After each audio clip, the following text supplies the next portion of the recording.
Chapter 1961. Xianxia gave it his all. He seemed to have activated the blood in his veins and transformed into a five-colored god. Holding the five-element spear, he rushed towards Gu Fei. The terrifying power shook the sky and earth. This was Xianxia's natural power. Only the descendants of the Venerable One could use such a heaven-defying technique. Die! Xianxia roared. The five elements divine spear in his hand turned into a divine rainbow and pierced towards Gu Fei. A large hole was torn in the void between heaven and earth. Chaos! Gu Fei waved his hands in front of him, and a mysterious ripple of energy spread from his hands.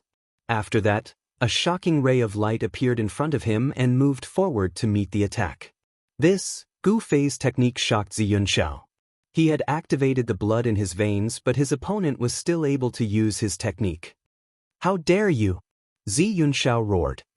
He did not stop and continued to pierce forward with the spear in his hand. Boom! The two multicolored divine rainbows collided with each other in an instant. Two extremely powerful forces suddenly erupted. The divine rainbows disappeared, and a destructive force swept out. Large swathes of space collapsed. This time, Gu Fei's battle skill was directly broken by Xianxia's powerful force. Moreover, the five elements divine spear in his hand did not stop. As it broke through his battle skill, it continued to stab towards Gu Fei. Bzzz. The five element spear in Xianxia's hand vibrated. Countless five-colored runes of the five elements appeared and intertwined with each other. An extremely powerful force spread from the spear. Damn! The spear was right in front of him. At this moment, Gu Fei could only face Xianxia head-on. His right fist moved like lightning and collided with the tip of the spear. Ding! When Gu Fei's fist collided with the tip of Xianxia's divine spear, the sound of metal colliding rang out. Although the divine spear contained a powerful force, it was still blocked by a flickering head of golden light. It could not stab any further. He struck out with the metal element divine fist, and the power of the metal element appeared on his fist. The extreme power shook Xianxia's hands, which were holding the divine spear, to the point of numbness. The divine spear almost flew out of his hand. What? Xianxia was shocked. He knew his current state. After being nourished by the power of his blood, his body of five elements had reached an unbelievable level. The power of the five elements divine body was definitely more than 10 times stronger than it was before he activated his bloodline power. Is the body really that powerful? Xianxia did not believe it.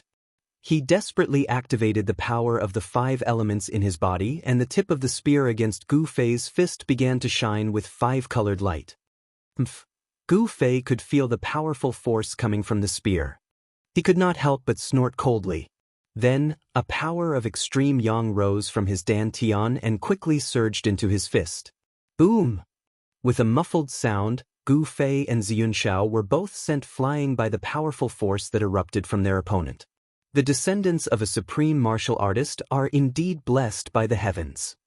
Gu Fei was sent flying thousands of feet away before he managed to stabilize himself.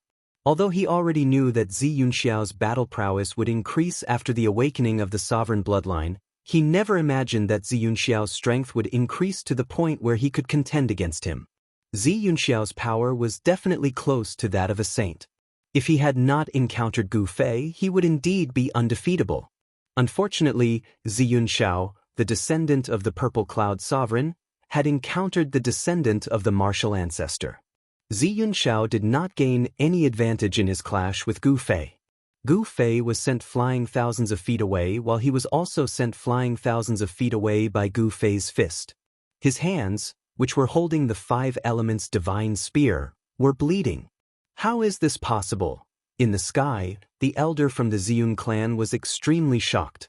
Gu Fei's power was beyond his expectations. He could actually fight against Xianxia. There's something strange about Xianxia. On the golden warship, the arrogant elder's eyes lit up. Others could not see anything strange about Xianxia, but it did not mean that he could not see it. Within Xianxia's body, there was a sacred power that exploded. This power was not cultivated by Xianxia himself. It was a power that only a sovereign could possess. Could it be that the ripple from the ancestral court of the Ziyun clan, the arrogant elder, suddenly thought of the sovereign's aura that appeared briefly yesterday? This made his expression change as he vaguely thought of something. At this moment, Gu Fei, who was facing off against Xianxia, felt a great pressure. There was a frightening aura from Xianxia's body. Why would he have such a feeling? Gu Fei did not understand. He was a cultivator, a natural-born god of war. He was more sensitive to unknown dangers than others. Xianxia actually had a power that could put him in danger. It was not a legend for cultivators to be undefeatable. Even if Xianxia had successfully awakened the sovereign's bloodline in his body, he would still not be his opponent. With regards to this, Gu Fei was very confident. What's going on? The unsettling aura on Xianxia's body grew stronger and stronger. This made Gu Fei's expression change. He did not know what was happening to Xianxia, but he knew very well that the longer this battle dragged on, the more disadvantageous it would be for him. Let's finish this quickly. The murderous intent on Gu Fei's body suddenly exploded. The shocking murderous intent caused the temperature in the surroundings to plummet. Everyone felt a bone-chilling coldness invade their bodies. Roar! Gu Fei roared into the sky. His hair danced wildly in the wind as a shocking amount of energy exploded from his body. Rumble! The void around him was vibrating. The power of the 5 elements was being transformed. Streams of primal chi started emerging from his body, coiling around him like bolts of primal chi. You want to finish this quickly? Seeing that Gu Fei was getting serious, Xianxia quickly guessed Gu Fei's intentions. He had to admit that his opponent was truly terrifying. He was able to grasp any factor that was disadvantageous to him. Hurry, it will take a while for the sovereign's god's blood to completely dissolve in my body, Xianxia screamed in his mind. As long as he could dissolve the sovereign's god's blood, even 10 Gu Feis would not be his opponent. This time, the Ziyun clan used the clan's heritage, a droplet of God's blood left behind by Sovereign Ziyun. The sovereign's aura within the droplet of God's blood had been personally refined by Sovereign Ziyun long ago. Otherwise, no one in the world would dare to absorb the sovereign's God's blood into their body, let alone refine it. The power contained within the sovereign's God's blood was unimaginable. Sovereign Ziyun's power gradually appeared on Xiao's body again. Die! Gu Fei roared and immediately used the 8 steps of extreme speed to attack Xiao. He disappeared from where he stood, and when he reappeared, he was already before Xiao. Boom! Gu Fei threw a simple and direct punch, but the momentum of this punch was not small. It actually produced a muffled sound, and the entire space in front of the fist immediately collapsed and turned into primal chaos. The destructive force of the punch collided with Xiao. Gu Fei used his full strength and his battle prowess skyrocketed. Although Xiao managed to block this punch, he was thrown thousands of meters away. The divine shield in his hand almost flew out. This won't do. When Gu Fei saw that his full strength was blocked by his opponent, he knew that the power within Xiao's body was not to be underestimated. If he did not use the secret technique of ascension, it was very likely that he would be defeated by Xiao. Eat another punch of mine. Gu Fei's battle intent was like a rainbow. He used the secret technique of ascension, and an extremely terrifying force exploded from his body. His fist seemed to have turned into a chaotic meteor, smashing towards Xiao. The terrifying ripples spread in all directions. Even at this moment, Xiao could not help but be shocked by Gu Fei's punch. He could feel that the power of his opponent's punch was much stronger than the previous one. This was an indomitable punch. It was the result of the perfect combination of speed and power. Xiao could not dodge this punch even if he wanted to. This punch of Gu Fei could be said to be the strongest punch he could throw. Bang! Gu Fei's primal chaos fist smashed onto Xiao's 5 elements divine shield. The 5 elements divine shield immediately flew up, and the sound of bones shattering could be heard. Xiao's left hand, which was holding the shield, had already been broken. Wah! Xiao spat out a mouthful of blood, and his entire body was sent flying. Gu Fei's punch displayed an invincible fist intent. This punch was too strong. The power in Xianxiao's body had not completely recovered, and it was difficult for him to resist the power of this punch. Again. Gu Fei took a step forward and instantly caught up to Xianxiao, who was sent flying. He punched again with an indomitable momentum, causing the sky to change color. His gaze was as sharp as a peerless divine weapon. As his fists moved, the heavens and earth trembled. This was an astonishing scene. Seeing this scene, everyone was stunned. Even the old antiques were the same. Too strong, invincible within the same level. It really is not a legend. An old antique said this, his old voice trembling. What did it mean to be invincible within the same level? This was it. Even the most outstanding disciple of the Ziyun clan was not an opponent for Gu Fei. Was he invincible below the same plane? Even the arrogant old man felt a great deal of pressure at this moment. This cultivator named Gu Fei was really going to defy the heavens. Even he himself might not be able to suppress this guy. Without any suspense, Gu Fei took advantage of the fact that the power in Xianxiao's body had not completely recovered to perform the Heaven Ascension secret technique. Xianxiao was sent flying and vomited blood continuously. Then, another punch was thrown and Xianxiao was sent flying again. However, this time, a speck of light flew out from Xianxiao's body. That is. Chapter 1962. Gu Fei used the Heaven Ascension secret technique, causing his battle prowess to increase by 10 times. With his overwhelming battle prowess, he violently beat Xianxiao. Even though Xianxiao had the 5 elements divine armor to protect him, his body was still heavily injured. Traces of blood seeped out from the armor. If it wasn't for the armor, his body would have been destroyed by Gu Fei. Even though you've broken through to the peak of the quasi-saint realm, you are still no match for me. Gu Fei's voice was incomparably calm, but when Xianxiao heard it, he was both shocked and angered. Gu Fei's strength was simply unbelievable. Bang! Gu Fei threw another punch. Without any hesitation, Xianxiao was once again blown away by Gu Fei's fist. The shield and spear of the 5 elements in his hands were blown away by Gu Fei. Wah! Xianxiao flew for 3 kilometers and spat out a mouthful of blood. Within this mouthful of blood, there was a drop of blood that stood out from the rest. A vast aura that seemed to originate from ancient times spread out from the drop of blood. Although it was only a drop of blood, it gave off a great sense of oppression. This is, far in the sky, the elder of the Ziyun clan saw the drop of blood that flew out from Xianxiao's mouth and couldn't help but lose his composure. Whoosh! The elder of the Ziyun clan leaped forward. He couldn't let anything happen to that drop of blood. Otherwise, the Ziyun clan would suffer a great loss. I didn't think that the Ziyun clan would have something like this. High up in the sky, inside the golden warship, the arrogant old man couldn't sit still anymore. That drop of blood was extraordinary. It was the blood of a supreme being.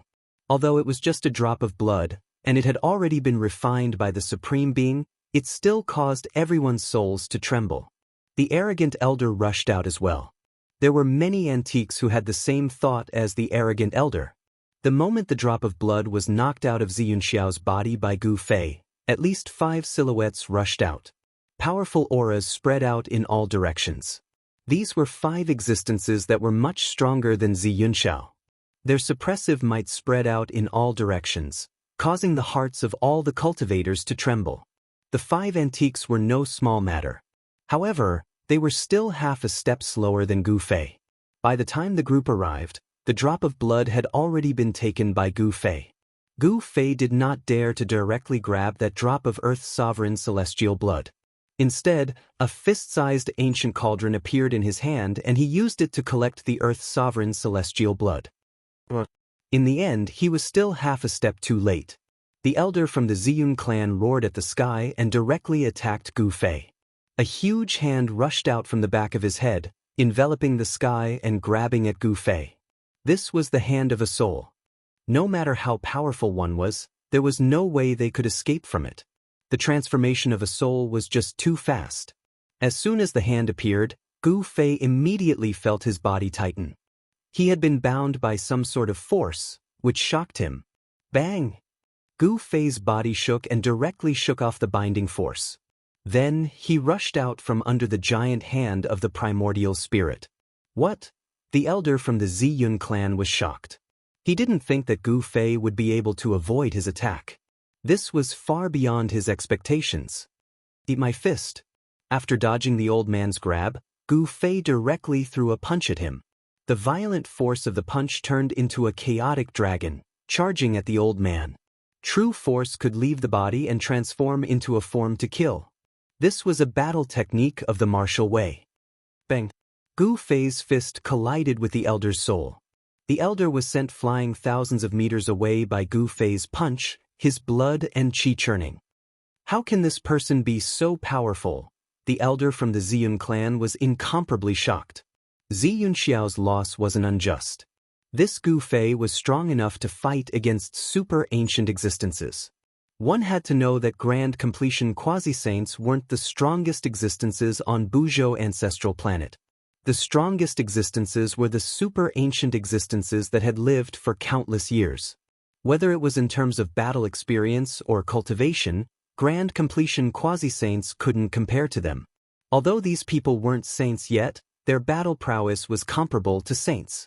Just as Gu Fei forced the elder back, the other four super-ancient existences rushed over.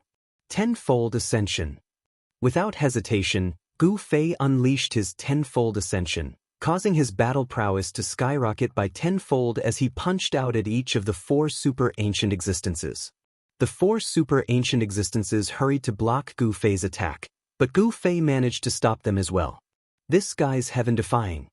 Both the arrogant old man and the other super-ancient existences were shocked beyond words.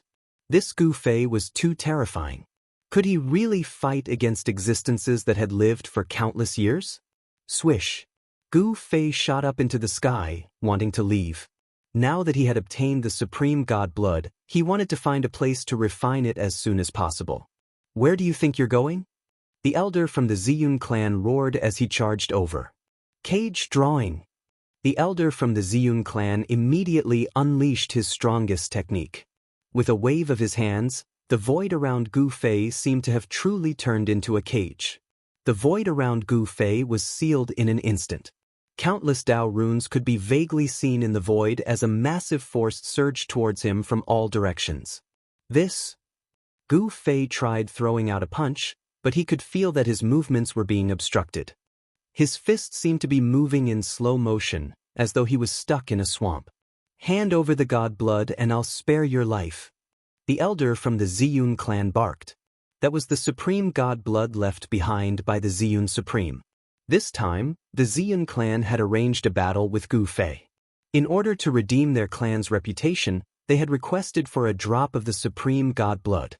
The supreme god blood was extremely precious. Even the Huangjin clan, which was also a descendant of a supreme, did not possess it. On Buzhou ancestral star, it was definitely one of a kind. I don't need you to spare me. A cold smile appeared on Gu Fei's face. Then, an even more powerful force erupted from his body. The space sealed by the elder from the Ziyun clan immediately loosened. What? The elder from the Ziyun clan was truly shocked. He had used his full strength, but he still could not suppress Gu Fei. 20 times the power of ascension. Gu Fei roared. His martial body trembled, and the powerful sealing force around him was immediately dispersed by the force of his martial path. Swish! Gu Fei took a step and instantly appeared before the elder from the Ziyun clan. He reached out, grabbed the elder by the neck, and lifted him up. Do I spare you or do you have to spare me? Gu Fei's voice was extremely cold. He hated it when people threatened him. You. Only then did the elder realize that he had still underestimated Gu Fei. However, it was already too late. He was grabbed by Gu Fei, and his entire body was locked in place by the power that came from Gu Fei's hand. He could not even move a finger. How is this possible? Old man Ao Chang and the others wanted to continue attacking, but they couldn't help but stop when they saw this scene. The power radiating from Gu Fei's body was too great. It was as if a primordial dragon had awakened, causing the entire world to tremble under the pressure of his might. Too powerful. That was the only thought in everyone's mind. Gu Fei was just too powerful right now. Even the elder from the Ziyun clan was subdued by him in a single move. The elder's cultivation and battle prowess were definitely not any weaker than the other supreme elders. Do you know what you're doing? Even though the elder from the Ziyun clan was subdued by Gu Fei, he was not someone who had experienced much. He remained calm. Of course I know what I'm doing. Gu Fei sneered. He had already thought of all the possibilities. If he were to take the drop of divine blood, he would become the enemy of the entire Ziyun clan. The sovereign's divine blood left behind by the Violet Cloud sovereign was an absolute treasure to the Ziyun clan. The clan would never trade it for a flawless saint artifact. It's good that you know. Hand it over and I'll pretend that nothing happened. The ancestor from the Ziyun clan said. Since it's already in my hands, there's no reason for me to hand it over. Gu Fei smiled as he spoke. At the same time, a chilling murderous aura surged from his body. Don't. The ancestor from the Ziyun clan paled in fright when he sensed the murderous intent from Gu Fei. He knew that Gu Fei wanted to kill him. Spurt. Gu Fei exerted some force in his hand and the ancestor's head immediately exploded. It turned into a bloody mist. Even his soul did not manage to escape. Just as Gu Fei killed the ancestor from the Ziyun clan, a furious roar rang out from afar. Xianxia roared at the sky from a mountain peak. His 5 elements armor was already soaked in his own blood. Gu Fei, I'm going to kill you. Xianxia roared. The elder killed by Gu Fei was the ancestor of his branch. This was a great feud. Is that so? I'm afraid you won't get the chance. Gu Fei tossed the headless corpse in his hand to the side and stared at Xianxia on the distant mountain peak. He wanted to cut the weeds and eliminate the roots. Xianxiao's muscles and bones were not bad, but if he was allowed to improve further, then Gu Fei would be out of luck. He wanted to get rid of this potential threat before the time limit of the 20 times rising strength was up. However, just as Gu Fei was about to make a move, a shocking aura suddenly appeared in the distance. A peerless figure was rapidly approaching this place. What? Gu Fei's expression changed when he sensed the monstrous pressure from afar. The cultivation and strength of this peerless figure was not any weaker than Ghost Emperor Fengdu from the Soaring Dragon Ancestral Star. Chapter 1963. A terrifying pressure swept over from afar, causing the entire world to tremble. Everyone was shocked to the extreme, and they were all filled with fear. How could there be someone like this on planet Buzhou? Arrogant Elder's heart pounded. An existence like this was countless times scarier than the super antiques that had lived for countless years like them. Even old-timers like them were as weak as children in front of an adult. Even they were filled with fear. This fear originated from the deepest part of their souls. An unimaginable existence had been alerted and had personally descended upon this mountain range. Arrogant Elder and the others were all attracted by this powerful figure. In the sky above the mountain range, a silhouette appeared. It was a young man with long hair that reached his shoulders. Although this youth looked young, all the experts present could feel a great pressure coming from him. It was as if he was the heavens, the ruler of this part of the world. Who dares to steal the god blood of supremacy of the Ziyun clan? The young man in black merely took one step forward and crossed through the sky. He appeared in the sky above the Amethyst Mountain and looked down. He glanced at Arrogant Elder and the others. It's Gu Fei, where's Gu Fei? When everyone snapped back to reality, Gu Fei had already disappeared. How dare you kill my clansmen and steal my god blood of supremacy? You deserve to die. The young man in black emitted a chilling murderous intent. A wave of his will expanded from his body, instantly covering a radius of 100,000 miles. Under this wave of will, everyone trembled in fear, afraid to offend the young man in black. That Gu Fei is dead for sure. That was what old man Ao Chang thought to himself. One had to know that the cultivation state of this black rogue young man was simply way too strong. Even old man Ao Chang himself was no match for this person. However, very quickly, the young man's expression turned ugly. He could not believe that he could not sense the presence of the person who stole the god blood of supremacy. Even the presence of the god blood of supremacy had disappeared.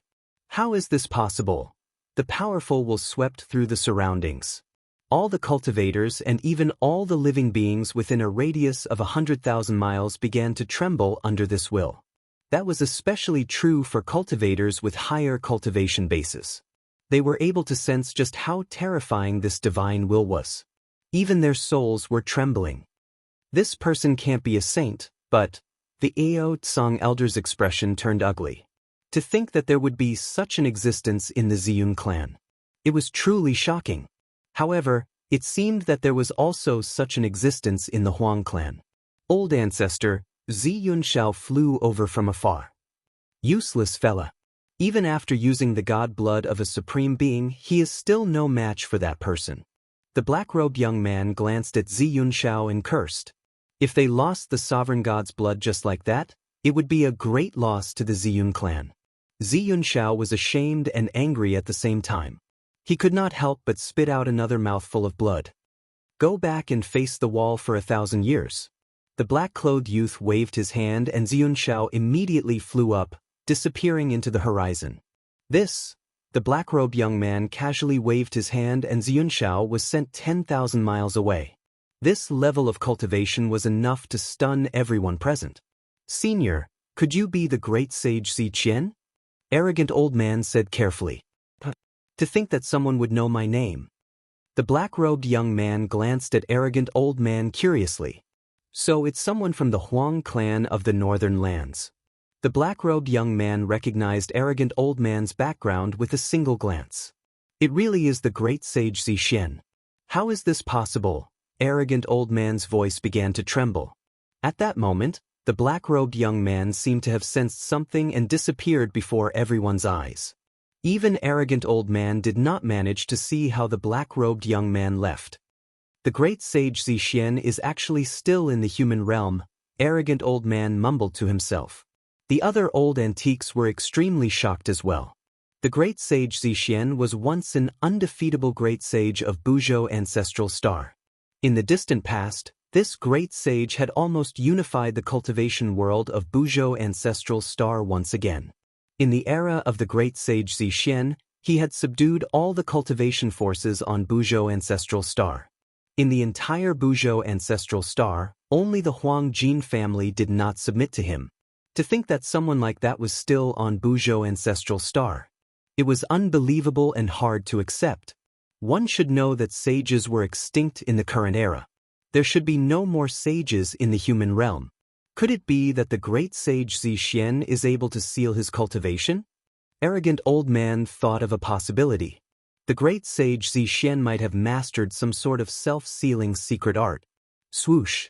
A figure suddenly appeared in the sky above a mountain range thousands of miles away. What's going on? I clearly sensed that he was here. Why isn't he here? The black-robed young man's expression was a little unnatural. Could it be that the other party had cultivated out an inner world and was hiding in it? How dare this? The black-robed young man could not help but be furious when he thought of this possibility. There were very few people who could cultivate out an inner world. It was not something that just anyone could master. The black-robed young man knew very well that if the person who stole the supreme divine blood hid in an inner world, even he would have a hard time finding that person.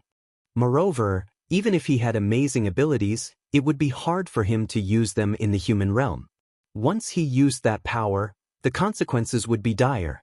At this moment, Gu Fei had indeed hidden in his inner world. He could only retreat when encountering such a monstrous existence.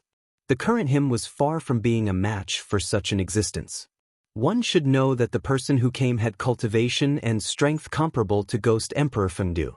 There was no doubt that Ghost Emperor Fengdu was powerful. Master, after entering the inner world, Old Dragon came to greet him. It was unknown when Old Dragon had come out from his closed-door cultivation. Old Dragon had gained a lot from this closed-door cultivation. Old Dragon's cultivation had broken through to the third heavenly layer of Almighty Realm. During this closed-door cultivation, he had advanced by 2 small realms. If such a cultivation speed were to be spread, it would definitely shock the entire cultivation world. As for Zhong Liming, he was stimulated by Old Dragon and also went into closed-door cultivation. Gu Fei's other disciple, Yao Yu, was still preparing to break through to the innate martial body. Yao Yu's cultivation had reached a bottleneck. As long as she cultivated the innate martial body, she could continue to cultivate. For a martial artist, only when the martial body continuously broke through the limits and transformed all the way could the cultivation gradually improve. The martial body was the foundation. Chapter 1964. As expected of the innate water martial physique, Yao Yu was naturally close to the essence of water. When she cultivated, she was much faster than ordinary people. In just a short period of time, she had already cultivated to the realm of awakening self. In the realm of awakening self, the potential of her martial physique had already been awakened. This was the first step in the path of martial arts. After the realm of awakening self was the realm of transcending mortality, which was a transformation of the martial physique from acquired to innate. This was the first transformation of the martial physique. In the realm of transcending mortality, Yao Yu's martial physique could communicate with the spiritual energy of heaven and earth, drawing it into her body and refining it into true qi.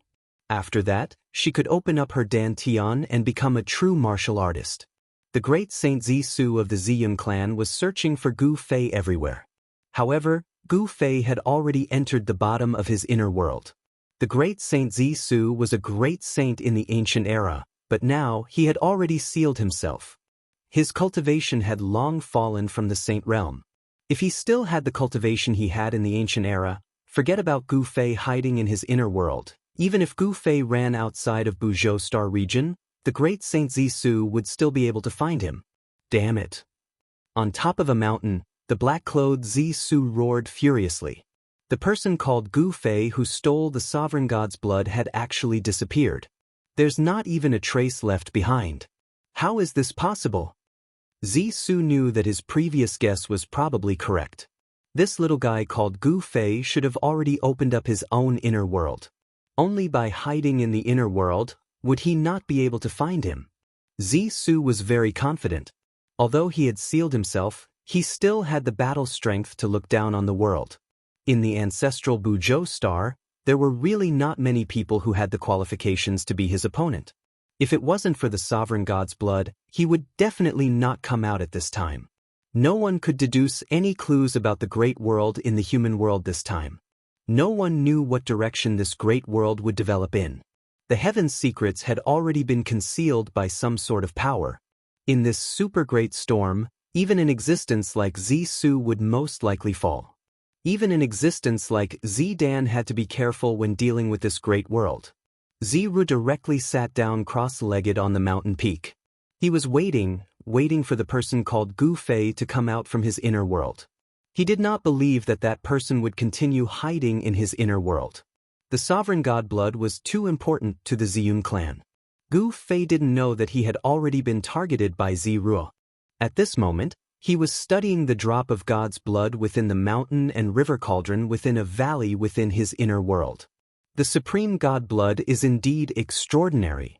A scarlet drop of blood floated in the mountain and river cauldron, emitting a layer of bloody light. A supreme and sacred aura spread out from the drop of blood. Even Gu Fei had the urge to worship this aura. If I can comprehend one or two of them, I might be able to become a sage. Gu Fei continuously observed the drop of blood in the cauldron as he muttered to himself. It was no wonder that this drop of blood could attract those super ancient artifacts to make a move against him. The current world was already different from the primordial world. The world formed after the primordial world shattered, and only at certain times would the laws of the world change. This period was believed by the world of cultivation to be the most suitable time to become a sage. This period of time was the so-called Great World in the world of cultivation. Gu Fei directly transmitted his voice to old Jiao and Yao Yu, telling them that he was going into seclusion. Afterwards, Gu Fei walked into the depths of this world. After their master went into seclusion, old Jiao and Yao Yu also chose to continue cultivating. It must be known that their master's inner world was a divine land. Cultivating in this divine land would yield twice the results with half the effort. Gu Fei went into seclusion for 3 years. During these 3 years, he did not take a single step out of the inner world.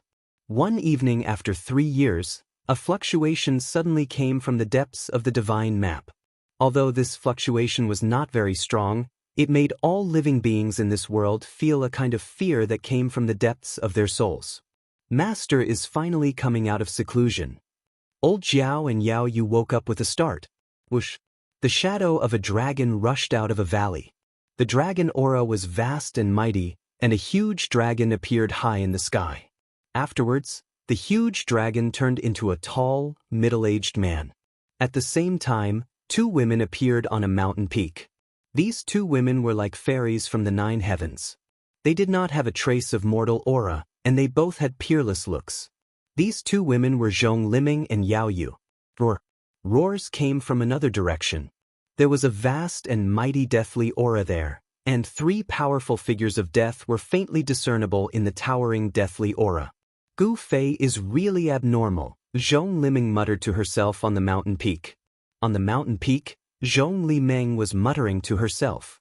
In the past 3 years, her cultivation had improved by leaps and bounds. She had broken through several barriers and was now an expert at the 5th heavenly layer of Almighty Realm. Zhong Liming's cultivation level was higher than old flood dragons by a layer. And Yao Yu had also improved very quickly in these 3 years. She had a water martial body, so when she cultivated water-type battle techniques, she could get twice the results with half the effort.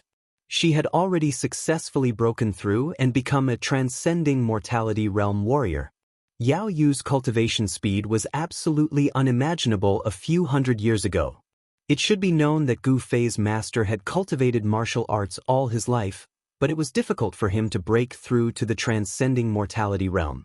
In the end, he had died of old age. In the Taishin sect, Gu Fei's line of disciples was thin, and this was also the reason why. Rumble.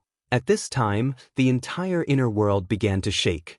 In the depths of the inner world, there was a wave of the great path, as if someone was about to become a saint. 9 chaotic Tao patterns were faintly discernible, gathering endless power of the great path. Master is about to break through to the saint level. Old Jiao was extremely shocked. He flew down from the sky. The wave of the great path made him not dare to stay in the sky. Gu Fei is about to become a saint. Zhong Liming was dumbstruck as well. The aura of the Saint Tao was too powerful, and it was as if a saint had descended into the world. It caused one's soul to tremble, and before this aura, no one dared to even think about resisting. This kind of movement was too great. Even the ancestral dragon divine herb, which was usually elusive, had escaped from the depths of the divine land. It's the immortal herb. Zhong Liming's eyes lit up when she saw the stalk of godly herb. However, before she could do anything, the ancestral dragon immortal herb disappeared in a flash. Preposterous. Chapter 1965. Rumble. The heavens and earth shook. Spiritual chi from all directions crazily gathered in the depths of this divine land. Rays of light flickered. This was the visible spiritual chi of heaven and earth. Seeing this scene, everyone couldn't help but be shocked. There seemed to be a bottomless black hole in the depths of this divine land, devouring the spiritual chi of heaven and earth. Is Gu Fei really going to become a saint? Zhong Liming's voice trembled. Becoming a saint was the goal of all cultivators. However, since the collapse of the untainted world, it seemed that no one could become a saint. This world no longer allowed the existence of saints. If Master becomes a saint, he will be the strongest martial saint since ancient times. The old dragon stared at the depths of the divine land and said these words. Gu Fei cultivated the martial way. Warriors who were successful in cultivating the martial way were invincible among those of the same rank. If Gu Fei became a martial saint, he would be able to sweep away all the saints and become the supreme among the saints. However, no one knew whether Gu Fei was trying to break through to the saint realm or not. However, what was certain was that Gu Fei's cultivation had broken through again. In the depths of the divine land, thousands of strands of auspicious chi flashed.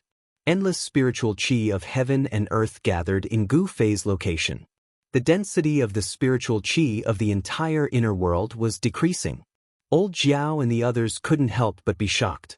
It should be known that there were several divine springs of life in Gu Fei's divine land. With the nourishment of these springs, Gu Fei's inner world's spiritual qi was almost endless. And at this time, the density of the spiritual qi of heaven and earth in this divine land was actually decreasing. This was an unimaginable thing. Gu Fei had devoured too much spiritual qi. Just what level has Master's cultivation reached? Yao Yu sighed. Only now did she know how powerful her Master's cultivation base was. The aura of a supreme being emanating from the depths of this divine land caused her soul to tremble. She was filled with endless fear. I want to know as well. Zhong Limeng muttered to himself. At this moment, Gu Fei, who was sitting cross-legged in the depths of this divine land, was completely submerged by the spiritual energy of the world that had gathered from all directions. His martial body was like a bottomless pit, constantly swallowing the spiritual energy of heaven and earth. A mass of primal chaos divine light was floating in his dantian. Above this mass of primal chaos divine light, 9 blurry Dao patterns were constantly appearing. Those were 9 Dao patterns. The 9 Dao patterns were constantly changing and gradually became clearer. However, in the end, the 9 Dao patterns couldn't truly take shape and remained blurry. After devouring the endless spiritual energy of heaven and earth, Gu Fei faced the sky and let out a long roar. His voice reverberated throughout the entire inner world. The spiritual energy of the inner world no longer gathered towards him. The heavenly tribulation did not come. Elder Jiao and the others sensed that the terrifying ripples from the depths of this divine land were retreating like a tide, finally disappearing from this world. Everyone breathed a sigh of relief. While they were still in shock, a figure appeared in the sky above the mountain they were on, smiling at them. Master, Elder Jiao and Yao Yu saw this person and hurriedly bowed. Gu Fei. Zhong Limeng couldn't help but be stunned when he saw this person. Then he was pleasantly surprised. This Gu Fei has finally come out of seclusion. Just what level has his cultivation reached? They couldn't see through Gu Fei at all. That drop of sovereign god blood was really useful. Gu Fei couldn't help but sigh when he sensed the seemingly inexhaustible power in his body. His current cultivation had already reached the grand completion quasi-saint realm. The reason why his cultivation increased so quickly was all because of that drop of sovereign god blood. The sovereign god blood contained the sovereign's Tao. If one could comprehend a little or two, becoming a quasi-saint would not be a problem. Gu Fei only comprehended the Tao within the drop of sovereign god blood for 3 years and became a grand completion quasi-saint. He only comprehended a little bit of it. The sovereign's Tao was really broad and profound. No one could truly grasp this Tao. No wonder the people of the Ziyun clan were so nervous after losing that drop of sovereign god blood. Now, Gu Fei was not afraid of anyone. With his grand completion quasi-saint cultivation, he was confident that he could even fight against the terrifying existence of the Ziyun clan. Gu Fei saw that Elder Jiao and Yao Yu's cultivation had increased a lot. He couldn't help but feel happy. Then he went to the top of the mountain to teach the 2 disciples the Tao. Soon, Elder Jiao and Yao Yu were immersed in it. Even Zhong Limeng was immersed in it. Many questions that he couldn't understand in cultivation were now understood. Gu Fei didn't teach them any powerful techniques. He only explained the Tao of heaven and earth, directly pointing to the origin of cultivation. Even Yao Yu, who was only at the transcending mortality realm, could understand this logic. 2 hours later, Gu Fei stopped and let Elder Jiao and the others comprehend on their own. It's time to go out? That guy shouldn't be here anymore. Elder Jiao and the others entered some kind of cultivation state. They wouldn't wake up so easily. Gu Fei wanted to leave the inner world and take a look. One should know that Gu Zhong was still training on ancestral Star Bujo. In 3 years, Gu Zhong should be able to make a name for himself on ancestral Star Bujo. Whoosh! An empty space near Amethyst Mountain suddenly rippled like water. Then, a figure passed through the layer of empty space and walked out. At this moment, a figure sitting on the top of the Amethyst Mountain suddenly opened his eyes. It's been 3 years. You're finally out. A powerful will immediately descended on Gu Fei. This made Gu Fei tense up. He couldn't help but be shocked. Oh no. As soon as Gu Fei came out of the inner world, he was locked onto by someone's will. Moreover, The person who locked onto him was extremely powerful. He seemed to be much stronger than those super antiques. A loud laugh came from the Amethyst Mountain. Then, a young man in black stood up and took a step forward. In an instant he appeared in front of Gu Fei. "Did you think that I wouldn't be able to find you by hiding in the inner world?" The young man in black looked at Gu Fei with a faint smile on his face. A powerful pressure spread from his body and shocked the surroundings. Gu Fei could see that the young man in black did not deliberately release his pressure. However, the young man just stood there and the pressure naturally emitted from his body. "It's you." Although Gu Fei was surprised, he still pretended to be shocked. Chapter 1966. Hand over the god's sovereign blood.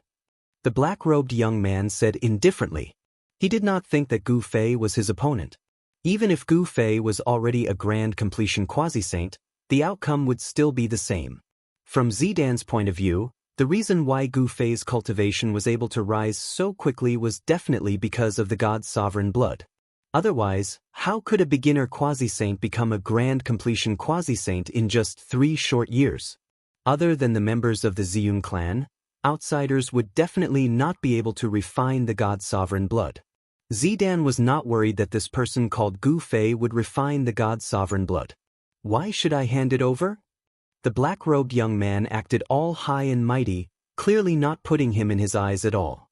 However, Gu Fei was not afraid of this black-robed young man.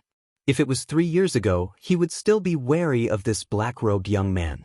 But now, the situation was different. "Very well. Since you want to court death, don't blame me." Zidan did not speak much. He immediately stretched out his hand, and with his right hand spread open, he grabbed towards Gu Fei. Gu Fei noticed that even though Zidan's grab seemed to be a casual grab, it contained a power that even he was unable to understand, and it actually instantly sealed off all his paths of retreat. Zidan's hand was magnified endlessly in Gu Fei's eyes. Gu Fei threw out a punch. Extreme chaotic Dao runes appeared on his fist, and a powerful wave of energy surged out from his fist. Bang! Gu Fei's fist collided with Zidan's hand, and a muffled sound rang out. After that, Gu Fei's fist was caught by Zidan's hand. "You're still too inexperienced to fight against me." Zidan exerted force and actually lifted Gu Fei's entire body up before smashing him fiercely onto the ground. Boom!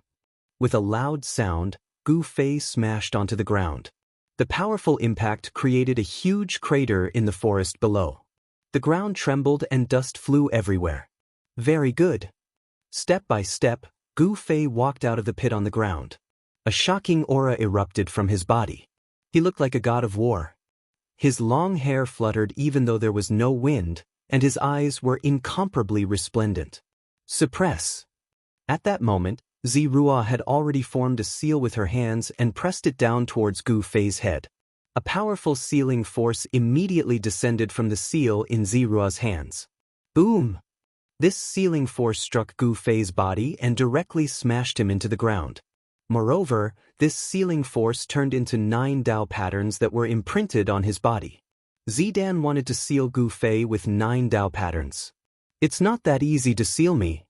The power within Gu Fei's body burst forth. 9 primal chaos Dao patterns emerged on his body, forcing out the 9 Dao patterns that were imprinted on his body. 9 Dao patterns. I didn't think that you'd actually formed 9 Dao patterns. Zidan was very shocked. This Gu Fei had not become a saint yet, but he was actually able to form 9 Dao patterns. Gu Fei's 9 Dao patterns were blurry. Although they had not truly taken form, they could still draw upon the power of the great Dao. But the space around Gu Fei violently trembled, emitting a rumbling sound. The 9 Dao patterns that Zirua imprinted on Gu Fei's body were immediately dispersed by the power of Gu Fei's Dao patterns. But soil flew everywhere. Gu Fei charged out from the ground, then struck out with a heaven-encompassing palm.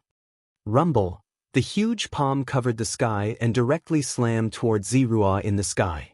It was as if 100,000 ancient divine mountains were moving, causing the entire world to tremble. Gu Fei did not think that this person would actually guard the Violet Cloud Mountain for 3 years. In the end, he was still too careless. allowing this guy from the Ziyun clan to lock onto his chi. However, Gu Fei was no longer the Gu Fei from 3 years ago. His cultivation and battle prowess at the peak of the quasi-saint realm allowed him to fight against a supreme expert of this level. Ancient martial arts battle skills? When Zidan saw Gu Fei casting the heaven-encompassing palm, his pupils involuntarily contracted. He did not dare to be careless. After all, in the ancient era, martial artists were synonymous with power. It was not a legend for martial artists to be invincible among those of the same level. Endless reincarnation. Zidan shouted out loudly. He unleashed the great technique he had created. In an instant, countless vortexes appeared around his body, and behind every single vortex was a reincarnation. The heaven-encompassing palm was devoured by the countless whirlpools. Then, even Gu Fei was devoured by these whirlpools. What? Gu Fei was taken aback, but he did not panic. Instead, his divine soul fell into a coma, and he almost fell into eternal darkness. What a powerful great technique. Whoosh! At this crucial moment, a ray of violet light shot out from the center of Gu Fei's brows. His slumbering primordial spirit actually showed signs of awakening. However, one of the embryos in his Naiwen palace merely trembled. The primordial spirit that was being nurtured in the embryos did not truly awaken. The primordial spirit transforming into the embryos of the Tao was to nurture a new life. This process might be very long. After all, the process of nurturing a new life was very complicated. Gu Fei's soul instantly woke up from that drowsy state. He felt a lingering fear. He had truly fallen into the endless reincarnation. If that was really the case, then he would be doomed eternally and would be obliterated within the endless reincarnation. Zirua, who controlled the endless reincarnation, sensed that Gu Fei had not fallen into the reincarnation at all. He couldn't help being incomparably shocked. The technique he had created had already annihilated countless powerful opponents. There were only a few people who could be trapped by his technique and escape from it. Primal Chaos Sword split the heavens and earth. Gu Fei's body was filled with Primal Chaos True Force. A Primal Chaos Divine Sword condensed in front of him, emitting a terrifying sword chi. Buzz! The Primal Chaos Sword hummed. The Primal Chaos Divine Sword soared into the sky, displaying great might. In an instant, it soared into the sky and tore a hole in Zidan's endless reincarnation. This time, Zidan was truly shocked. He realized that he had underestimated this opponent. He was truly invincible amongst those in the same realm. He was unconvinced. One must know that he was not an ordinary Grand Completion Quasi-Saint. The so-called Grand Completion Quasi-Saint was a joke in front of him. With his battle prowess, he could easily annihilate a large group of Grand Completion Quasi-Saints. This is preposterous. Zidan was slightly angered. A strange sound suddenly came from his body. Then, a sealing force rushed out from his body. He had undone the seal that was suppressing his body. After the seal was broken, a powerful force in his body was instantly awakened. A saint aura spread out from Zidan's body, causing the world to lose its color and the sun and moon to lose their luster. This was actually the true aura of a saint, shocking the heavens. Rumble. Chapter 1967. Gu Fei's strength had far surpassed Zidan's imagination. He had no choice but to undo the first seal on his body. Rumble. When the first seal was undone, the entire world began to tremble. The initially clear sky actually quickly darkened, and a terrifying power of the world began to gather. Heavenly tribulation. Gu Fei could not be more familiar with this ripple of power. This was the sign of a heavenly tribulation. This guy actually attracted a heavenly tribulation. This caused Gu Fei to feel incomparably shocked. How many years has it been? You are the first person who forced me to undo the first seal. Zidan let out the long sigh. After that, a terrifying pressure that seemed to look down on the world spread out from his body, shocking the heavens. It was as if a true invincible saint had descended. Self-seal. Gu Fei was shocked once again. He did not think that there would truly be such an existence in this world. Self-seal, and then exist in this world for an eternity. This method was simply too heaven-defying. You don't dare to completely undo the seal. Gu Fei knew that it was impossible for a saint-tier existence to be allowed in this world. The moment this guy completely undid the seal, the consequences would be very severe. The black-clothed man had only undone the first seal on his body, yet the weather had already changed. The power of the heavenly tribulation was gathering, and if he were to continue undoing the seal, the reaction of the world would become even more intense. I do not dare to completely undo the seal, but if I only undo one seal, I will be able to kill you. Zidan's face revealed a hint of an evil smile. His eyes became brighter and brighter, and in the end, they seemed to have transformed into two dazzling stars. Is that so? Then let's see who kills who. Gu Fei's battle intent surged. The powerful power on his opponent's body caused the blood in his entire body to boil. The stronger his opponent was, the more potential he would be able to bring out. I am Zidan. A person like you should have the qualifications to know who killed you. Zidan looked at Gu Fei coldly, and the saintly aura on his body became even stronger. He seemed to truly be able to step into that invincible realm once again, and restore the invincible demeanor he had in the primordial era. Boom!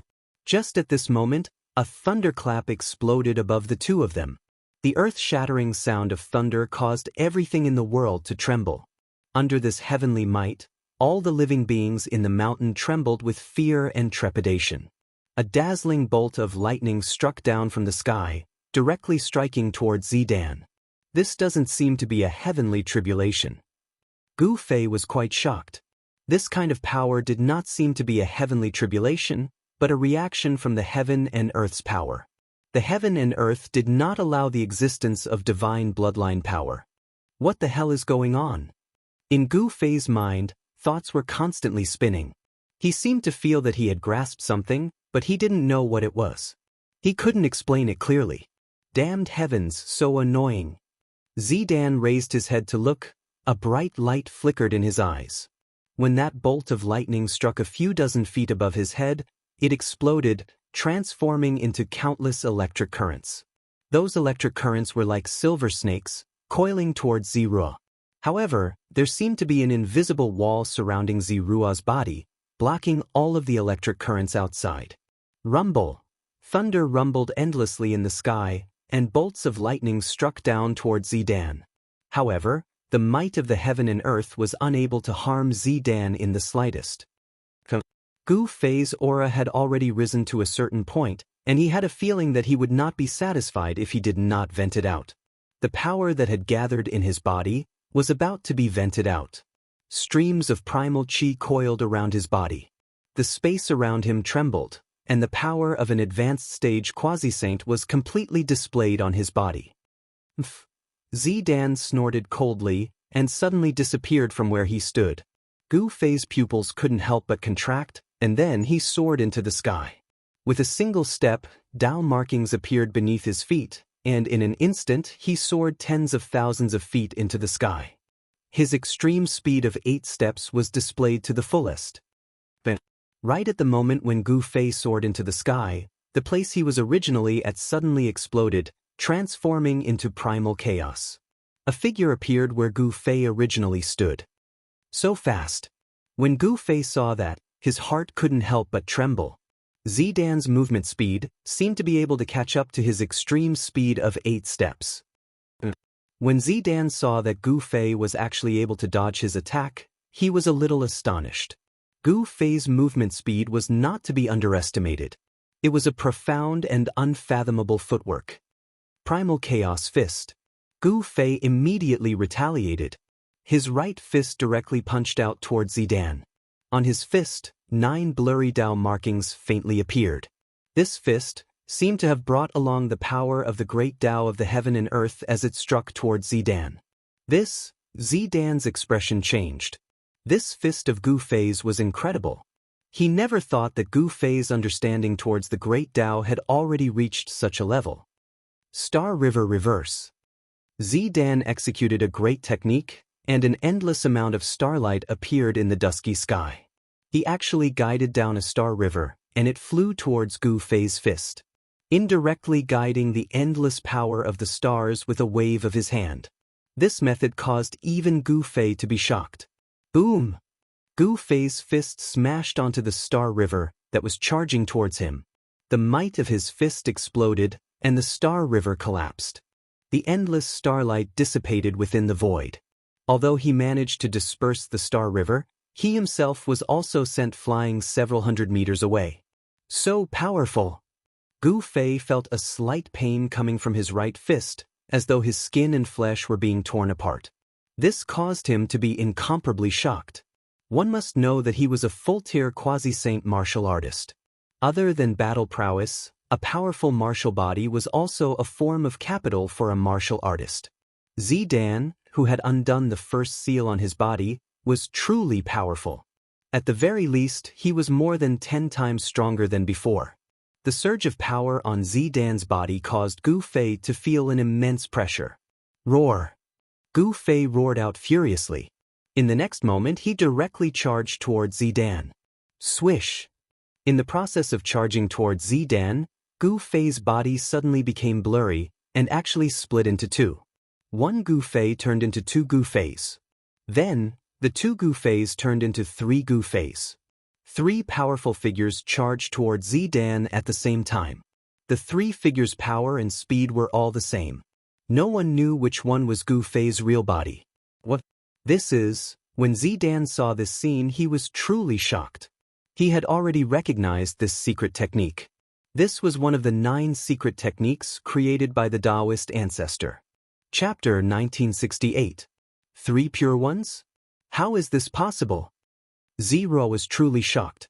He was an existence that was even more ancient than a super antique.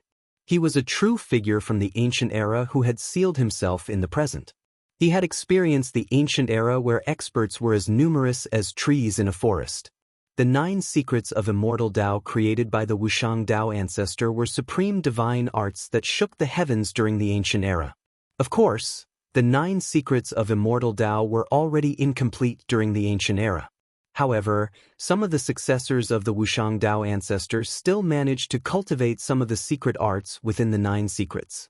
The Wuxiang Tao ancestor passed down the secret art of 3 Pure Ones to one of his 9 great disciples, the 3 Pure Ones. The reason why the 3 Pure Ones were called the 3 Pure Ones was because they cultivated the secret art of 3 Pure Ones. During the ancient era, the 3 Pure Ones' fame shook the entire ancient era. He was a ruthless character who once ventured deep into the devil domain and killed 18 innate great devils before escaping unscathed. The 3 Pure Ones were publicly acknowledged to be the strongest among the 9 great disciples of the Wuxiang Tao ancestor. The moment the secret art of 3 Pure Ones was unleashed, it was equivalent to 3 Pure Ones attacking at the same time. The 3 Pure Ones were existences at the quasi-sovereign level. Who could withstand 3 Pure Ones attacking at the same time? At this moment, the 3 Gu Feis attacked Zirua at the same time. This caused Zirua to be incomparably shocked and fearful at the same time.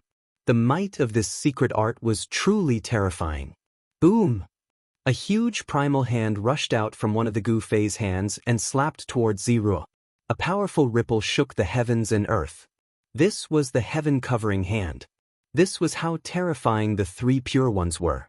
Regardless of which one of the 3 Gu Feis was the real one, they were all able to unleash his own martial arts battle skills.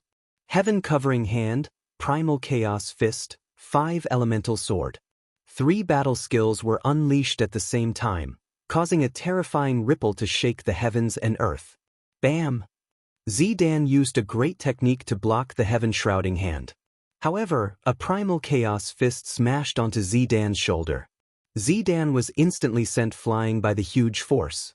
At the same time, 5 sword lights instantly streaked across Zirua's body, leaving 5 sword scars on his body. This, Gu Fei was incomparably shocked. He knew very well how powerful his punch was.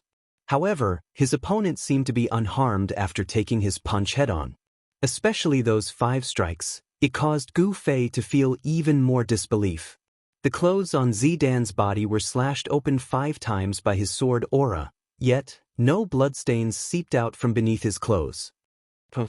Zirua sneered, then charged over from afar. He threw a punch towards Gu Fei, and an overflowing power surged out from his fist, enveloping the three figures that Gu Fei had transformed into within the power of his fist. Boom! Gu Fei's three figures each smashed out a fist, blocking Zidan's fist. However, the powerful force that came from Zidan's fist caused him to be pushed back several hundred meters. On the other hand, Zirua was like an unshakable primordial divine mountain, and he did not take even half a step back. What? Only then did Gu Fei realize that he seemed to have neglected something. Zidan was a saint from the primordial era. Even though his cultivation as a saint had been sealed, his fleshly body was still the body of a saint. This was the fleshly body of a saint. Even if Zidan was not a body cultivator, his fleshly body was still powerful to the point where even Gu Fei was shocked. The ending has already been decided from the very beginning. Even if I stand here and let you attack me, you won't be able to harm me. Zidan approached Gu Fei step by step, and the trace of an evil smile on the corner of his mouth became even more obvious. That might not be the case. Gu Fei's voice rang out from the three figures, and it was impossible to tell which one was real and which one was fake. The three pure ones are indeed wondrous. Zidan's eyes brightened. If I can capture this guy, I might be able to obtain the 9 secrets of the immortal Tao. Thinking about that, Zidan's breathing hastened.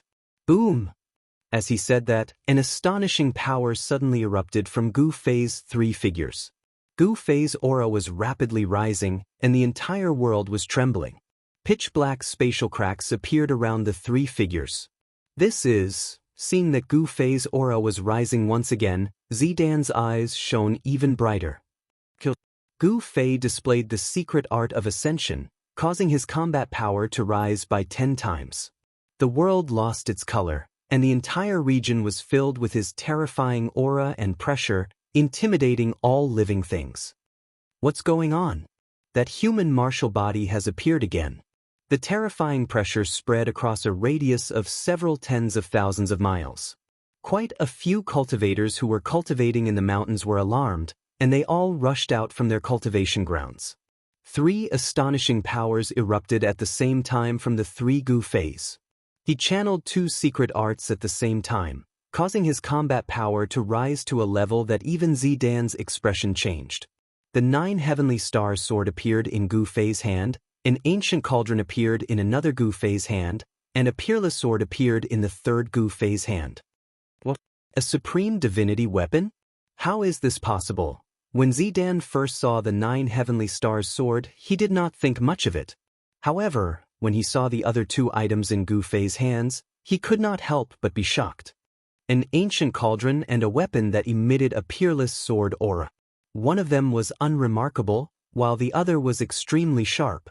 However, both of these supreme divinity weapons exuded a powerful aura of the Tao. Even Zidan, who was once a saint, was shaken by the presence of such a flawless grand Tao. At this moment, Zidan no longer had the time to think, because Gu Fei had already charged over with the weapon in his hand. The sword forged from the godly steel of indestructible was nothing much, but if it were to be struck by the cauldron or the violet gold sword, even the body of a saint would be injured. Especially the violet gold sword, which contained an astonishing killing intent. If one were to be struck by the sword, the consequences would be unthinkable. Whoosh! Zidan used his movement technique and dodged.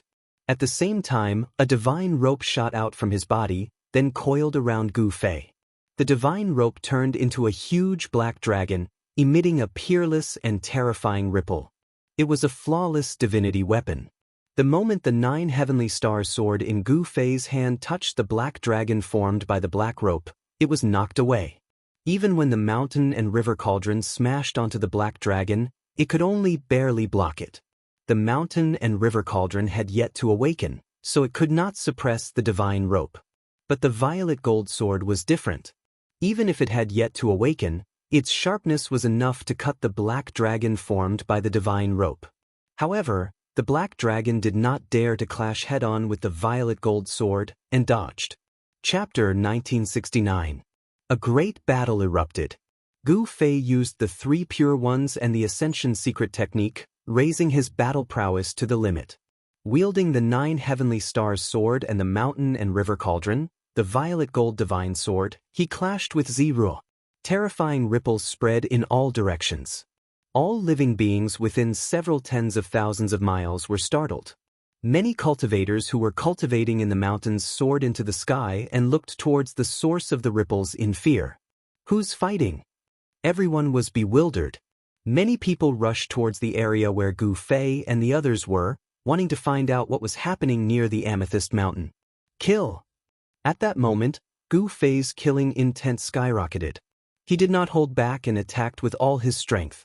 The 9 heavenly stars sword emitted a dazzling sword light, continuously tearing apart the world and clashing with Ziruo's hands. A saint's physical body was truly too powerful. Even the 9 heavenly stars sword refined from the godly metal of indestructible could not harm Ziruo at all. However, no matter how conceited Ziruo was, he did not dare to use his hands to block the sharpness of the violet gold divine sword. The 2 supreme god artifacts caused him to hesitate and he could not attack as he pleased. Swoosh! A ray of violet gold divine sword light streaked past Ziruo. His robes immediately fell soundlessly. He was swept by the chilling sword chi and a bloody mark appeared below his left ribs. This, Zidan's shock was truly no small matter. The murderous aura on the purple gold divine sword was extraordinary. It was the murderous aura contained within a sovereign divine weapon. He only felt a wave of chilling air enter his body. Half of his body instantly became numb. The supreme killing intent only took an instant to make half of his body lose feeling. Bang! At that moment, a huge cauldron smashed over and directly sent Ziruo flying tens of thousands of feet away. He coughed up a large mouthful of blood and looked extremely miserable. Damn it! The left half of Ziruo's body was corroded by the killing intent emitted from the violet gold divine sword. Only the right half of his body could still move. He was both shocked and furious. After being smashed by the mountain and river cauldron, his body almost exploded. He suffered a great impact and did not dare to stay any longer. Shwa! A scroll flew out from Ziruo's body and unfurled before him. A ball of divine light rushed out from the scroll and enveloped Ziruo. After that, space trembled. The ball of divine light enveloped Zisu and entered the void, disappearing without a trace. Greater Teleportation Dao Scroll. Gu Fei wanted to stop Ziruo, but Ziruo's movements were too fast. By the time Gu Fei came back to his senses, Ziruo had already fled into the void. Gu Fei was very clear about how terrifying the killing intent on the violet gold divine sword was. It was definitely a killing intent that could only be formed after being stained with the blood of a sovereign. Although Zidan was not truly slashed by the violet gold divine sword and was only brushed by the sword chi, a strand of killing intent still managed to invade Zidan's body. Even if this strand of weak killing intent was unable to take Ziruo's life, it was enough for Ziruo to suffer. Shwa! Tens of thousands of miles away from the Amethyst Mountain, in the sky, a figure fell out of the void and then fell to the ground. Plop! That person directly fell into a large lake below. Very quickly, countless fishes floated up from the surface of the lake. These fishes immediately flipped over. They were all dead. What is that? What's going on? Many people rushed out from all directions and pointed at the shore of the lake. This was the location of one of the 10 great sects in the southern region of Buzhou, the Qingyang Temple. This huge lake was located at the back mountain of the Qingyang Temple, and the back mountain was the training ground of the younger generation of the Qingyang Temple. Very quickly, a few elderly people arrived above the huge lake. The fishes in the lake are all dead. I sensed a terrifying killing intent. The few elderly people's expressions were extremely solemn. No one dared to enter the lake to check, because there was a shocking killing intent in the lake. This killing intent caused even their souls to tremble. He was only slightly brushed by the sword chi, and he actually, at that moment, at the bottom of the lake, a figure floated up and down. That person was Ziruo, who was injured by Gu Fei's sword chi with the violet gold godly sword. Ziruo's current state was terrible. That wisp of sovereign's killing intent was still gradually spreading towards the right side of his body, and the life force in his body was constantly being devoured by the killing intent. As long as the killing intent was allowed to spread throughout his entire body, at that time, he would also die. Zero was, after all, a saint who had sealed himself. Although his cultivation and realm were sealed, his physical body was a true saint's physical body.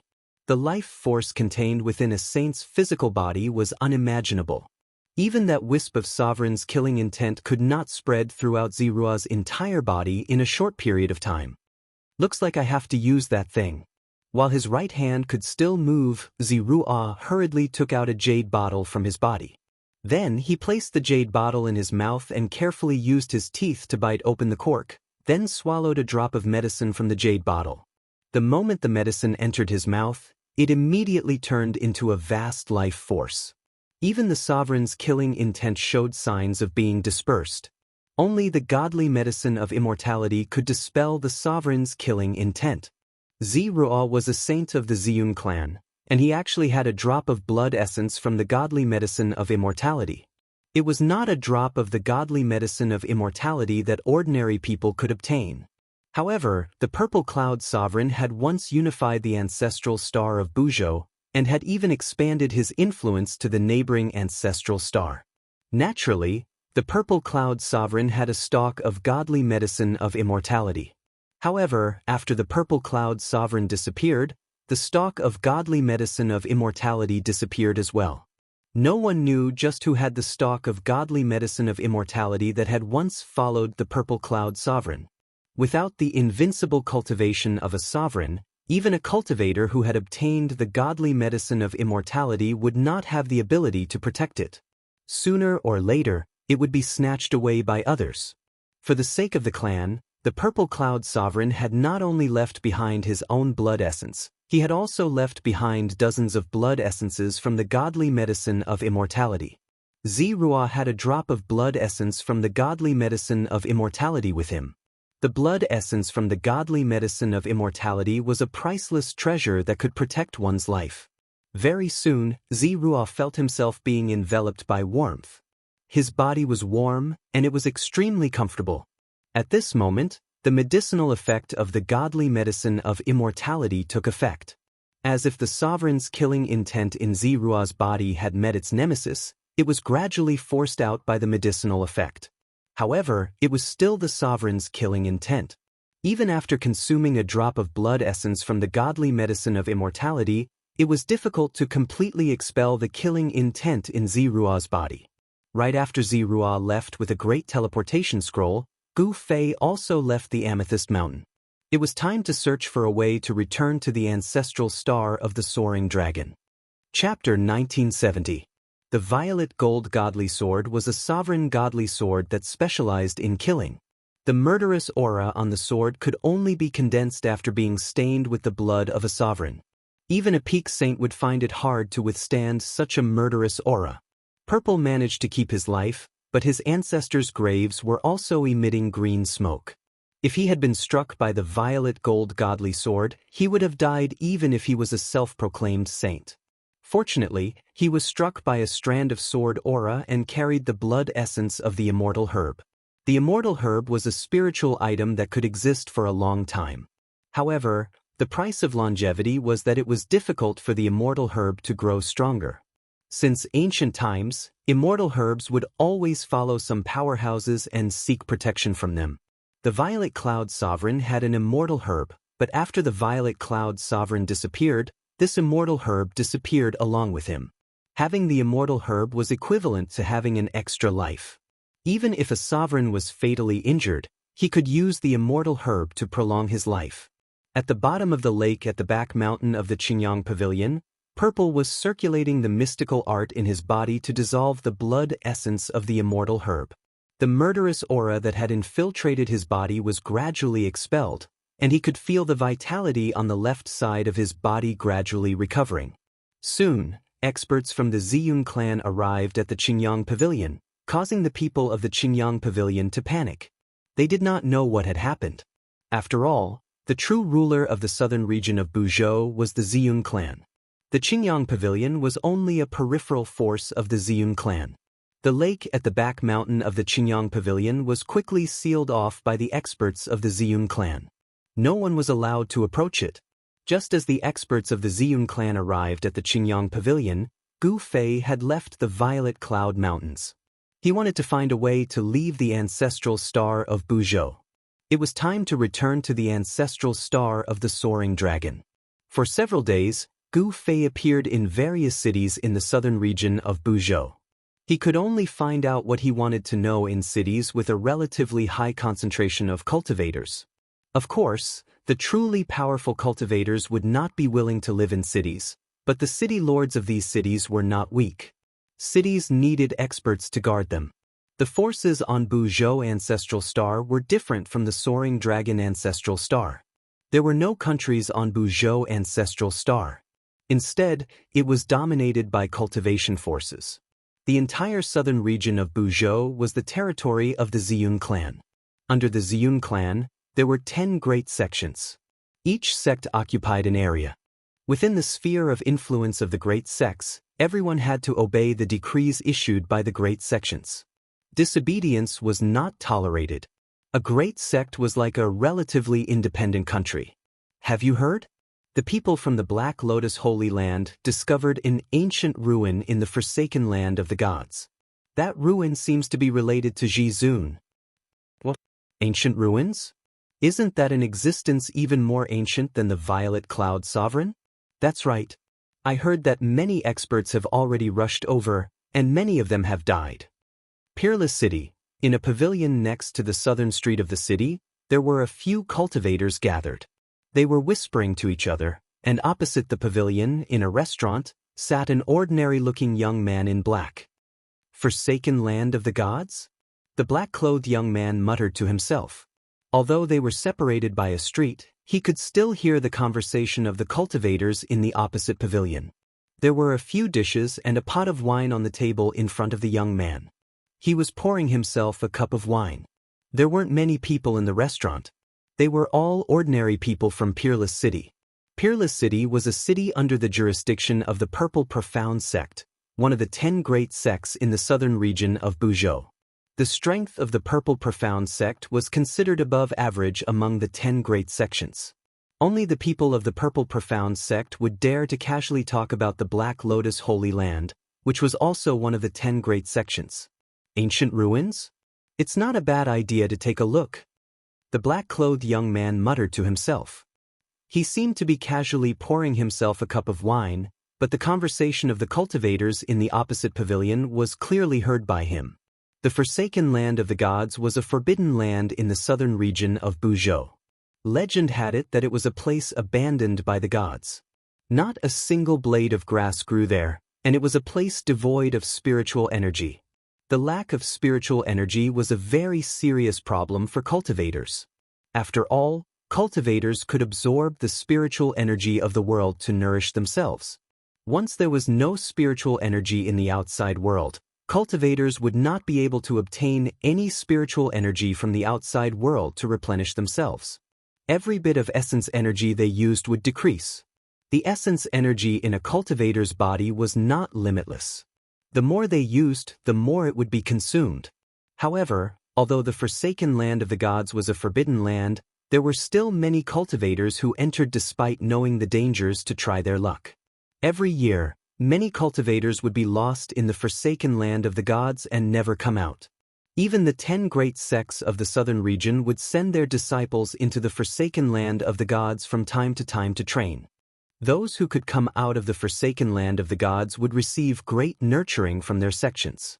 The news that a disciple of the Black Lotus Holy Land had actually found a ruin in the Forsaken Land of the Gods had already spread far and wide, attracting the attention of all the major powers in the southern region. However, the Ziyun clan did not respond even after a long time. As the ruler of the southern region, the Ziyun clan's silence seemed a little abnormal. However, no one knew that the Ziyun clan was no longer in the mood to care about this matter. The Ziyun clan had lost the sovereign god blood and Z had almost died. The experts of the Ziyun clan were now gathered in the Qingyang Palace to protect Z. Z had suffered serious injuries when he came out this time. Even with the essence blood of the immortal herb, it would be difficult for him to fully recover in a short period of time. The Forsaken Land of the Gods was located in the southern region of the Buzhou ancestral planet, between the Amethyst Mountains and the Antarctic Sea. It had a radius of 100,000 kilometers and almost completely blocked the connection between the Amethyst Mountains and the Antarctic Sea.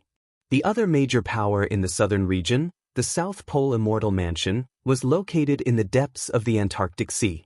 Gu Fei left Peerless City and headed straight for the Amethyst Mountains. Before he left Peerless City, he had already bought a map of the southern region. The location of the Forsaken Land of the Gods was clearly marked on the map. The Forsaken Land of the Gods, the ancient ruins. I'm really looking forward to it. On the peak of a mountain a few hundred kilometers away from Peerless City, Gu Fei faced the mountain breeze and looked towards the Amethyst Mountains. Swoosh!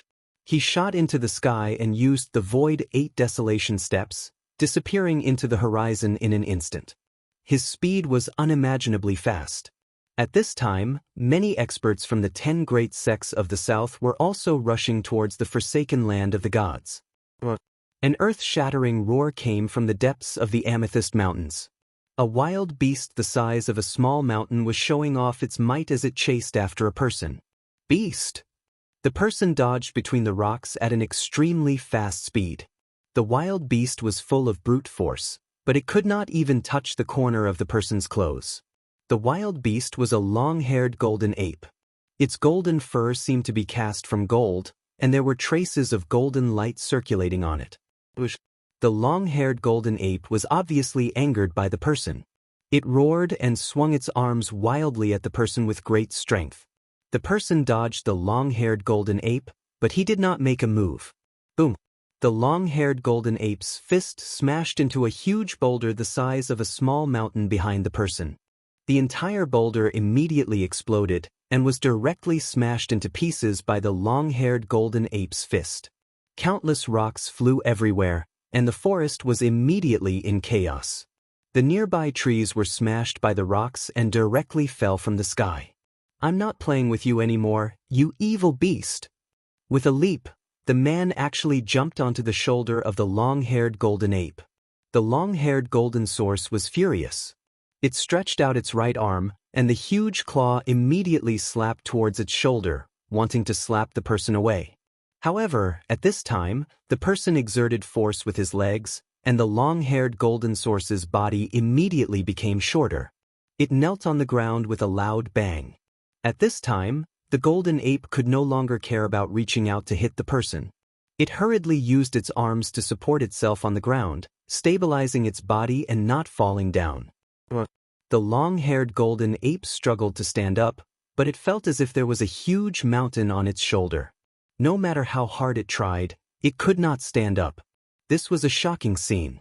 A person who wasn't that tall actually pressed down on a golden ape that was as huge as a small mountain until it couldn't even straighten its back. I'm in a good mood today, so I'll let you go. With that, the man soared into the sky. The long-haired golden ape roared unwillingly and stood up from the ground. It then looked at the figure in the sky in awe, and did not dare to attack again. The Forsaken Land of the Gods, the appearance of the ancient ruins. I think Master will also go there when he hears this news. The person muttered to himself. There had been no news of Master for 3 years, and his cultivation had also broken through to the 4th heaven of Almighty. Even on Buzhou Ancestral Star, it was enough for him to be independent. Gu Zhong stood in the sky and looked towards the depths of the Purple Cloud Mountains. His eyes were extremely deep, and his experiences in the past 3 years appeared in his mind. There were a few times when he encountered half-saints, and he almost died at their hands. He knew that as long as his cultivation improved, he would have the strength to take revenge. He would not let go of those half-saints who dared to attack him. As long as he became the ruler of the Almighty, he would pay a visit to these people and settle the score with them. I should meet up with Master first. Gu Zhong strode towards the depths of the Purple Cloud Mountains. To enter the Forsaken Land of the Gods, he had to pass through the Purple Cloud Mountains. If he took a detour, it would be very far. Just as Gu Zhong entered the depths of the Purple Cloud Mountains, Gu Fei also arrived outside the Purple Cloud Mountains. The ancestral court of the Ziyun clan is in the depths of this mountain range. Chapter 1971. The Violet Cloud mountain range was vast and boundless. The Forsaken Land of the Gods only occupied a small portion of the Violet Cloud mountain range. However, the location of the Forsaken Land of the Gods just happened to be between the Violet Cloud mountain range and the Antarctic Sea. If the cultivators from the Amethyst mountain range wanted to go out to sea, they would have to pass through the Forsaken Land of the Gods. Otherwise, they would have to take a detour. This detour would take a long time. However, they had no choice but to take a detour, because no one had ever crossed the entire Forsaken Land of the Gods. Those who had attempted to do so had all died. On this day, there were many cultivators outside the Forsaken Land of the Gods. Rumble, a war chariot charged over from the direction of the Violet Cloud mountain range, crushing down from high up in the sky, causing the heavens and earth to tremble. A powerful aura emanated from the war chariot. That's the chariot of the Purple Profound sect. The experts of the Purple Profound sect are here. In the mountains, someone recognized the war chariot that had charged directly into the Forsaken Land of the Gods. The Purple Profound sect was one of the top 10 sects in the south. There were many experts in the sect. There were rumors that the founding ancestor of the Purple Profound sect was still alive, but he had sealed himself. Whether this news was true or false, it was enough to shock everyone. One had to know that the founding masters of the 10 great sects had once followed the Violet Cloud Sovereign's 10 tribes. The 10 tribes' war gods were great saints who had once fought for the Violet Cloud Sovereign and made great achievements in battle. Who is it that came? In the forest, many cultivators were guessing that the powerful aura coming from the chariot was definitely a powerful half-step sage. There were 13 half-step sages in the Profound Purple sect. The Purple Profound sect's sect master was a Great Perfection Quasi-Sage. In the current cultivation world, Great Perfection Quasi-Sages were publicly acknowledged to stand at the pinnacle of experts. Unless a sage appeared, Great Perfection Quasi-Sages were invincible. Of course, there were differences in strength between Great Perfection Quasi-Sages. Rumble. Just when the crowd of cultivators was guessing who came from the Purple Profound sect, a muffled, thunderous sound came from the distant sky. That is, all the cultivators on the mountain ridge raised their heads and looked towards the horizon. Another chariot appeared on the horizon, rushing towards the Forsaken Land of the Gods. Roar! The savage beast that was pulling the chariot suddenly roared. The sound was deafening, shocking all the cultivators. This savage beast was incredible. It definitely had the combat power of a supreme being. It was a crimson steed with a black horn on its head. The steed had clouds beneath its feet as it galloped through the air. It was very fast and soon it came close. It's a red-scaled horse. Could it be that the palace lord of the Fire God Palace, one of the top 10 sects, has personally come? All the cultivators who saw this chariot were incomparably shocked because only one of the 10 great sects, the Fire God Palace, had this scarlet scale horse. This was a type of fire-type beast, and its entire body was covered in scarlet scales that were like scarlet flames. From afar, it looked like a rising flame. A powerful pressure came down from the chariot, causing all the cultivators below to tremble in fear. It was as if there was a mountain pressing down on their heads. The chariot did not stop and directly entered the Forsaken Land of the Gods. There are quite a lot of people here. On a mountain peak outside the Forsaken Land of the Gods stood a young cultivator in white. This person was Gu Zhong, who had just arrived at the Forsaken Land of the Gods. He was a warrior, so he could restrain his aura. At this time, he was just like an ordinary person, not a single trace of his aura leaked out. At this time, some big shots began to appear. They constantly drove their chariots into the Forsaken Land of the Gods. Only these people had the ability to do so. One had to know that the Forsaken Land of the Gods was a place without spiritual energy. These big shots carried a lot of things that could replenish their vitality, which was why they dared to drive their chariots into the Forsaken Land of the Gods. If it was anyone else, they would not be able to withstand such consumption. This Forsaken Land of the Gods is very strange. Gu Zhong muttered to himself. He looked at the barren land in front of him and suddenly felt a trace of uneasiness, which woke him up. Could it be that something ominous was about to happen? The cultivation of a fourth-layer almighty was enough for Gu Zhong to protect himself. Even if he encountered a few half-step saints, he would still be able to escape even if he was not a match for them. Gu Zhong did not think too much about it. He directly walked down the mountain and headed towards the barren land that stretched as far as the eye could see. The forsaken land of the gods was a place that had been abandoned by the gods. There was no spiritual energy in it, so it was not suitable for any living thing to grow. There was only sand and stones, and no vegetation could be seen on the ground. The sudden appearance of such a place in the middle of a mountain that was full of vitality was very unexpected. All the vegetation in front of him suddenly disappeared. No one knew how this place was formed, because the forsaken land of the gods had existed since ancient times. No one was like Gu Zhong, who dared to enter the forsaken land of the gods alone. Only those powerful half-step saints dared to wander in the forsaken land of the gods alone. Even almighties had to team up with others before they dared to enter the forsaken land of the gods. At this time, there were already many teams that had entered the forsaken land of the gods. In a hilly area, a team of people was carefully advancing. Although there was no spiritual energy in the forsaken land of the gods, there were still dangers. There were all kinds of barriers here, and there were even all kinds of remnant laws of the world. These were the immortal marks left behind by those peerless existences in the distant past. Old Ming, this path can really lead to the ancient ruins, Chen Feng said with a smile. There were only 5 people in this team, but each of them had the cultivation of an almighty. The person walking in front of this team was a thin, dark-skinned old man in black clothes. At this time, a young cultivator in the team spoke. The old man was called Ming Mie, and he was a loose cultivator. He was good at observing the surroundings, so he could determine if there were any dangerous factors in the nearby area based on the terrain and the distribution of the spiritual energy in the surroundings. If you don't believe me, then scram. Old man Ming Mie couldn't help but roll his eyes when he saw that the young cultivator actually dared to question him. Taoist Tian Song, you should speak less. We trust Taoist Ming Mie. A dark-skinned middle-aged man unhappily looked at the young cultivator and said. The young cultivator saw that the dark-skinned man had spoken, so he didn't say anything else. He couldn't just scram like this. He had already come all the way here. If he were to leave just because of old man Ming Mie's words, then that would be too much of a loss. Who is that person?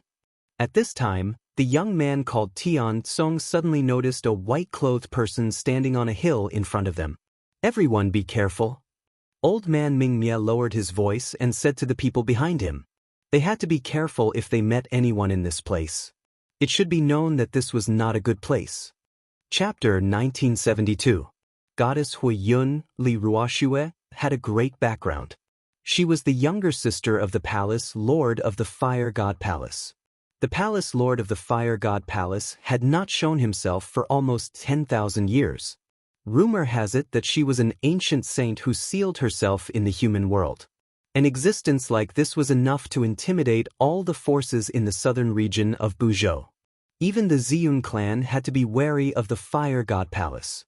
A saint who sealed herself was not someone who could be compared to a great completion quasi-saint. If she dared to undo the seal, then such an existence would recover the cultivation base and realm of a saint. I'm going to kill you. Somewhere in the forsaken land of the gods, a shocking murderous aura could be felt. A woman in fiery red robes was riding a chariot of fire clouds, chasing after a young man in white. Hee, you want to murder your husband? The young man in white shouted as he ran. His voice traveled far as if he was afraid that no one would hear him. You damned fella. If I, Goddess Hui Yun, don't kill you, I swear I'm not human. On the chariot, Goddess Hui Yun was so angry that her body was trembling. Her face was covered with a red scarf so no one could see her face. Bang! Goddess Hui Yun made her move directly. A vast fire elemental power surged. A huge flaming hand appeared above the head of the young man in white and slammed down towards him. Swoosh! The young man in white used his footwork. With just one step, he instantly rushed out from under the huge flaming hand. You little girl really want to murder your husband. The young man in white shouted as he stepped forward. His footwork was very mysterious. With every step he took, a Tao pattern would appear under his feet. Then he would instantly appear far away. His speed was so fast that it was even faster than teleportation. I'm so pissed. Goddess Hui Yunli Ruoxue was enraged. However, this despicable fella was as slippery as a loach. Even with all her mystic arts, she could not stop him. This fella is only at the 4th heavenly layer of Almighty Realm. How is this possible?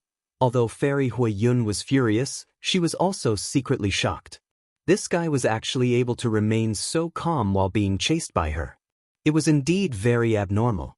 One had to know that if it was an ordinary cultivator of the 4th heaven, she would have already killed him. However, this person's battle prowess seemed to surpass that of a cultivator of the 4th heaven. In particular, this person's footwork was extraordinary. The person who caused Fairy Hui Yun to chase after him for thousands of miles was Gu Zhong. When Gu Zhong was traveling in the southern region of Buzhou ancestral planet, he happened to meet Fairy Hui Yun in a mountain ridge.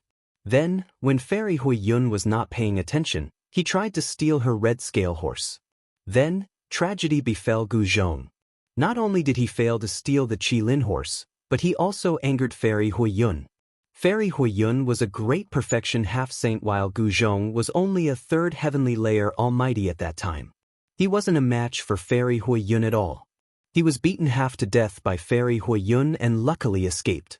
From then on, Gu Zhong was determined to subdue this little pepper. Rumble. Just as Gu Fei and Fairy Hui Yun were in pursuit, a thunderous sound came from the depths of the forsaken land of the gods. The entire forsaken land of the gods could feel the ground trembling. Those guys have made their move. Fairy Hui Yun was shocked and stopped chasing Gu Zhong. Her expression changed several times before she finally gritted her teeth and gave up on chasing Gu Zhong. She drove the war chariot and rushed into the depths of the forsaken land of the gods. Gu Zhong looked in the direction where Fairy Hui Yun disappeared and was shocked. The ancient ruins in the depths of the forsaken land of the gods seemed to have undergone some changes. An incomparably ancient aura came from the depths of the forsaken land of the gods. Swoosh! Gu Zhong also took large strides and chased after Fairy Hui Yun. At this time, an ancient city was floating in the air in the depths of the forsaken land of the gods. It was a dilapidated ancient city with pitch-black walls that had long collapsed. Most of the houses in the ancient city had also collapsed. It was a city that seemed to have gone through a fierce battle. On the buildings of the city, there were marks left by swords, spears, and halberds. It was hard to imagine how such a great battle happened back then.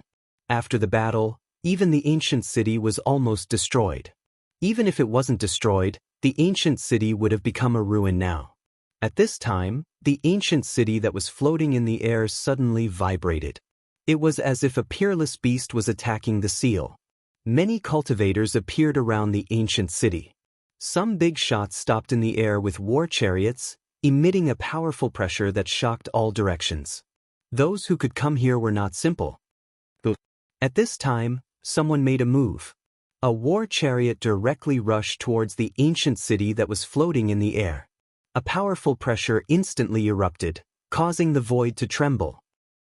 Someone sneered. Then, a tall man whose body was emitting a dazzling divine light appeared in the sky and rushed towards the war chariot. Taoist Wu Shang, what's the meaning of this? Are you trying to go against my Zixuan sect? On the war chariot, a middle-aged man wearing bronze armor and holding a divine spear said coldly. He stared at the man shrouded in divine light as a chilling killing intent emitted from his body. Zixuan sect, what a great reputation. The middle-aged man called Wu Shang sneered. Clearly, he did not place the Zixuan sect in his eyes at all. Are you vagrant cultivators tired of living? At this moment, a melodious voice suddenly rang out. A masked woman dressed in black walked over from afar with a black lotus in her hand, pressing towards Taoist Wu Shang. Black Lotus Holy Maiden. When Taoist Wu Shang saw the black-robed woman, his eyes couldn't help but narrow. Could it be that you 10 great sects want to monopolize the divine stash? Just as the Black Lotus Holy Maiden walked out, a shocking demonic chi suddenly rushed out from the nearby mountains. A great demon brought with it a torrential demonic chi and rushed over. Demonic chi surged into the sky near the ancient city as a murderous aura enveloped the entire world. Demon race. The Black Lotus Saintess and the Purple Profound sect's divine general were both shocked. Even the demon clan had come, which made them feel a lot of pressure. It must be known that in the southern region of Buzhou, there were still quite a few powerful great demons. That's right, it's impossible for the 10 great sects to monopolize the divine stash. Just as the great demon arrived, an eerie voice rang out. A ball of ghostly chi wrapped around an illusory figure. It flew over from the sky and landed in front of the ancient city. Chapter 1973. The ancient city floated in the dusky void. It was in a complete state of ruin. There weren't any intact buildings. It was a city that was almost completely destroyed. But at this moment, there was a vast power in the ancient city that allowed the city to float in the sky. Ancient Tao runes could be vaguely seen on the dilapidated city. This was an ancient city that had been left behind since the primordial era. There were runes of an ancient sovereign on it, which was why it could be preserved until now. One must know that this ancient city was sealed by the sovereign's runes. Some people guessed that the runes of the ancient sovereign would completely dissipate in the near future, which was why this ancient city was discovered by the people of the Black Lotus sacred ground. There might be a sovereign's divine treasury sealed inside the ancient city, which was why the various powers were rushing over, wanting a share of the loot. Your underworld's hands have stretched too far. The appearance of the Tao of Ghosts made all the cultivators present nervous. Almost all the Tao of Ghosts on Buzhou ancestral planet came from the abyssal underworld. The abyssal underworld was very powerful. Even the Ziyun clan and the Huangjin clan of the northern lands were afraid of them. This primordial ruin belongs to my underworld. You guys can scram now. The newcomer was very domineering, directly telling the 10 great sects and the Buzhou demonic race to scram. This shocked everyone. One must know that the 10 great sects of the south had the backing of the Ziyun clan. The Buzhou demonic race was a superpower on par with the abyssal underworld. In the distant past, there was also a sovereign in the Buzhou demonic race. What an arrogant fellow. I hope you have the strength to back up your arrogance. At this moment, a white-haired old man with a ruddy complexion walked out. He held a dragon-head staff and wore straw sandals. His entire body was shrouded in immortal light, exuding a profound aura. Earth Immortal Elder. Everyone couldn't help but be shocked when they saw this old man. This person was the second in command of the South Pole Immortal Manor, the younger brother of the South Pole Immortal Manor's master, Earth Immortal Elder. The South Pole Immortal Manor was a mysterious power in the depths of the Antarctic Sea. There were rumors that the master of the South Pole Immortal Manor might be a saint who had sealed himself. The means of ancient saints were unimaginable. Through sealing themselves, they could live for an eternity. They were true supreme antiques. Outsiders are not allowed to interfere in the affairs of the southern region. The experts of the 10 great sects of the south pressed towards the Ghost Tao expert together. Their powerful auras caused the entire heaven and earth to tremble. The desolate killing aura was suffocating. That expert from the Nether God Palace was incomparably shocked. He never would have thought that the 10 great sects of the South and the South Pole Immortal Palace would ally together to expel him. Rumble. Just as the group of experts was closing in on that Ghost Tao expert, the ancient city in front of them suddenly trembled. Ancient Tao patterns continuously emerged from the dilapidated city, and the power of the supreme Tao patterns was dissipating. After countless years, from the ancient times to the current era, the sovereign Tao runes on the ancient ruins were finally about to disappear. The power condensed by the patterns of Tao was fading away, and beams of divine light kept rushing out from the ancient city. Then, they dissipated into the most primordial natural powers, disappearing into the void. At this moment, all the cultivators could sense the changes that had occurred in the forsaken land of the gods. How is this possible? Everyone was incomparably shocked. Spiritual chi actually appeared in the forsaken land of the gods. The power condensed by the supreme Tao patterns dissipated into the void, turning into spiritual chi. Such a change in the forsaken land of the gods caused everyone to be indescribably shocked. Could it be that the reason why there was no trace of spiritual qi in the forsaken land of the gods was because of this ancient city? Clang! The sound of metal clanging rang out from within the ancient city. This caused everyone to be pleasantly surprised. Perhaps there really was something sealed within the ancient city. Swish! At this moment, the Ghost Dao expert took advantage of this great opportunity and directly soared into the sky, turning into a plume of black smoke as he charged towards the ancient city. Stop him! The experts from the 10 great sects immediately unleashed their respective great techniques to attack the black smoke. They wanted to stop it, but the black smoke was extremely fast. It dodged all the attacks one after another. Just as the black smoke was about to rush into the ancient city, a white figure suddenly appeared in front of the black smoke. He then opened his palm and directly slapped towards the black smoke. A powerful force blocked everything in front of it. The black smoke had no choice but to stop. After that, a pale white palm slapped out from within the black ghost chi. The powerful mysterious Yin energy caused the void to solidify. Bang! 2 huge palms fiercely clashed against each other. The Ghost Dao expert was sent flying a few hundred feet away while the white-robed man only took a few steps back. What? The Ghost Dao expert turned pale with fright. His opponent's combat strength was unparalleled, especially the strength of his physical body. It was even stronger than his own. This was truly unbelievable. This wasn't the combat strength that a level 4 Almighty should have. After receiving the palm of the Ghost Dao expert, Guzhong only felt a wave of cold air coming from his opponent's palm. He couldn't help but shiver. What a powerful, mysterious Yin ghost energy! Guzhong muttered to himself. He had just arrived and intercepted the Ghost Dao expert who was rushing towards the ancient city. However, his opponent's cultivation was much higher than his. Guzhong only managed to repel him by catching him off guard. This kind of thing could only happen once. His opponent wouldn't make the same mistake again. You still dare to come here? On the flaming cloud chariot, Goddess Huiyunli Ruoxue immediately frowned when she saw Guzhong. A murderous aura emanated from her body. Goddess Huiyun was about to attack Guzhong, but Guzhong had already retreated. He didn't want to fight her. This made Li Ruoxue's teeth itch, but she couldn't do anything to Guzhong. Guzhong cultivated the 8 desolation steps. He had the world's fastest speed. Although he was only a level 4 Almighty, with the 8 desolation steps, even a half-saint or a great completion half-saint wouldn't be able to stop him. Roar! At this moment, the Ghost Dao expert roared at the sky. If it wasn't for Guzhong's appearance, he would have long entered the ancient city. He completely hated Guzhong. However, some of the experts from the 10 great sects rode on their chariots, while others approached step by step. They had already surrounded the Ghost Dao expert. Do you really want to go against my Hades palace? Do you know the consequences of doing so? The Ghost Dao expert said sternly. Chapter 1974. Hades Palace. What a great name. Just as everyone was getting closer to the Ghost Dao expert, a voice rang out from afar. Afterwards, a woman wearing golden armor and a golden mask walked out. The Gold Clan. Seeing this woman, everyone was startled.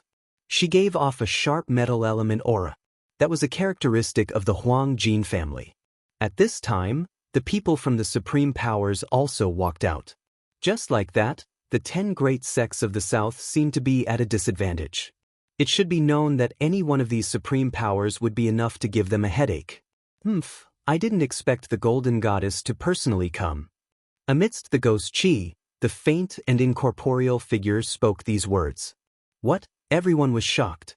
They never expected that the person from the Gold Clan would be the Golden Goddess, whose name had shaken the North in recent years. The Golden Goddess was a genius of the Gold Clan. She had only been on the path for a few hundred years, but she had already become the number 1 of the younger generation in the North. At this time, there were more than 10 experts gathered in front of the ancient city. None of them were weak. Even the weakest was a half-saint. Xianxia actually didn't come. The Golden Goddess glanced at everyone and then said, she was wearing a golden mask, so no one could see her true appearance. However, her tone carried a trace of disdain. Xianxia had been defeated by Gu Fei. He had already been punished by Su to face the wall for 1,000 years. However, not many people in the cultivation world knew about this. During this 1,000 years, everything that happened in the outside world had nothing to do with Xianxia. Golden Goddess, why are you looking for my brother? Could it be that you've taken a fancy to him and want to be my sister-in-law? Suddenly, a loud laugh rang out. At some point, a girl in purple had appeared in the sky. She was smiling at the Golden Goddess. You're courting death. The Golden Goddess was furious. She directly slammed her palm towards the purple-clothed girl. Powerful metal energy instantly condensed into a golden hand that enveloped the purple-clothed girl. The mighty power of the metal element shocked everyone. No one expected the Golden Goddess to attack just like that. By the time someone reacted, the golden hand had already reached the top of the purple-clothed girl's head. The vast and mighty energy fluctuations coming from the golden palm shook the heavens and earth. It was extremely terrifying. Hee, others might be afraid of you, Golden Goddess, but I, am not. As the purple-clothed girl spoke, she formed a sword finger with her right hand. Using her finger as a sword, she pierced the golden hand. Buzz! A sword chime rang out and a purple sword aura shot out from the finger of the girl's right hand. The chilling sword aura tore through the void and collided with the huge golden hand. The incomparably sharp sword chi was indestructible, and it actually directly cut a large hole in the palm of the golden hand. Shwa! Ziyun soared into the sky and rushed out of the hole in the palm of the golden hand. Seeing this scene, everyone was shocked. The Ziyun clan was incredible. Xianxia was already heaven-defying, and now, even Xianxiao's sister was a heaven-defying existence. Someone from the Ziyun clan finally came. The people of the 10 great clans of the south felt extremely complicated. This little princessin was not Xianxia. She was a mischievous girl. It's impolite not to reciprocate. Eat my sword. Ziyun did not take out her divine sword. Instead, she continued to form sword fingers with her right hand. Then she stabbed at the Golden Goddess. Her sword fingers vibrated continuously, and 10 rays of purple sword light shot out in a row, piercing towards the Golden Goddess. The powerful ripples of the sword aura caused the world to lose its color. The Golden Goddess did not move at all. When the 10 rays of light shot out, a ball of golden light suddenly surged out from her body. With a swoosh, it enveloped her. Bang! Bang! Bang! The 10 rays of light all hit the golden divine light around the Golden Goddess and exploded. The extremely sharp sword chi actually could not penetrate the layer of golden light around the Golden Goddess. The Golden Goddess does have some ability after all. Ziyun did not attack again. She knew that it would not be so easy to determine a victor between her and the Golden Goddess. Greetings, Princess. The experts of the 10 great clans hurriedly bowed to Ziyun. After all, the 10 great clans were only the external forces of the Ziyun clan. They were not the core forces of the clan. Even the leaders of the 10 great clans had to be respectful when they saw Ziyun. Stay away from me. I can't be happy when I see you. Ziyun was displeased when she saw the people of the 10 great clans. These people were very boring. They were all respectful and careful when they saw her. It was not fun at all. The people of the 10 great clans could not help but look at each other. They did not know why the little princess did not like them. However, even though they didn't know the reason, the people from the 10 great sects still retreated. Is it the little princess of the Ziyun clan? At this moment, a young man surrounded by demonic chi walked over. He had a feather fan and a silk handkerchief. His eyebrows were like swords and his eyes were like stars. He was definitely a handsome man. Who are you? Ziyun could not help but frown when she saw this person. She disliked this person for no reason. Even she did not know why. I am Wuxia. I would like to be friends with Princess Yun. What do you think, Master Yun? Wuxia waved his fan and said with a smile. He was very confident in his appearance.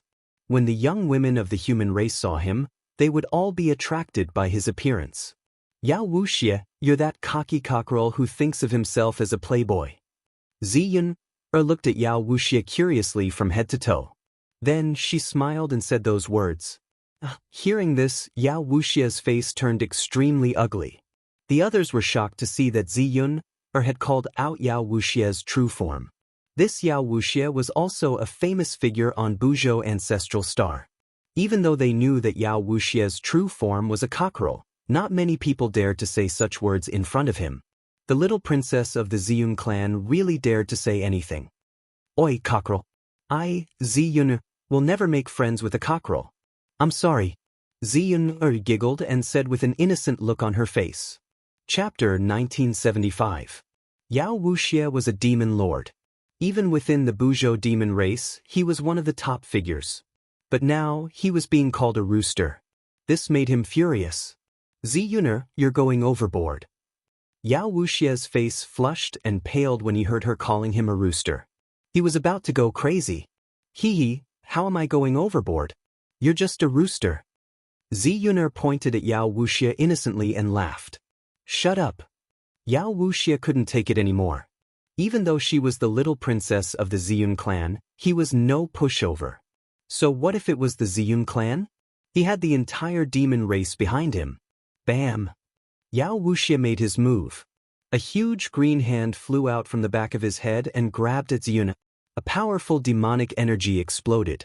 Io, sister goddess, save me. Ziyuner jumped in fright when she saw Yao Wuxia making his move. She hurriedly ran towards the golden goddess. Seeing this, Yao Wuxia did not stop. The green hand continued to grab at Ziyun. This was a hand that was condensed from the energy of his soul. The hand enveloped the entire area, including the space in front of Yao Wuxia. You little brat.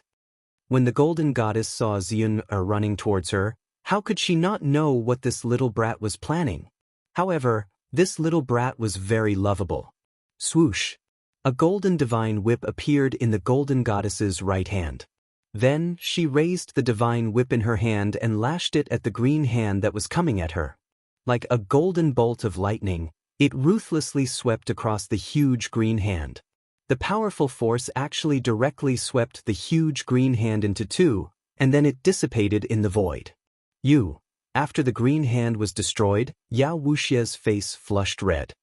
He stumbled back a few steps as blood seeped out from the corner of his mouth. Sister goddess is so powerful. Rooster, you're out of luck.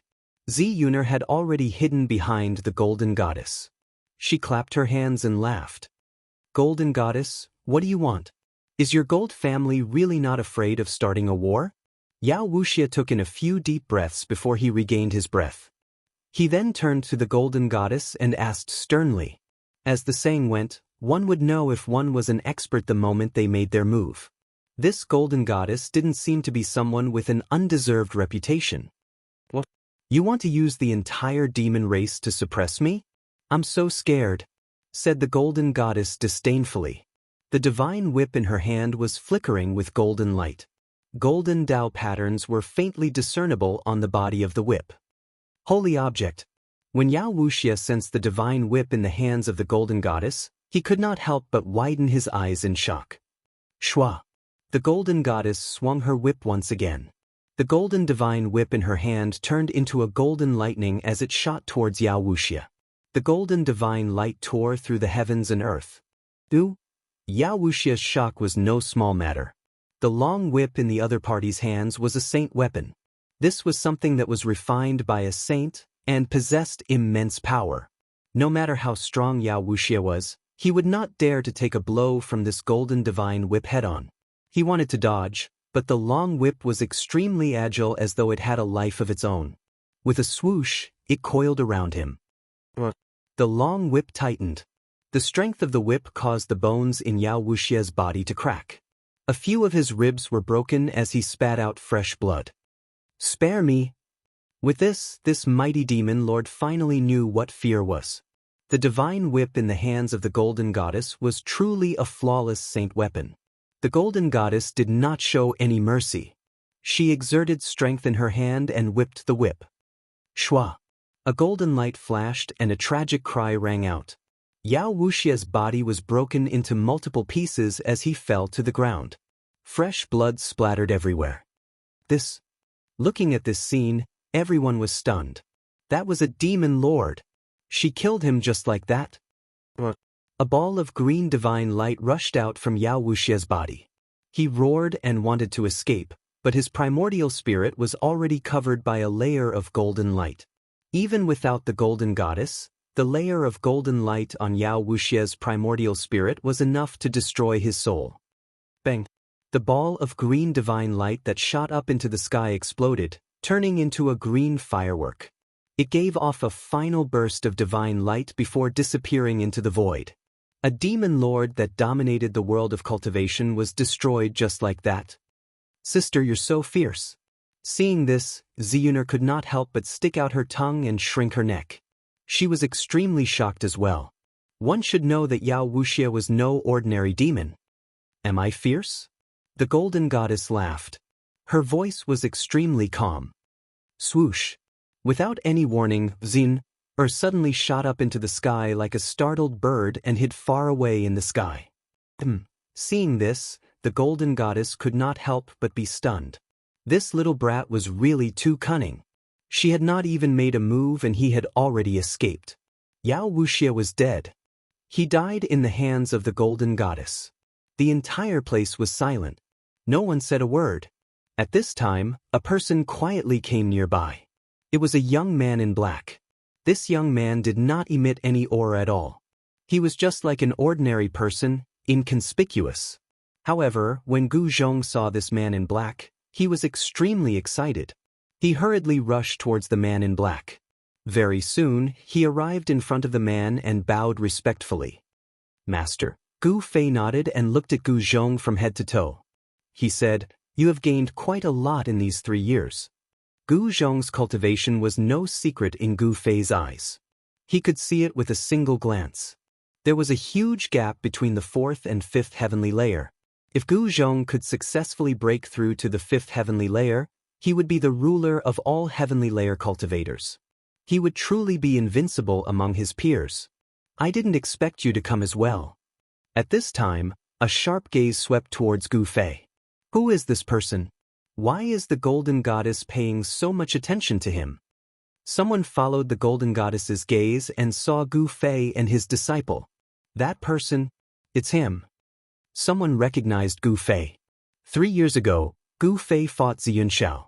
That battle shocked everyone and attracted countless cultivators to watch, who in the southern region of Buzhou had not heard of Gu Fei's name. We came for nothing. Chapter 1976. The arrival of experts that could truly intimidate everyone made the people of the 10 great sects of the south feel a great pressure. There were some people among the 10 great sects that could contend against these people, but they wouldn't easily come out of seclusion. Go ask the ancestor. Fire God Palace's fairy Huiyun transmitted her voice to another Fire God Palace's elder. Only when the cult ancestor came out of the mountain could he compete with these people for the ancient divine treasury. The elder from the Fire God Palace was a little hesitant. It should be known that consulting the sect ancestor was not a small matter. Waking up the sleeping sect ancestor was a big risk. Once the ancestor was enraged, everyone would suffer. Go if I tell you to. Goddess Huiyun was displeased at the elder's hesitation. The elder could only accept the order and quickly leave. Let's see how arrogant you people can be when the ancestor comes. Goddess Huiyun was very calm. She didn't look for Gu Zhong because he was the disciple of the god of slaughter. No wonder he dared to provoke the 10 great sections. The chariot retreated into the distance. Many people noticed the chariot's movements. The 10 great sects thought of the goddess's intentions and quietly retreated as well. Some of them sent people to ask for help from their sections. However, not all of the 10 great sects had super old-timers. For example, the Heavenless sect was relatively weak.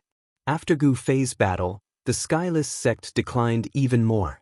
Its territory had been reduced by a third. Out of the 11 cities, 3 had been occupied by other sections. With the Skyless sect's current strength, it would be extremely difficult to take back the 3 cities unless they asked the Ziyun clan for help. However, The Ziyun clan rarely paid attention to the enmity between the 10 great sections. The Skyless sect also sent people over, but they retreated even further. They were here to try their luck and didn't dare to get involved. Master, this woman seems to have her eyes on you. At this moment, Gu Zhong, who was standing next to Gu Fei, could clearly sense the powerful battle intent coming from the Golden Goddess. This woman from the Golden family seemed to really want to fight his master. Ignore them. Our goal is only the ancient god treasury. Gu Fei didn't respond to the Golden Goddess. He still didn't release any powerful aura. He was just like an ordinary mortal. Return to the natural state. Everyone naturally knew that this Gu Fei was not an ordinary person who knew nothing. On the contrary, he was a famous god of slaughter. This guy's fame was earned through killing. Even Xianxia was defeated by him. It should be noted that Xianxia was publicly acknowledged as the strongest among the younger generation in the southern region of the ancestral star of Buzhou, but he was defeated by Gu Fei. Currently, there were only a few young experts in the entire cultivation world of Buzhou ancestral star who could compete with a heaven-defying figure like Gu Fei. The Golden Goddess was one of them. Since when did the god of slaughter, Gu Fei, become a coward? The Golden Goddess stood on top of a barren mountain and glanced at Gu Fei with her golden eyes. Although they were a dozen miles apart, her gaze seemed to be able to see through Gu Fei. If you want to court death, I'll grant your wish. Gu Fei didn't have any protective feelings for the fairer sex. If the Golden Goddess continued to provoke him, he wouldn't mind teaching this descendant of a supreme a lesson. The Golden Goddess was infuriated when she heard this. However, this wasn't the time to fight with Gu Fei, because the ancient god treasury was about to appear. What a pity! I really wanted to see these two fight. Up in the sky, the naive Yun had a look of disappointment in her eyes. Gu Fei had actually defeated her big brother. She found it hard to believe. Her elder brother, Xianxia, was the strongest among the younger generation in the southern region of Buzhou. Is this fellow really that strong? Ziyun stared at Gu Fei and narrowed her spirited eyes. Rumble. At that moment, the ancient city in front of them started to collapse. Countless supreme Dao patterns gradually dissipated and the power condensed by the Dao patterns returned to heaven and earth. The spiritual energy in the entire forsaken land of the gods started to recover. Everyone could clearly feel that the density of the spiritual energy in the forsaken land of the gods, which originally didn't have a trace of spiritual energy, was actually rising rapidly. As long as the spiritual energy of heaven and earth existed in the forsaken land of the gods, it wouldn't be a barren land. The ancient city had existed for an unknown number of years. The city was collapsing from the outside. Pieces of soil fell from the sky and turned into dust before dissipating into the void. After losing the support of the supreme Dao patterns, the ancient city was completely collapsing. It turned into dust and completely disappeared from this world, leaving not a single trace behind. As the ancient city continued to collapse, the fluctuations in the center of the ancient city became stronger and stronger. From time to time, rays of divine light would rush out from the center of the ancient city. The aura of life, how is this possible? At this moment, everyone was indescribably shocked. They could sense a weak ripple of life coming from the depths of the ancient city. The aura of life had actually appeared in the ancient ruins. This caused everyone to feel incredulous. One must know that this ancient ruins had existed for countless years. What kind of life could live for so many eras? Even honorable beings and saints disappeared in the end. Even existences that were said to be eternal were annihilated in the endless passage of time. Rumble. As the ancient city continued to disintegrate, the aura of life grew stronger and stronger. It was as if something alive was about to be born from the ancient city. Everyone was incomparably nervous. No one knew what kind of creature would appear. One must know that this was an ancient creature that was incomparably ancient. Could it be that there really is an ancient creature sealed in the city? Someone exclaimed. This didn't seem impossible. However, when they remembered that this was a creature sealed by an honorable being from the ancient past, everyone couldn't help but be shocked. An existence that required an honorable being to personally seal was at least a terrifying existence that could contend against an honorable being. A rebirth that defies the heavens. The Ghost Dao expert was incomparably excited. He seemed to know something about this ancient city. This ancient ruins was a sealed land. An honorable being from the ancient past had sealed the entire ancient city. An honorable being was an invincible existence in the 9 heavens and 10 earths. Since an honorable being personally took action, the sealed existence couldn't possibly still be alive. However, right now, there was a fluctuation of life coming from the ancient city. Chapter 1977. The ancient city was still collapsing. The power of the sovereign's Tao pattern had completely collapsed and was gradually dissipating. Rumble. The entire ancient city had shrunk to 2/3 of its original size. In the depths of the ancient city, the aura of life gradually became stronger as rays of divine light rushed out. Everyone watched this scene anxiously. Is this a creature from the ancient era? Gu Fei muttered to himself. He couldn't help but think of the bone egg he obtained in the depths of the soaring dragon ancestral star's 100,000 mountain range. That was an egg formed after the primordial divine turtle underwent nirvana. That turtle egg was kept in Gu Fei's inner world and nurtured with the life essence of the divine spring of life. One should know that the primordial divine turtle's life force was very strong, let alone the primordial divine turtle. But even so, the turtle egg formed after the primordial divine turtle underwent nirvana still had extremely weak life force after so many years. This in itself was a miracle. However, it was different now. In the constantly collapsing ancient city, there was actually a life from the ancient era that was about to break the seal and come into the world. This was different from the primordial divine turtle undergoing nirvana. This was a real life from the ancient era that was about to come into the world. Masters, Gu Zhong was extremely shocked. As the ancient city continued to collapse, the terrifying existence in the city emitted waves of energy. A terrifying murderous aura shrouded the sky above the ancient city. Rays of divine light soared into the sky and dissipated in the void. This was the dissipation of the sovereign's sealing power. Within the divine light, there was a chilling aura. It was as though a peerless demon was lurking there and could jump out at any time. How is this the primordial divine treasury? Someone discovered that something was wrong. There was indeed something sealed in the ancient city, but it wasn't the legendary primordial divine treasury. Instead, there was a terrifying existence sealed within. Roar. A deep roar came from the depths of the ancient city. It wasn't loud, but the penetrating power was very strong. All the cultivators present could hear it clearly. Someone was dumbfounded. There was really a terrifying existence sealed within the ancient city. What is that? The ancient city continued to shrink. The city was collapsing, falling off, and turning into dust before returning to the world. At this moment, a figure appeared at the center of the ancient city. Although it was just an illusory figure, it gave off an extremely savage feeling. An ancient creature? All the cultivators stared at the silhouette. They soon realized that the silhouette was not a human, but a member of a different race. It was a minotaur with a human body. Roar. The ancient creature with the head of a bull and the body of a human roared at the sky. Terrifying sound waves spread out, and countless cracks appeared on the city that was already on the verge of collapse. Clang. The sound of metal chains clashing against each other rang out. The ox-headed celestial being that was sealed here was struggling. His body was coiled by numerous black chains. It was these unassuming black chains that bound the minotaur to the inside of the ancient city. Humans. A powerful divine will rippled out from the minotaur's body as a voice rang out in everyone's hearts. This voice was filled with killing intent. Rumble. The minotaur struggled violently, causing the entire world to shake. It was as terrifying as an ancient god. Open for me! The minotaur roared furiously, using all the energy in his body.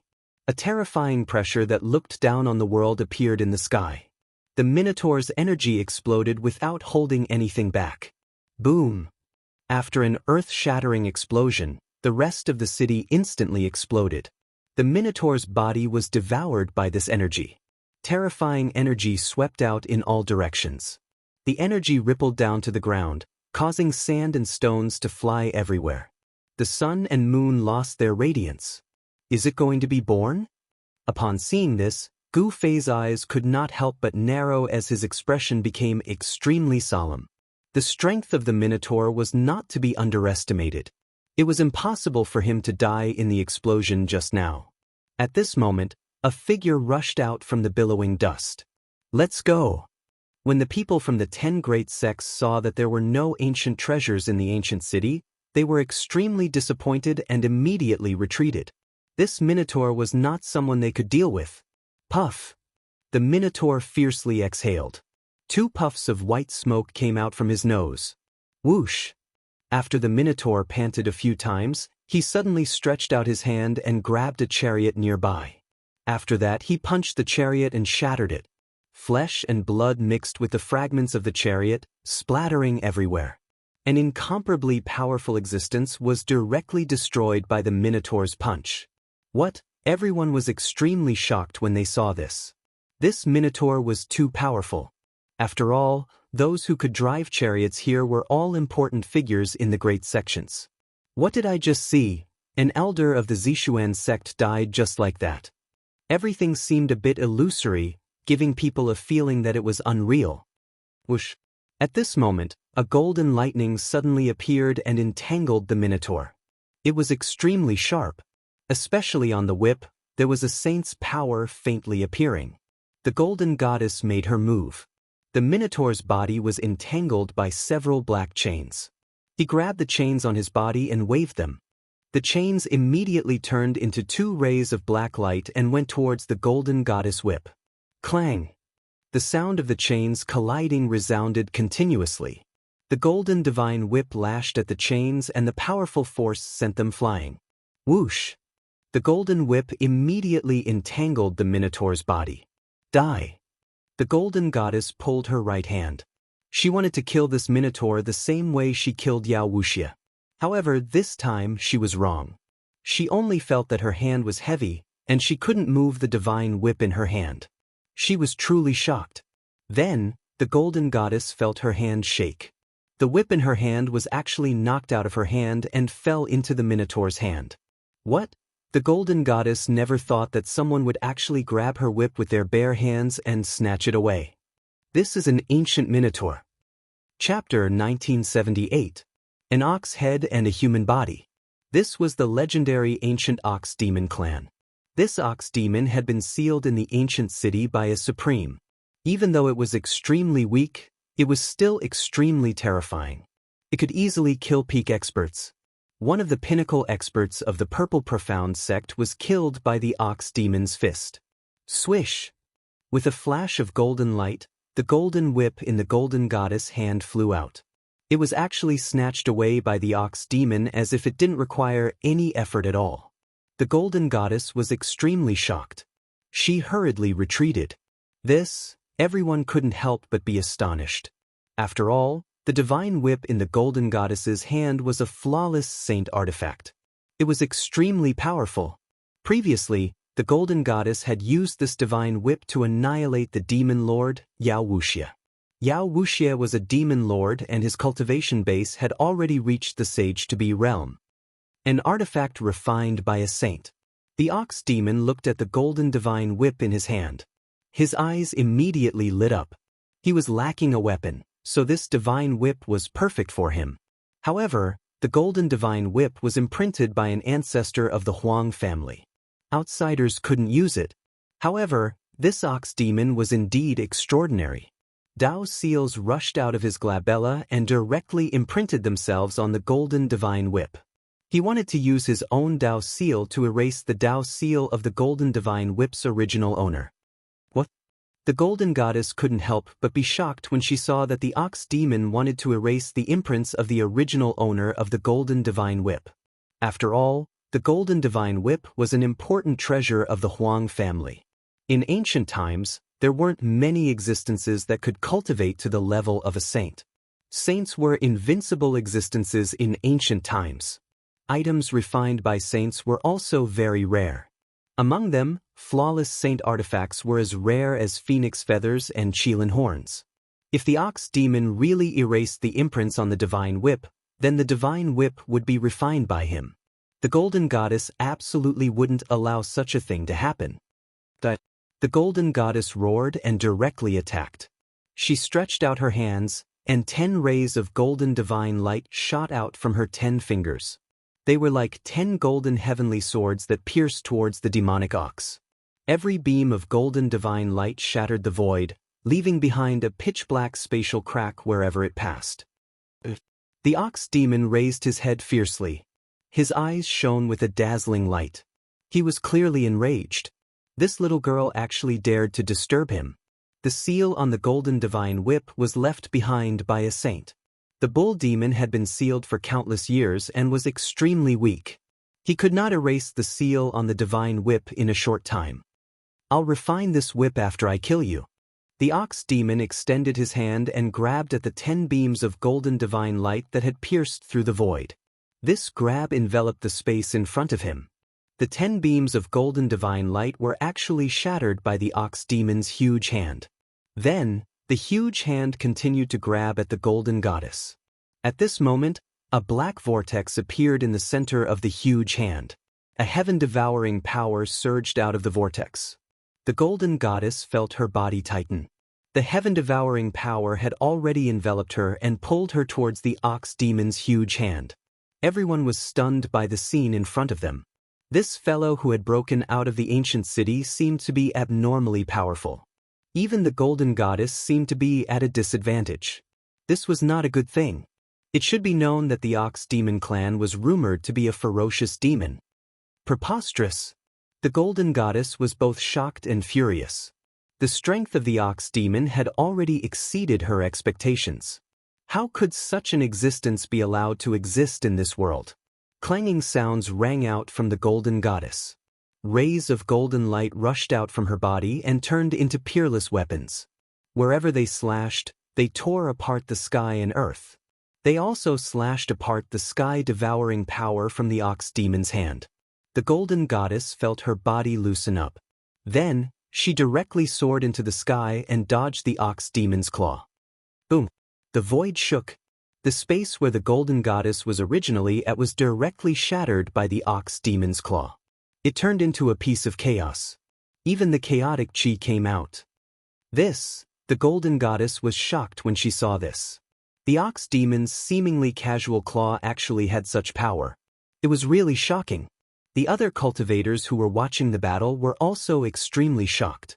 At this moment, Xianxia looked at the ox demon and then at Gu Fei.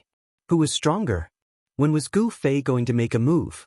Who would have thought that a creature that shouldn't have existed would jump out when the primordial relic appeared? The primordial ox demon was indeed impressive. He was personally sealed by a supremacy. Even though he had fallen, he could still go against the heavens and reappear in the world. The ox demon's methods had undoubtedly stunned everyone present.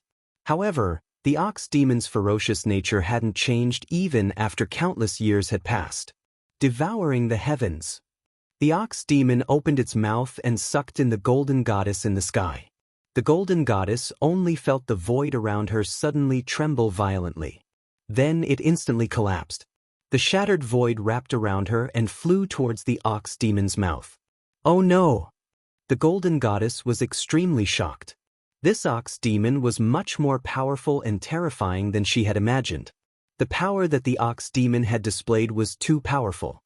Could it be that this ox demon still had the cultivation and combat strength of a saint? That was impossible. If this ox demon had the cultivation of a saint, the world would have reacted long ago.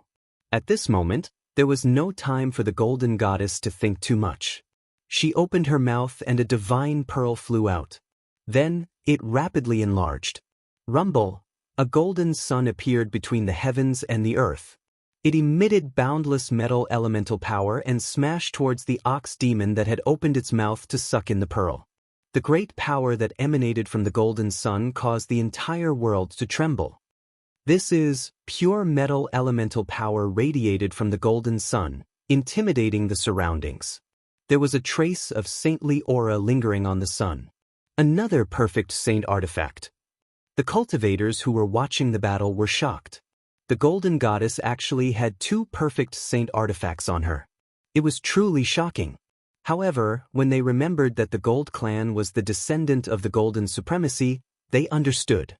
After all, the Golden Supremacy was an extreme saint. At this moment, the ox demon was finally moved. The dazzling golden sun smashed towards it. It was as if there was really a sun falling from the sky.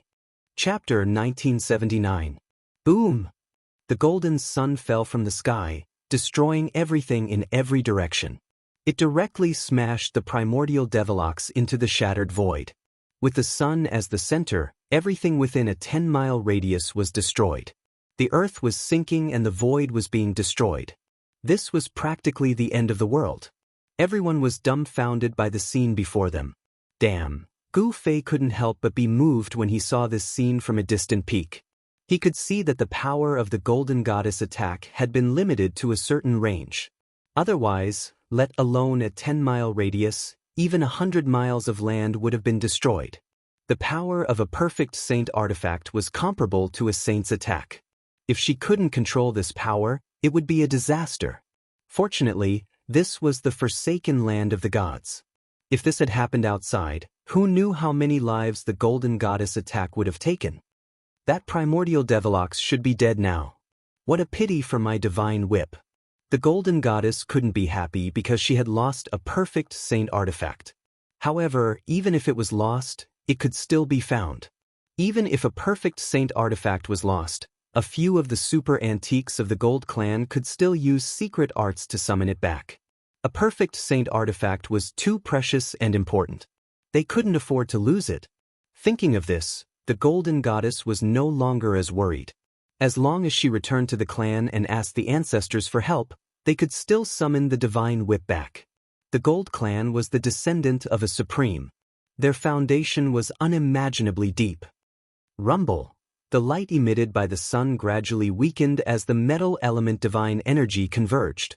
In the end, the sun turned into a dazzling golden pearl the size of a thumb and flew back to the Golden Goddess. The Golden Goddess swallowed the pearl in one gulp. She's using her own essence to nourish the saint artifact. When Gu Fei saw this, he immediately thought of this situation.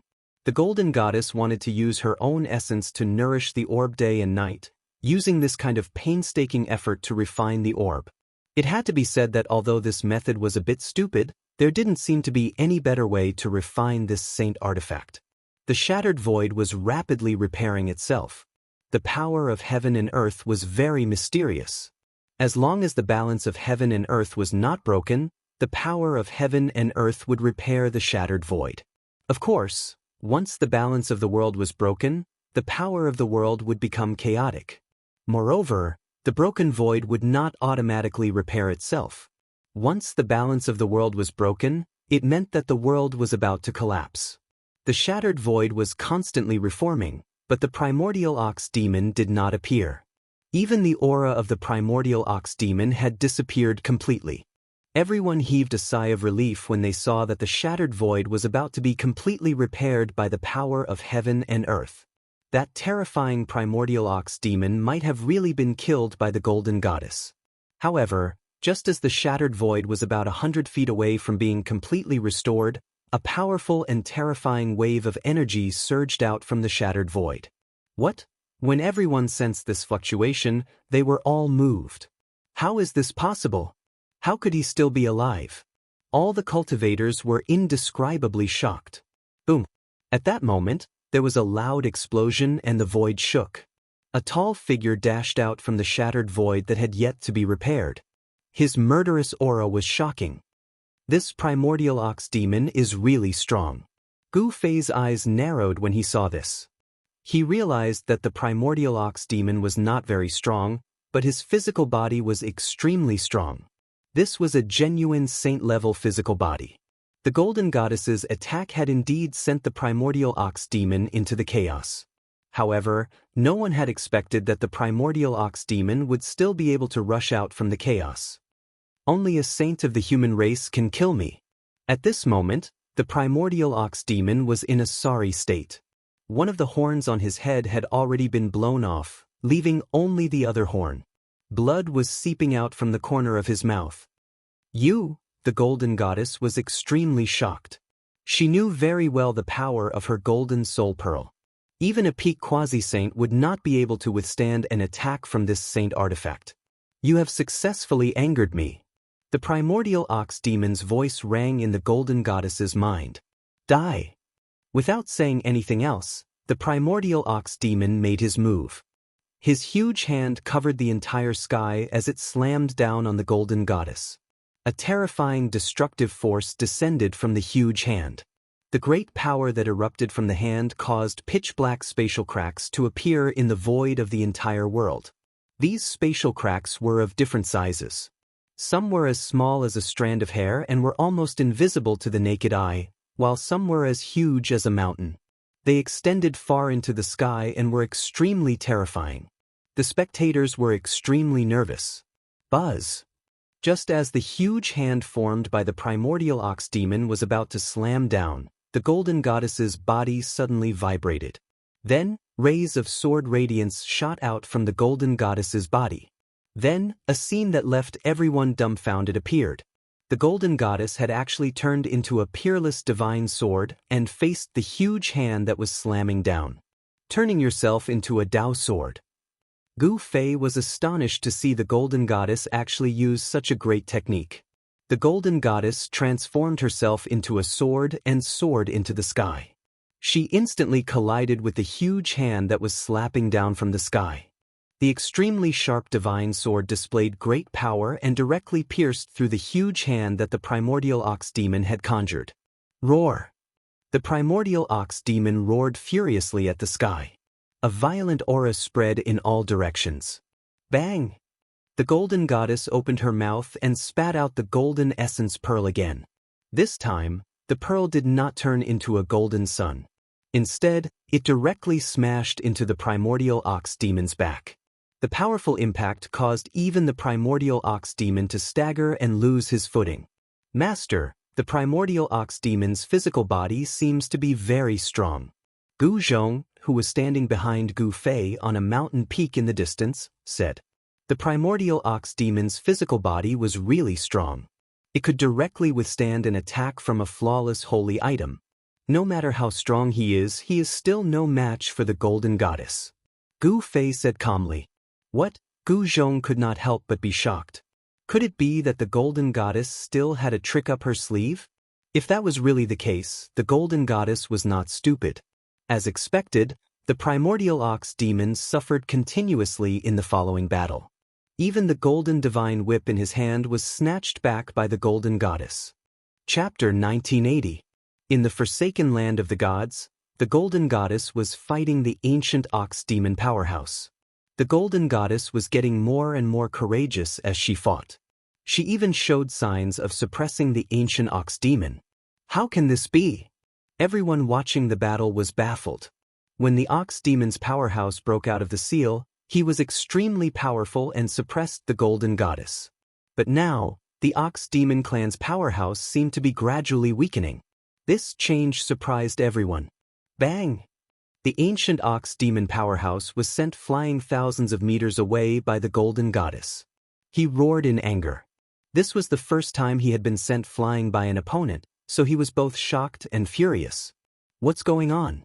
Why can't I absorb the world essence chi? The ox demon emperor roared in his heart. He realized that the concentration of world essence chi in this area was actually very low. It was so low that it was negligible. An ancient race like him was naturally close to world essence chi. He could use the power of world essence chi with just a wave of his hand, and his power would never dry up. But now, the ox demon monarch of the ox demon clan was shocked to find that he couldn't absorb any spiritual energy from the outside world. Such a thing was absolutely unimaginable for an ancient living being like him. It should be known that world essence chi was abundant in the ancient era. It was precisely because of the abundance of world essence chi that the races of that era were extremely powerful. Some races could even absorb world essence chi the moment they were born. They were comparable to immortal essences. However, in the current era, the concentration of world essence chi could no longer be compared to the ancient era, especially in the forsaken land of the gods. The forsaken land of the gods was a strange place to begin with. There wasn't a trace of world essence chi here, so the ox demons couldn't replenish their yuan chi at all. The ancient races relied on world essence chi far more than the cultivators of the current era. What exactly is this place? The ancient ox demon emperor had already realized the strangeness of this place. There was almost no world essence chi, so his combat strength was greatly reduced. What was worse was that his yuan chi was constantly being consumed, but he couldn't replenish it at all. As a result, he gradually became weaker.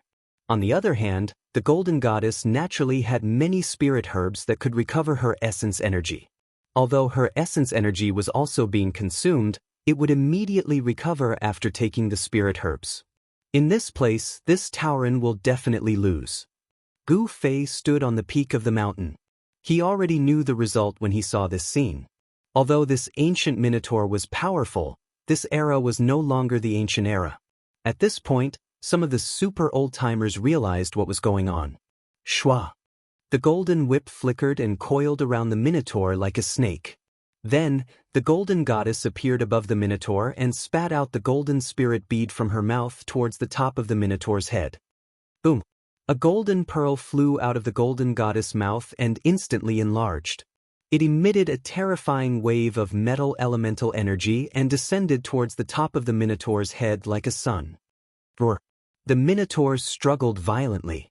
He wanted to dodge, but his hands were already entangled by the divine whip. He could only watch as the ball of golden light smashed towards his head. The golden spirit bead was as heavy as a primordial divine mountain. It was a magic treasure refined from the essence of heaven and earth. The power of the golden spirit bead was unbelievably strong. Even the minotaur was shaken by the golden spirit bead's attack. The golden divine whip was a sacred item. Even though the minotaur was a powerhouse of the ancient era, he had been sealed for countless years and his yuan chi had been greatly damaged. It was difficult for him to break the divine whip. His muscles were trembling, and his veins were popping up on his skin. The golden spirit bead had already pierced deep into his muscles and bound him tightly. If he had been at his peak, even a great perfection sacred weapon refined by a great perfection saint wouldn't have been able to do anything to him, let alone a divine whip refined by a saint. The minotaur was extremely dissatisfied. He couldn't even deal with a little fellow who hadn't even become a saint yet. Boom! It was as if a golden sun had fallen from the sky. The ball of dazzling divine light that emitted the shocking power of metal slammed heavily on the top of the primordial demon emperor's head.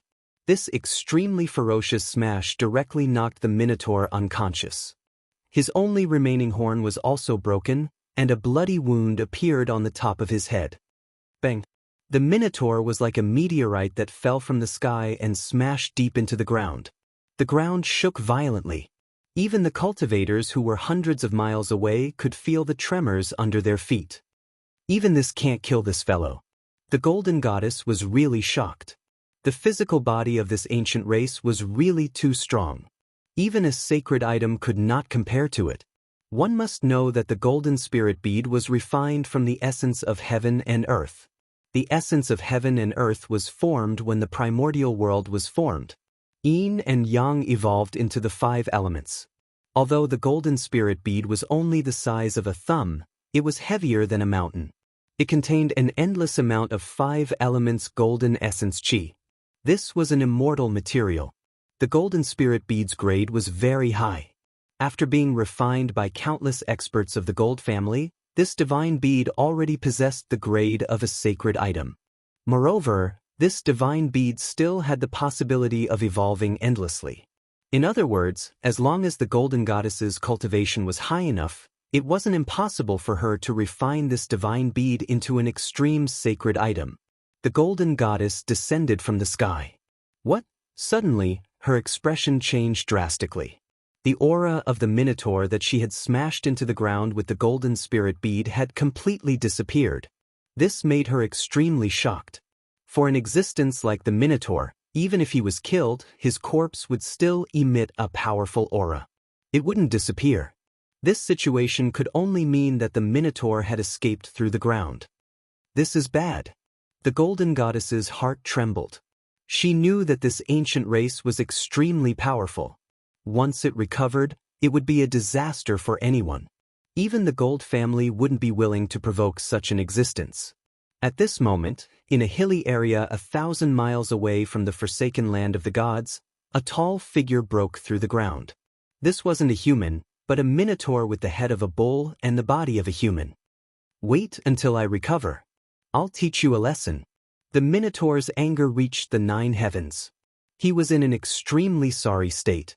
2 of his horns were broken, his head was covered in blood, and the top of his head had caved in. Chapter 1981. The primordial ox demon clan had once ruled a region in the primordial era. They were extremely powerful and were one of the largest clans in the primordial era. This minotaur was definitely not simple for a supremacy to personally seal him. A supreme existence that had fallen long ago had come back to life. This was a different kind of rebirth. Moreover, this minotaur seemed to have a secret technique that could restore his memories from his previous life. When the minotaur was fighting the golden goddess, he used the ox demon clan's secret technique to escape thousands of miles away. He needed to recuperate and recover his vitality before he could settle the score with these people. Swoosh! The minotaur burrowed into the ground again. He needed to leave this place as soon as possible. When he was fighting the golden goddess just now, he sensed a few auras that were no weaker than the golden goddess. He was no match for these people now. The minotaur was indeed a big shot from the primordial era. He retreated decisively so that he could make a comeback in the future and kill everyone who dared to attack him. A day later, a tall figure sat cross-legged in a valley in the mountains outside the forsaken land of the gods. There were specks of spiritual light in the valley. They were the visible spirit chi of heaven and earth. The spirit chi from all directions was gathering in the valley and entering the figure inside. It was a minotaur wearing broken armor and covered in blood. The minotaur was breathing in and out the spirit chi of heaven and earth. After he left the forsaken land of the gods, he found a place to recover his vitality. An obscure yet powerful aura lingered in the valley. It wasn't just the spirit chi of heaven and earth. Even the flowers and trees in the valley were overflowing with life essence and gathering towards the minotaur. The minotaur's wounds were healing rapidly. The primordial era's affinity with the spirit chi of heaven and earth was unmatched by any other race in the current world. They could directly convert the spirit chi of heaven and earth into their own vitality. This was what the minotaur relied on. If they were outside the forsaken land of the gods, the golden goddess might not be his match. Just as the minotaur was breathing in and out the spirit chi of heaven and earth, 2 figures appeared silently outside the valley. They were 2 young cultivators. "Master, the minotaur is inside." One of the young cultivators glanced into the valley and said, "You stinking brat, how dare you doubt my tracking technique?" A cultivator who appeared even younger than the one who spoke up earlier spoke up. These 2 young cultivators who appeared outside the valley were none other than Gu Fei and his disciple. Gu Fei's tracking technique was quite good. He actually managed to chase them all the way here. "Master, should I go in and take a look?" Gu Zhong rubbed his head and said in an embarrassed tone. The spiritual energy in the valley seemed to be converging, but the spiritual energy fluctuations weren't very strong. "You're courting death if you go in," Gu Fei said to Gu Zhong with a grave expression. In just one day, the ox head in the valley had become so powerful that even he was moved. The more obscure a true expert's aura was, the more powerful they were. Although the ox-headed man was no longer who he was in the past in a sense, this did not hinder him from using the various techniques of the ox demon race. There's actually such an existence in this world. Gu Zhong was well aware of his own strength. With his cultivation of the 4th heavenly layer, it would be difficult for him to fight against a half-sage, let alone the demonic ox emperor in the valley. "Wait for me outside." After Gu Fei instructed Gu Zhong, he directly walked into the valley. That ox-head man really knows how to find a place. Flowers bloomed in the valley, and towering trees stood on the ground. Their huge canopies covered a large area. Who knew how many years these vines had been growing for? Each one of them was very long, and some were even thousands of meters long. They were lying between 2 trees. Surprisingly, after walking into the valley, Gu Fei couldn't hear any sounds of animals. The valley was terrifyingly silent. Only the rustling of the leaves could be heard when the mountain breeze blew. After passing through the forest, Gu Fei realized that the view in front of him had suddenly widened. Just as Gu Fei walked out of the forest, the ox-head man sitting on a huge rock suddenly sensed something and opened his eyes. 2 rays of light shot out from the ox-head man's eyes, filled with killing intent. Swoosh! Just as the ox-head man stood up from the rock, the space in front of the rock suddenly shook. Then a figure appeared there. Seeing this, the ox-head man couldn't help but be shocked. The other party seemed to be very strong, and there seemed to be a special aura around the other party.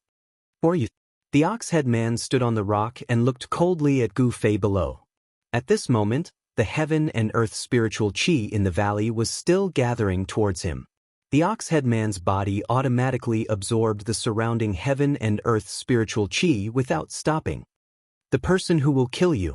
As soon as Gu Fei said this, a shocking killing intent erupted from his body. The powerful force caused the space around him to shake. Boasting shamelessly. The ox-head man sneered. This was not the abandoned land of the gods. In this world, he could constantly absorb heaven and earth spiritual chi to recover his exhausted yuan chi. To a certain extent, he was already standing in an invincible position.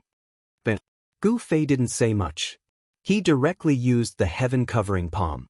The palm covered the sky, and the entire world suddenly darkened. A single palm covered the sky, sealing the space where the ox-head man was at. A powerful force spread in all directions, and the heaven and earth spiritual chi in the valley became chaotic. Preposterous! I'll let you see how powerful your grandpa ox is.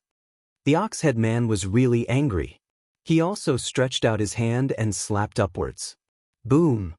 The 2 huge hands collided with each other in an instant, producing an earth-shattering sound. Under the collision of these 2 forces, the void instantly collapsed and turned into chaos.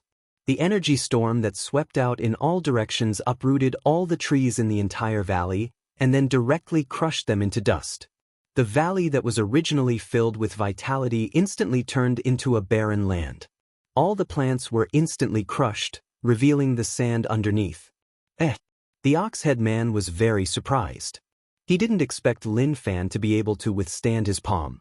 The 2 huge palms dissipated, and no one could really suppress the other. Good fella. Gu Fei was secretly shocked. This ox-head man's physical body was really strong, so strong that it was abnormal. This guy actually dared to go head-on against him. Swish. Swish. Chapter 1982. Boom! The entire valley exploded. An extremely ferocious force wreaked havoc, destroying everything in its path. The 2 figures were like 2 ancient war gods fighting. Everywhere they passed by, everything was destroyed. The mighty shockwaves from the mountain engulfed a radius of 10,000 miles. This was the result of the 2 experts carefully controlling their strength. If they were to go all out without any reservations, the surrounding 10,000 miles would be shrouded by their auras. This was the terror of a great completion quasi-sage. They were just a step away from becoming a sage. When they went all out, their auras could cover a radius of 10,000 miles and shake the world. Roar! The Minotaur roared in anger. The baleful aura on his body was incomparably dense.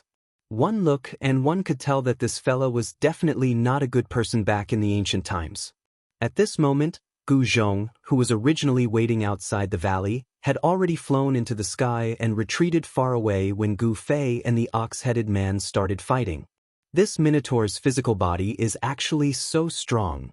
Gu Zhong couldn't help but feel shocked when he saw the 2 figures fighting in the distance.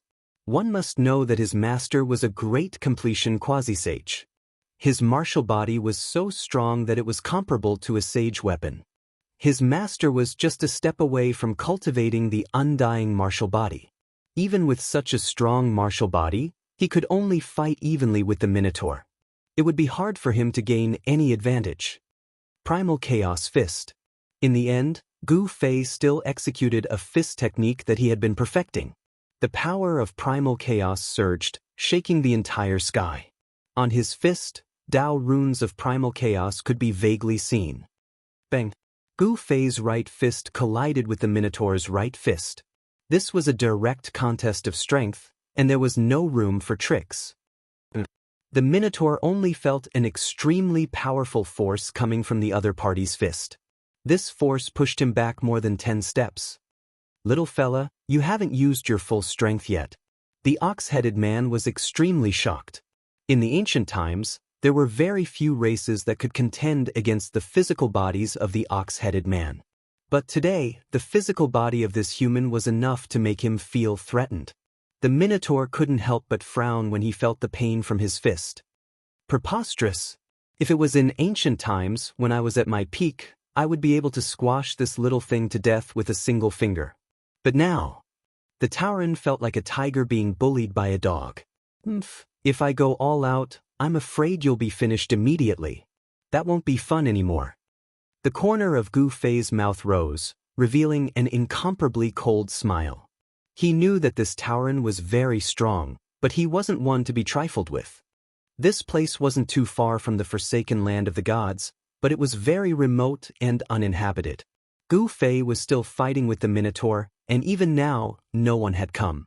In other words, there were no cultivators within a 10,000-mile radius. At the very least, there were no powerful cultivators. However, as time passed, someone would definitely notice the commotion here. The ox-headed man did not want to alarm other experts. After all, he had yet to recover his vitality. Shameless boasting. The ox-headed man was both shocked and angry. He opened his mouth and inhaled, using the heaven-devouring divine art. A heaven-devouring power surged out of his mouth and swept towards Gu Fei. The terrifying devouring power sucked Gu Fei and the space around Gu Fei over. The ox-headed man wanted to swallow Gu Fei in one gulp. "If you want to die, then I'll grant your wish." Gu Fei thought that this guy actually dared to swallow him into his stomach. If this wasn't courting death, then what was? He pretended to resist, but he was pulled over by the heaven-devouring power and swallowed into the ox-headed man's stomach. Seeing this scene, Gu Zhong couldn't help but be dumbfounded. His master had actually been swallowed into the ox-headed man's stomach. This was too inconceivable. Could it be that master did this on purpose? Gu Zhong muttered to himself. He wasn't stupid. He quickly guessed Gu Fei's intentions and couldn't help breaking out in a cold sweat for Gu Fei. This was too risky. The ox-headed man was pleasantly surprised. He raised his head and laughed. He didn't think that this little thing would be so easily swallowed into his stomach. As long as he swallowed someone, even a saint would be reduced to a puddle of blood. At this moment, Gu Fei, who had been swallowed by the ox-headed man, entered the ox-headed man's stomach. He was shocked to find that the ox-headed man's stomach was actually a ball of dark blue demonic light. He was trapped in this dark blue demonic light, and his essence was actually leaking out. Demonic runes were faintly discernible on the dark blue demonic light, interweaving with each other to form a powerful demonic energy. The demonic ox clan was a branch of the demonic demon clan. They possessed the bloodline of the demonic demon clan and had a powerful body. Coupled with the demonic energy, the demonic ox clan was a powerful clan in the ancient era. Gu Fei felt that the demonic light around him was shrinking. A demonic energy that could destroy everything in the world was surging towards him from all directions. Gu Fei snorted coldly. Then, with a thought, an illusory image of a huge cauldron immediately emerged from his body and enveloped him. The destructive energy that came from all directions was immediately blocked by the ancient cauldron image on Gu Fei's body. It couldn't get close to Gu Fei at all. At this moment, the ox-headed man outside was about to kill Gu Zhong. But at this moment, his expression suddenly changed. He seemed to have sensed a change that shocked him. It was a change that came from within his body. The ox-headed man directly sat down cross-legged with an expression of disbelief on his face. "Explode your body." Inside the ox-headed man's body, Gu Fei also sat down cross-legged. Then, he activated the power of the mountain and river cauldron. The ancient cauldron outside his body immediately grew bigger. Roar! The ox-headed man roared angrily. He could feel the change that was happening in his body. He activated the power in his body to suppress the mountain and river cauldron that was growing bigger. An endless amount of power was directed towards the ancient cauldron. However, what made the ox-headed man's heart cold was that no matter how much he activated the power in his body, he couldn't suppress the ancient cauldron image. What's going on? My body is the body of a sage. How can it be threatened by the ancient cauldron image? The ox-headed man didn't believe it. However, when he tried many methods to suppress the ancient cauldron image to no avail, he had to believe it. Could it be the mountain and river cauldron? Chapter 1983. How is this possible? It's really the mountain and river cauldron. The ancient ox demon was scared out of his wits. If a mountain and river cauldron appeared in his body, it would definitely cause his body to explode, destroying both his body and soul. Unlike when he was sealed by a supreme being, the current ox demon was no longer the peerless evil demon that dared to challenge a supreme being. Buzz. The ancient cauldron shadow around Gu Fei trembled. The demonic light that enveloped him was the first to disperse. Then, the ox demon's abdomen began to swell. Ah! The Minotaur's eyes were bloodshot, and the bones in his body emitted cracking sounds. A powerful and unstoppable force caused his body to swell up. His sweat had already soaked through the broken armor on his body. Didn't the mountain and river cauldron disappear with that person? How could it appear in this little guy's body? The bull-headed man was unwilling to die like this. It was too humiliating. Although he had a saint-level physical body, in front of the mountain-river cauldron, not to mention a saint-level physical body, even a saint-level physical body would not dare to swallow the mountain-river cauldron. Gotcha! Gotcha! Gotcha! The ox demon's body continued to swell. His bones were shattering. His muscles and tendons were being pulled. His entire body was like a rubber ball, expanding. Despicable little guy. The ox demon roared. He clenched his teeth. Then, a demonic light shot out from between his eyebrows. Within the demonic light, there was a small figure. It was the primordial spirit of the ox demon. The ox demon abandoned his body. Then, his primordial spirit didn't escape. Instead, it rushed into his body. A figure appeared where Gu Fei was. It's really the mountain and river cauldron. The ox demon's primordial spirit was extremely shocked. In the ancient era, the mountain and river cauldron's name was enough to shock the world. Legend had it that this ancient cauldron was a connate divine artifact formed by the heavens and earth. However, there were also legends that this ancient cauldron was a supreme artifact refined by a supremacy. Even in the ancient times, no one knew how this supreme artifact appeared or who refined it. However, one thing was certain, and that was that this ancient cauldron was a supreme godly weapon. I can't believe you didn't take the opportunity to escape. You could have taken the road to heaven, but you chose to barge into hell. When Gu Fei saw the Minotaur's spirit, his eyes immediately lit up. If the Minotaur chose to escape, it would be very difficult for Gu Fei to stop him. However, it was different now. The Minotaur's primordial spirit had actually entered his body. Primordial Soul Dao Transformation Sword. Gu Fei didn't hesitate. He used one of the 9 mystiques of the immortal Dao, the Essence Soul Sword. The power of his essence soul quickly condensed, and then swish. A beam of purple light shot out from between his eyebrows, instantly turning into a huge blade that pierced towards the ox demon's soul. The ox demon's primordial spirit was shocked. It wanted to dodge, but the Essence Soul Dao sword was just too fast. It had only just shot out when it appeared before the ox demon's primordial spirit the next moment. The chilling sword chi had already locked onto the ox demon's primordial spirit. Swish! The Essence Soul Dao sword flashed past, and the ox demon's primordial spirit was immediately cleaved in half. However, to Gu Fei's shock, although the ox demon's primordial spirit was cleaved in half, it didn't dissipate into the void like other primordial spirits. How is this possible? Gu Fei was extremely shocked at the sight of this. He had never seen someone survive after their primordial spirit was cleaved in half. He knew the power of the Essence Soul Dao sword very well. It was a supreme divine technique of the immortal Dao that was specially used against the primordial spirits of cultivators. The ox demon's primordial spirit that had been cleaved in half actually gathered together. Very soon, a complete primordial spirit reappeared. What kind of mystique is this? The ox demon was truly stunned by the battle technique that Gu Fei had displayed. At this moment, he finally gave up on his physical body.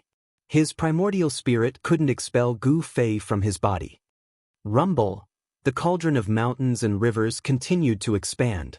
The sound of wind and thunder came from the ox demon's body, and hideous bloody scars began to appear on his body. The ox demon's body was about to explode from the power of the cauldron of mountains and rivers.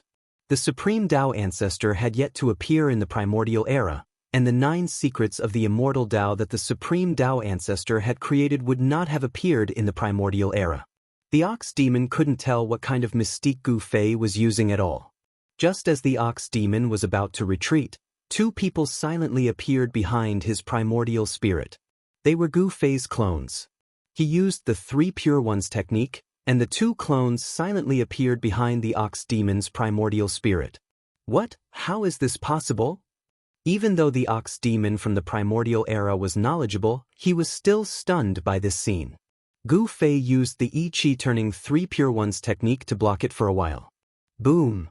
The ox-headed man's body finally exploded from the power of the mountain and river cauldron. A cloud of blood mist exploded in the air before gradually dissipating. The destructive power spread out and the ox demon's primordial spirit was completely destroyed by this power. Nothing was left behind, which surprised Gu Fei. Gu Fei had the cauldron of mountains and rivers to protect himself. The destructive power of the ox demon's body was completely blocked by the cauldron of mountains and rivers. He had never heard of a saint-level expert's body exploding. Fortunately, it was the power of the cauldron of mountains and rivers. If the ox demon had exploded his own body, the power would have been even more terrifying. Rumble. The mighty energy storm swept through the surrounding tens of thousands of kilometers, and countless living beings were killed by this power. Not a single one was spared. The power released by the body of a saint-level expert was too great. This level of power was comparable to the destruction of heaven and earth. Everything within a radius of 30,000 miles was destroyed. Gu Zhong couldn't help but be stunned when he saw this scene from afar. This was too terrifying. Master, Gu Zhong couldn't help but worry for Gu Fei. Even 10 great accomplishment saint-level experts would die from such power. However, when he thought that Gu Fei had a supreme artifact to protect him, Gu Zhong felt more at ease. This movement was too great. Almost every place in the Purple Cloud Mountain range could sense this fluctuation. In an instant, a few incomparably powerful spiritual wills swept over. Some big shots wanted to know what was happening here as soon as possible. These guys. Chapter 1984. The peerless expert of the ancient demonic ox clan died just like that. It was not that he was not strong, but that he was too careless. He thought that he could devour and refine Gu Fei with his own strength. This kind of devouring was a very common thing in the ancient era. Gu Fei's qi and blood were extremely vigorous. He was the best food for the demonic ox emperor. If he could successfully devour and refine Gu Fei, the demonic ox emperor's cultivation would definitely recover a small part. At that time, he would be able to move freely in the world.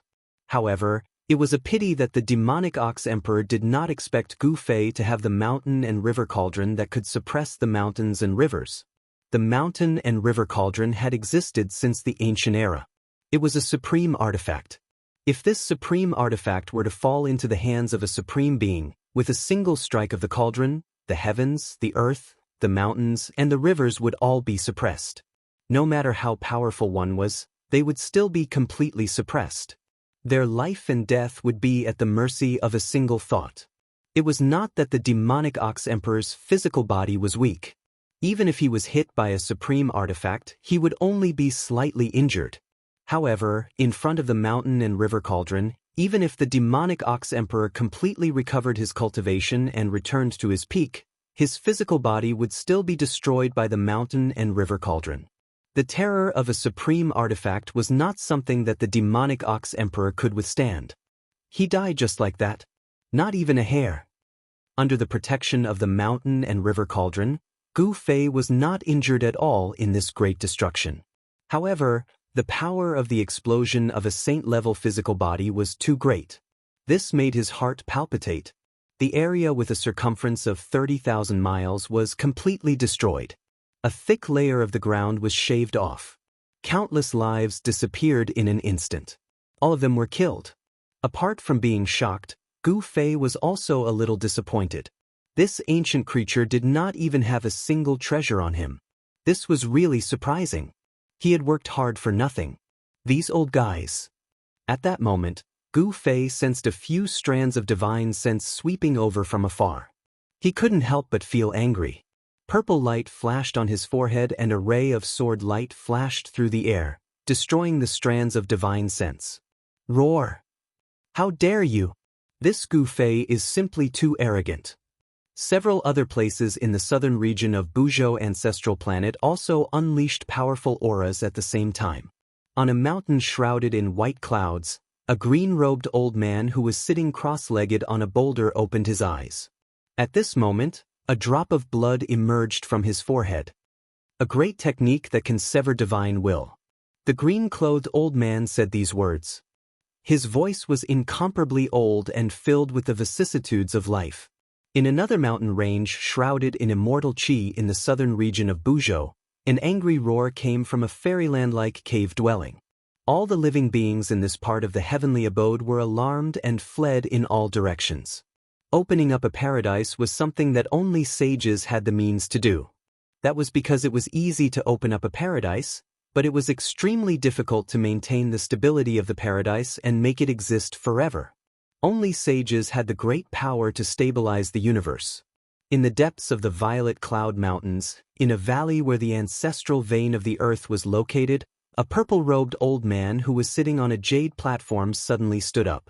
She was an old woman with a head of white hair and a face full of wrinkles. Her teeth were almost all gone. However, at this moment, the old woman's eyes shone brilliantly as if two cold stars were embedded on her face. A powerful aura emanated from the skinny body that seemed to be on the verge of death. At this moment, a drop of blood flowed from the old woman's forehead. This was the reason why she was furious. Someone had actually severed the divine will that she had sent out. It's the Saint Grandmother. In the valley, all the experts of the Ziyun clan were alarmed. A purple figure rushed out and landed nimbly on the jade platform. Grandmother, who made you angry? I'll go beat him up. The young girl waved her tender fists and said angrily. Little Zhou, the old woman's expression immediately improved when she saw the purple-robed young girl. The purple-robed young girl was the little princess of the Ziyun clan, Ziyun. She was the darling of the heavens and was loved by everyone in the Ziyun clan. Even the hot-tempered Saint Grandmother could not get angry in front of her. An arrogant young man actually severed my divine will, the Saint Grandmother said fiercely. Holy Grandma said ruthlessly. Gu Fei's insolence made her very unhappy. If Holy Grandma was unhappy, the consequences would be dire. What? Don't tell me it's that Gu Fei who defeated my brother? Ziyun rolled her eyes and immediately thought of a person. It seemed that only this person had the ability to sever the Saint Grandmother's divine will. She knew very well how powerful and terrifying the Saint Grandmother was. She was a self-proclaimed saint, similar to Saint Zisu in the clan. They were both saints who sealed themselves and stayed in the human world. A saint who sealed themselves did not have the cultivation and strength of a saint, but they were still the strongest existences in the human world. Even a grand completion quasi-saint would only be a joke before them. Let's go and have a look. The Saint Grandmother grabbed Ziyun and disappeared from the jade platform. Seeing that the Saint Grandmother had left, there were people walking around in the valley. One should know that the old woman had a very bad temper. No one dared to appear in front of her when she was angry. In the entire Ziyun clan, there were definitely no more than 3 people who could speak in front of the Saint Grandmother. Whoosh! A streak of purple light flew over from the horizon like a purple meteor. It suddenly flew over from afar and appeared in the forbidden zone where there was no vegetation. What's going on? The Saint Grandmother could not help but be shocked at this scene. The powerful aura in the void had not completely dissipated. It seemed like a saint had self-destructed. Saint Grandmother, do you know who could cause such damage? Ziyuna was stunned by what she saw.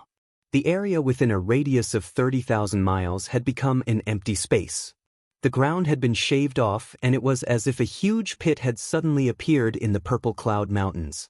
If we were to attack with our full strength, we could indeed cause such damage. However, the price to pay would be great. The Saint Grandmother said solemnly. She carefully sensed the remnant aura in the void and her eyes flickered. That person can't be this powerful. This is Ziyun's expression suddenly changed. She sensed the remnant aura in the void. It was a little familiar. She thought of someone. To think that that guy died here. Chapter 1985. After Gu Fei used his primordial soul Dao sword to sever the divine wills of those important figures, he left the Violet Clouds Mountains with Gu Zhong. When the Holy Grandmother and Ziyun of the Ziyun clan arrived at the battlefield, Gu Fei and Gu Zhong had already left. They did not meet. Very soon, other powerful existences also appeared on that side of the battlefield. Everyone was stunned by the scene in front of them. Not long after, a piece of news spread throughout the entire southern region of Buzhou, and even the central region. The expert of the Ox Demon clan, who had been sealed since ancient times, was killed in the Purple Cloud Mountains. The appearance of the ancient races made the Gold family extremely nervous. Now that they heard this news, they could finally heave a sigh of relief. It should be known that when the primordial demonic ox monarch was born, the Golden Goddess had once beaten the demonic ox monarch to the point that he had to use the earth escape technique to escape. It was that man who killed that cow. In a castle of the Gold family in the north, a woman wearing a golden mask gazed into the distance as she muttered to herself. The Gold family's information network was rather fast. Because the Gold family had sent a large number of experts into the southern region to chase after the primordial demonic ox emperor. One must know that once the demonic ox emperor recovered, it would be a disaster for the entire Gold family. Killing the demon ox emperor while he was injured was the best way to get rid of this hidden danger. However, before the experts dispatched by the Gold family could find the demon ox emperor, the news that the demon ox emperor had been killed in the Purple Cloud mountain range came. Very soon, the people of the Huangjin clan found out that a peerless human expert had blocked the demon ox emperor in the Violet Cloud Mountains and then fought with it, killing it on the spot. In the southern region of Buzhou, there are only 3 to 5 people who have the ability to kill that bull. However, those people did not leave their cultivation grounds that day. The Golden Goddess muttered to herself. Since it's not the 2 old geezers from the Ziyun clan or that freak, the South Pole Immortal Exalt, it can only be that person. The Golden Goddess was speculating. She knew that it was impossible for anyone else to act. It could only be that person who found the cow and killed it. That person is actually this strong. Looks like I'll have to make some preparations as well. Otherwise, it would be a little difficult for me to step onto the ancient road of cultivation of the human race just like that. The Golden Goddess turned around and walked into the castle. The human race's ancient path of cultivation will open in 10 years. A few days later, the notice from the Middle Continent Immortal Abode was posted in every major city on the ancestral star of Buzhou. The entire cultivation world was in an uproar. The Immortal Palace of the Middle Province was the ruler of the central region of the ancestral star of Buzhou. Whether it was the Gold clan of the north or the Ziyun clan of the south, they were all wary of the Immortal Palace of the Middle Province. This was a superpower. Most importantly, the Central Prefecture Immortal Manor controlled a cultivation path that led to the Outer Realm.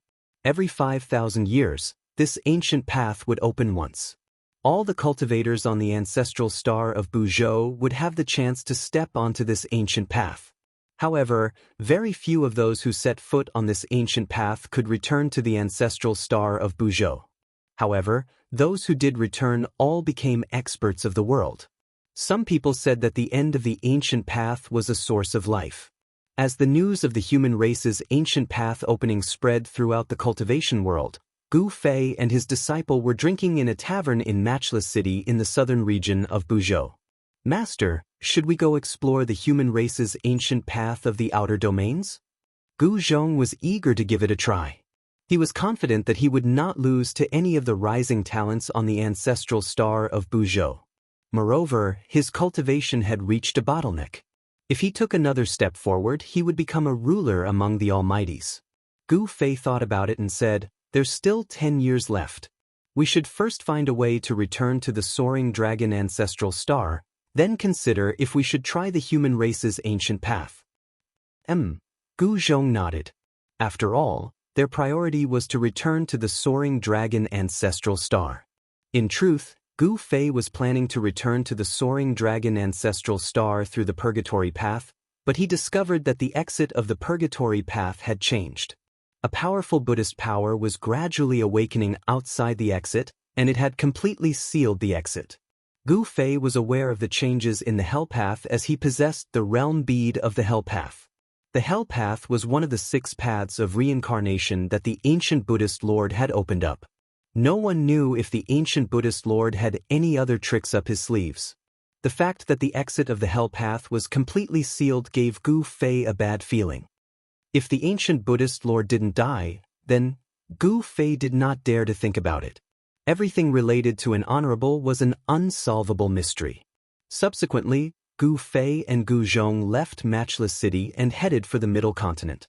The Middle Continent was the most prosperous place in the human cultivation world on the ancestral star of Buzhou. Although it was not as vast and mysterious as the southern region and northern region, there were many talents here. The immortal mansion of the Middle Continent was a super force that had existed for countless years. Although it did not produce an honorable, it could still contend against the Huangjin clan and the Ziyun clan. There was an immortal venerate city at the place where the Middle Continent and the southern region of Buzhou were connected. The city was not simple. It was said to have been built by an ancient immortal venerate. Such ancient ruins were rare even on the ancestral star of Buzhou. One must know that an immortal venerate was a supreme existence at the quasi-honorable realm. They were only a step away from completing the Great Tao and becoming an extreme sovereign. The immortal venerate city was located at the border between the Middle Continent and the southern region. Such a location made the ancient city highly valued by various forces. The people here were very complicated. There were spies from various forces, and there were also various rogue cultivators who frequented this place. One could even see the demon clan here. Gu Fei and Gu Zhong continued their journey. 10 days later, they arrived outside the celestial reverent city. They stopped a dozen miles away from the city. There were 2 mountains in front of them. There was a road between the 2 mountains that led directly to the immortal venerate city. There was a formation behind the 2 mountains. If Gu Fei's group didn't want to force their way in, they could only walk on the ground. The people of the immortal venerate city were too careful. The protective formation even covered a radius of 10 miles outside the city. The people of the immortal mansion of the Middle Continent were really generous. "Che, if you want to pass, leave behind the money you've spent on the road."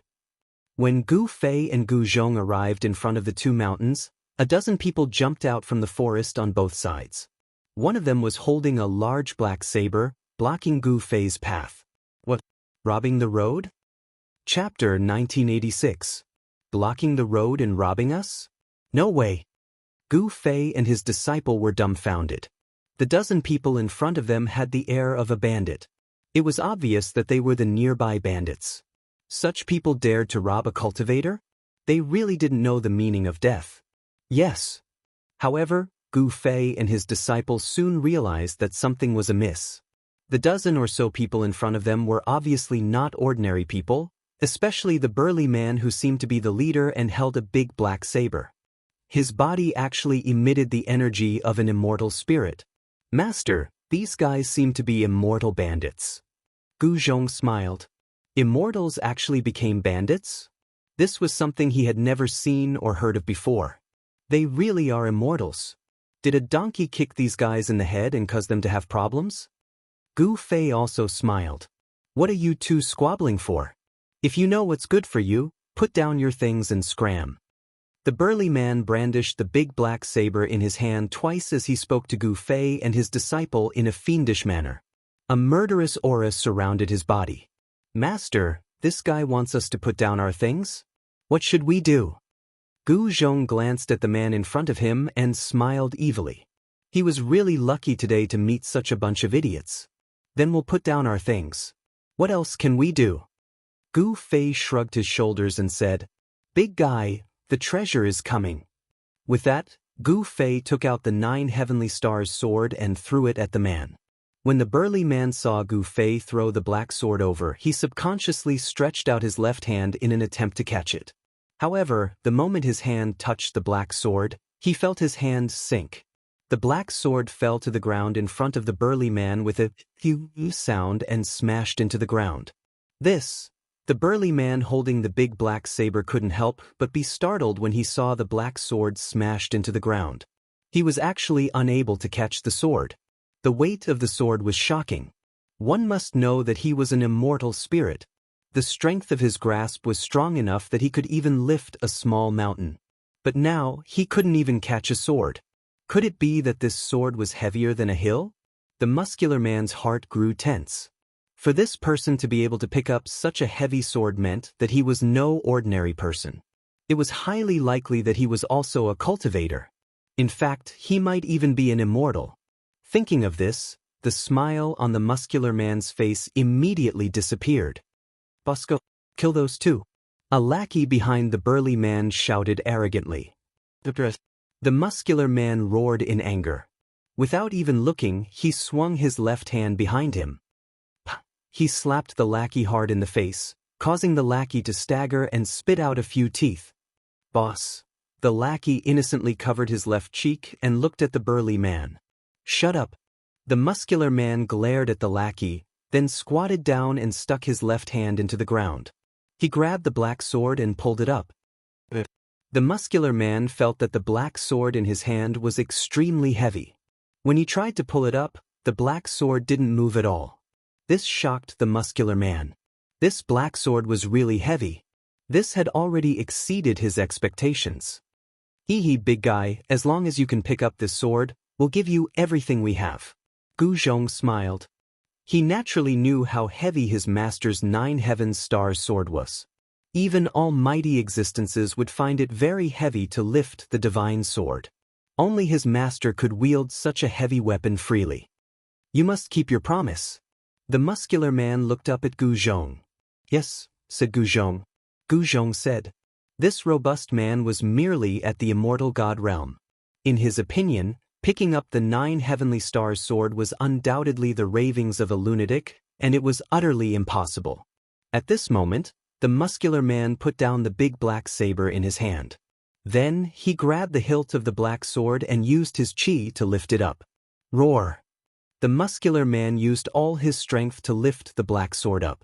However, the black sword that was stuck in the ground didn't move at all. What?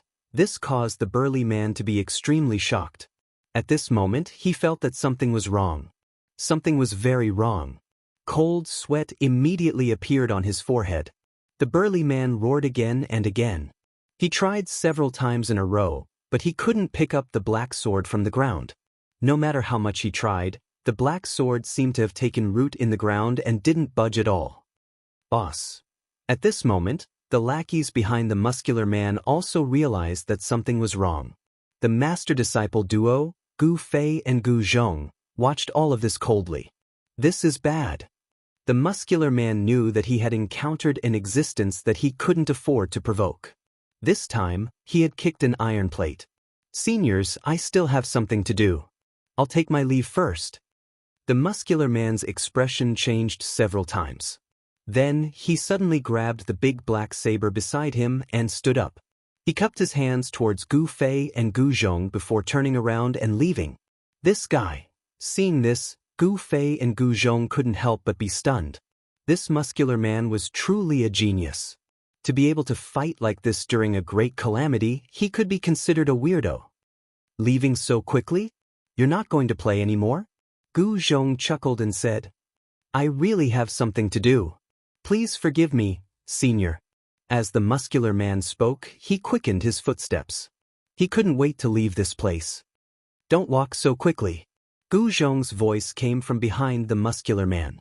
Then, the muscular man felt a weight on his right shoulder. A palm was placed on his right shoulder. "There's nothing to play with." Gu Fei smiled and raised his hand. The black sword that was stuck in the ground immediately flew out and landed in his hand. Seeing that Gu Zhong had instantly appeared behind the muscular man and restrained him, the dozen lackeys that the muscular man brought with him immediately drew their weapons and attacked Gu Zhong. Gu Zhong coldly snorted. His right hand pressed down on the muscular man. Then, with a wave of his left hand, the dozen lackeys were immediately sent flying and heavily smashed onto the ground. For a moment, not a single one of them could stand up. Senior, I am a member of the 13 Iron Blood Flags. I have eyes but failed to see and have offended Senior. I hope that Senior can give face to the Iron Blood Taoist and let me live. The burly man only felt that the hand on his right shoulder was as heavy as a mountain. He was actually pressed down on one knee, unable to stand up. Beads of sweat the size of soybeans continuously appeared on the burly man's forehead, then rolled down his forehead, flowed down his face, and dripped to the ground. Chapter 1987. The 13 Iron Blood Banners? Gu Zhong was startled by the man's words.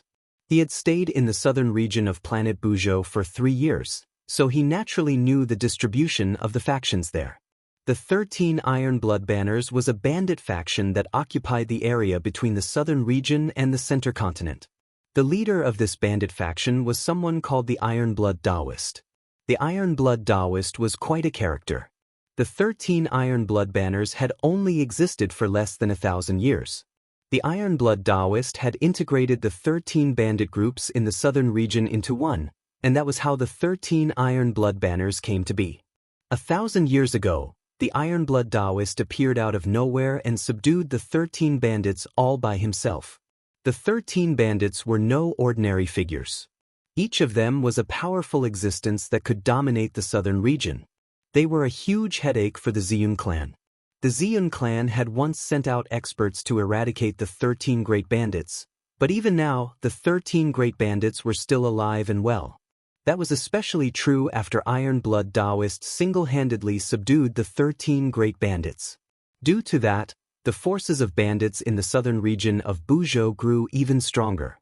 Many of the cultivators traveling between the southern region and the central plains were robbed by the 13 Iron Blood Banners.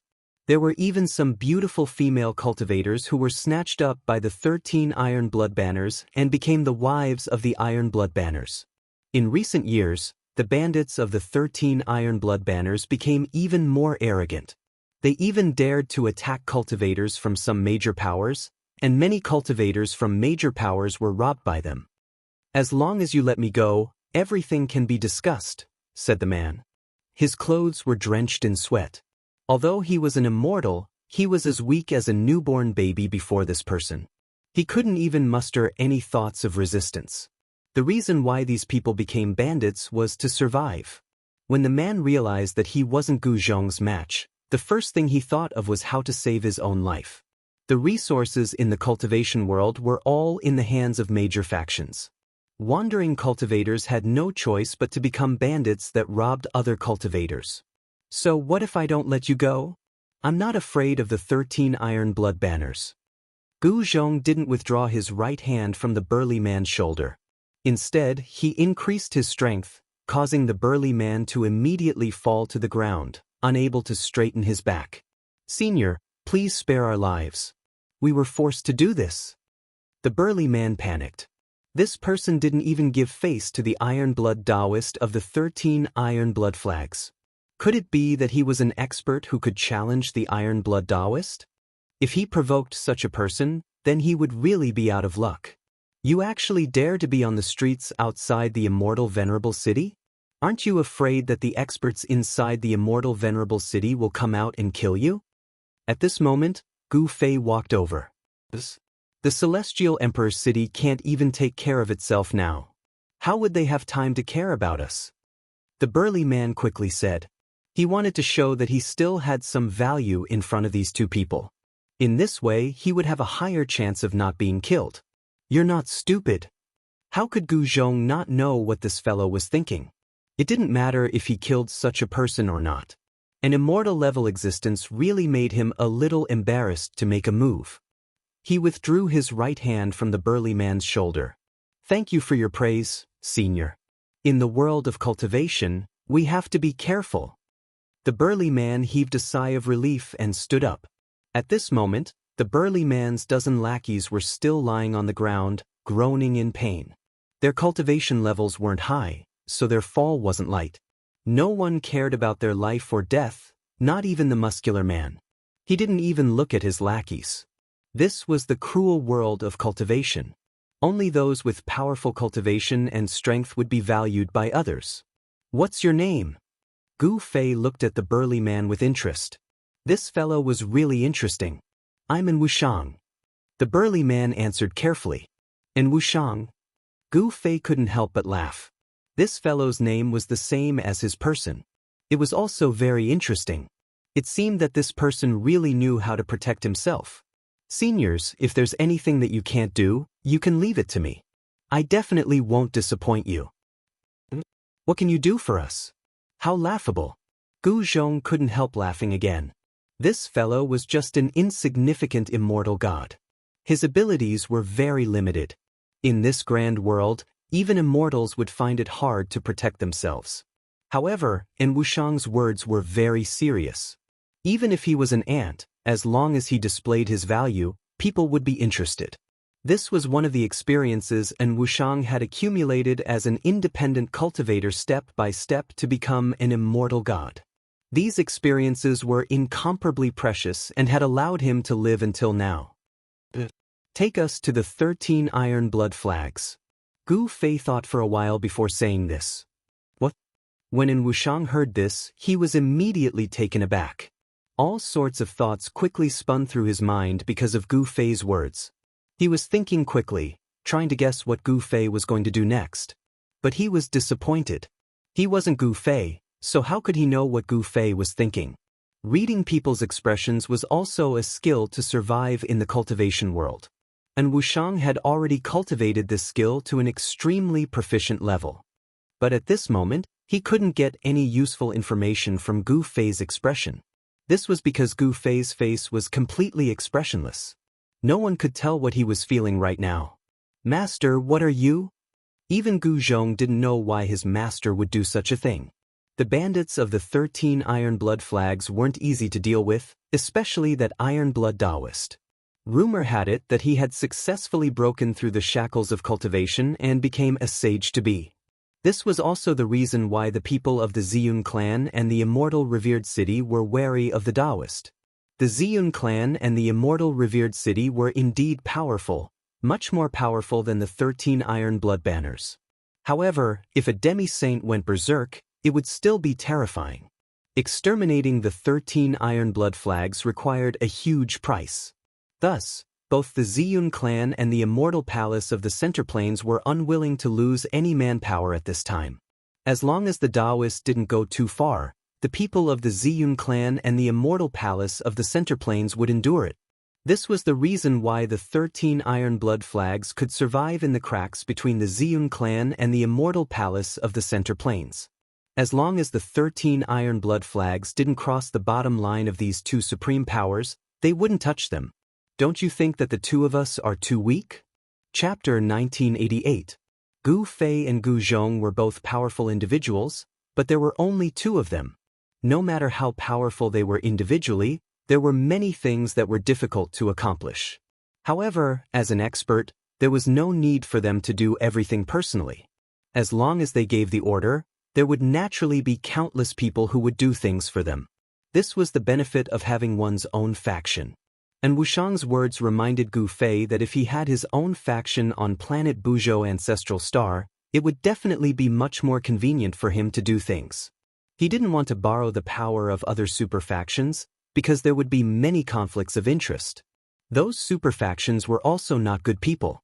Since he didn't want to borrow the power of other factions on planet Buzhou Ancestral Star to do things for him, there was only one way, and that was to establish his own faction. However, it was not an easy task to establish his own force in a short period of time. However, the existence of the 13 iron blood banners saved Gu Fei a lot of time and effort. As long as he could control this force for his own use, it would be enough. At night, Gu Fei and Gu Zhong were led by En Wuxiang to a stronghold of the Iron Blood 13 banners in the mountains 1,000 miles away from Immortal Venerate City. This stronghold was a new stronghold of the Iron Blood 13 banners. Because the Iron Blood 13 banners had recruited many wandering cultivators in recent years, their faction had expanded very quickly. Because of the arrival of the Great Era, many experts had appeared, and the wandering cultivators on planet Bujo Ancestral Star were having an even harder time. In this Great Era, wandering cultivators were the most worthless. If they encountered those from large factions who had come out to train, they would very likely lose their lives. For a wandering cultivator like in Wuxiang, if he wanted to live, he would have to join a powerful faction. However, there weren't many factions that these wandering cultivators could truly join. Those large sects would not accept them, because there was a problem of loyalty. The disciples of large sects had all entered the sect from a young age, and then they would cultivate and grow in the sect. It was the sect that nurtured them. The loyalty of such disciples was definitely much higher than those wandering cultivators who had come to join a sect. Rogue cultivators who came to join a sect with their skills were definitely not loyal enough. Loyalty was something that needed time to be nurtured. However, a bandit force like the 13 Iron Blood banners had a much lower requirement for loyalty. They were bandits to begin with. With the advent of the Great Era, factions like the Iron Blood 13 banners had the opportunity to develop rapidly. Thus, the Iron Blood 13 banners developed quite well. Is it in bold? Just as in Wuxiang brought Gu Fei and his disciple closer to the stronghold, a loud shout came from a tall tower.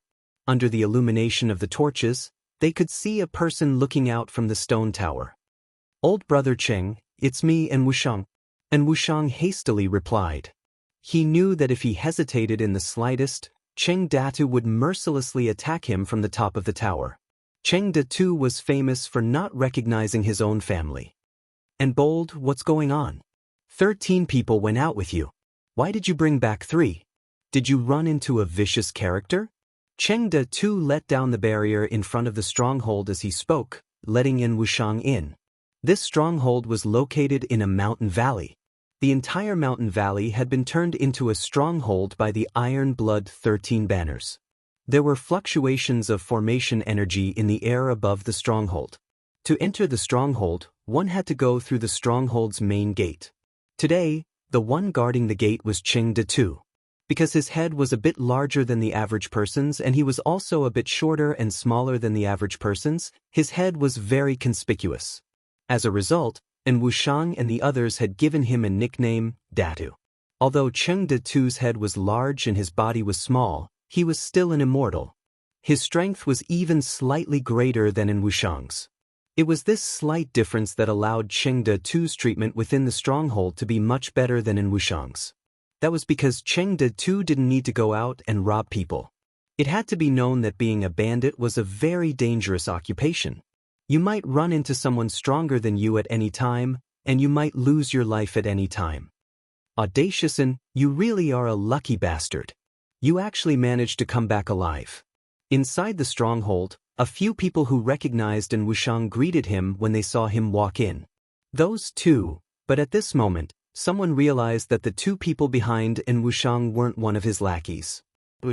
In the blink of an eye, at least 5 people had surrounded Wuxiang and Gu Fei. Audaciousn, you must have eaten a bear's heart or a leopard's gall to dare bring outsiders in? At this moment, a loud shout came from the tower. Following that, a small figure jumped down from the tower. A short person with an especially conspicuous head appeared in front of Wuxiang. "Cheng Datu, I also had no choice. These 2 seniors wanted to pay you a visit, and I couldn't refuse. What do you think?" Wuxiang stepped aside. "Who are you?" Cheng Datu's heart couldn't help trembling. Someone had actually taken the initiative to attack them. This was a very rare thing. Ever since the stronghold had been built, such a thing had never happened. The others were incomparably nervous. It had to be known that only a fierce dragon would cross the river. Since they dared to come knocking, it was enough to prove that these 2 were very confident, so confident that they could easily exterminate everyone in the stronghold. "Call out the people in charge of this place." Gu Zhong took a step forward and expressionlessly swept his gaze over these people. These people were all immortals, but they had fallen to become bandits. Were immortals really that worthless now? Had they all become bandits?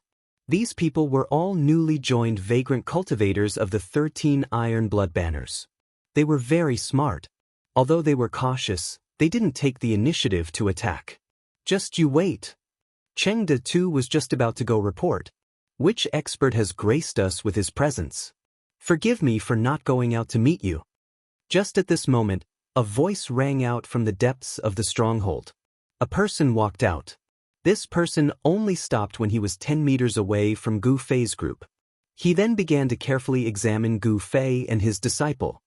Chapter 1989. I am the person in charge of this place. May I know why you two fellow Taoists have come? If my people have offended you too, I apologize on their behalf. The middle-aged man said politely. He was secretly shocked that he couldn't see through the depths of these two people. Could it be that these two people were actually almighty? This time he had really kicked an iron plate. This middle-aged man was the manager of this place, and his name was Bai Xiong. He wasn't some kind-hearted person. He had once annihilated 9 small sects in a single night. These 9 small sects refused to submit to the 13 Iron Blood Flags, so he single-handedly annihilated them, leaving not a single chicken or dog alive. Such a vicious person was someone that even Cheng De Du and Wu Shang and the others would have to be careful in front of him, afraid of making a mistake. When he saw Gu Fei and Gu Zhong, if Gu Fei and Gu Zhong's cultivation and strength were below Bai Xiong's, why would Bai Xiong waste his breath on them? He would have directly killed them. But now he didn't dare. You really know how to conduct yourself. When you came out just now, I seem to have sensed killing intent from your body. Gu Zhong looked at the middle-aged man in front of him and sneered. When this middle-aged man came out, it was obvious that he wanted to kill them. However, when this fellow could no longer see through Yangming, he completely withdrew his murderous aura. However, Gu Fei and his disciple were not ordinary people. Most of their cultivation was achieved through fighting. Both of them had experienced countless battles of life and death. Their sensitivity to killing intent could be said to have reached the point of perfection. As long as someone wanted to kill them, they would be able to sense it immediately. This fellow Taoist seems to have misunderstood. How could Bai Xiong have such thoughts towards you two fellow Taoists? The middle-aged man hurriedly said. His forehead was already covered in a layer of sweat. He looked calm on the surface, but he was extremely shocked in his heart. Forget it, I don't want to waste my breath on you. I'll only say it once. Where is the headquarters of your 13 Iron Blood Flags? If you know, tell me. If you don't, I'll kill you. Gu Zhong did not have the patience to talk to these people. What? Bai Xiong was shocked. These two people were actually looking for the headquarters of the 13 Iron Blood Banners? Did I hear wrongly? Where did these two people come from? Could they be supreme experts from the Ziyun clan? Or could they be quasi-saints from the Middle State? Everyone was stupefied, especially Cheng Datu and the others. What kind of person did audacious and bring back? He actually dared to directly attack the headquarters of the 13 Iron Blood Flags. Cheng Datu and the others couldn't help looking at Wu Shang. And Wu Shang helplessly shrugged his shoulders. He also wanted to know their origins, but even if he had 10 times the guts, he wouldn't dare ask. This was one of the keys to survival as a rogue cultivator. Don't ask about things you shouldn't know. Don't look at things you shouldn't see. If they spoke, they could live. If they didn't, the two of them would start a slaughter. That made everyone nervous, including Wu Shang. In this stronghold, Bai Xiong was probably the only one who knew where the headquarters of the 13 Iron Blood Flags was. The others had never been to the headquarters of the 13 Iron Blood Flags. This was also a matter of loyalty. Only the core members of the 13 Iron Blood Flags knew where the headquarters of the 13 Iron Blood Flags was.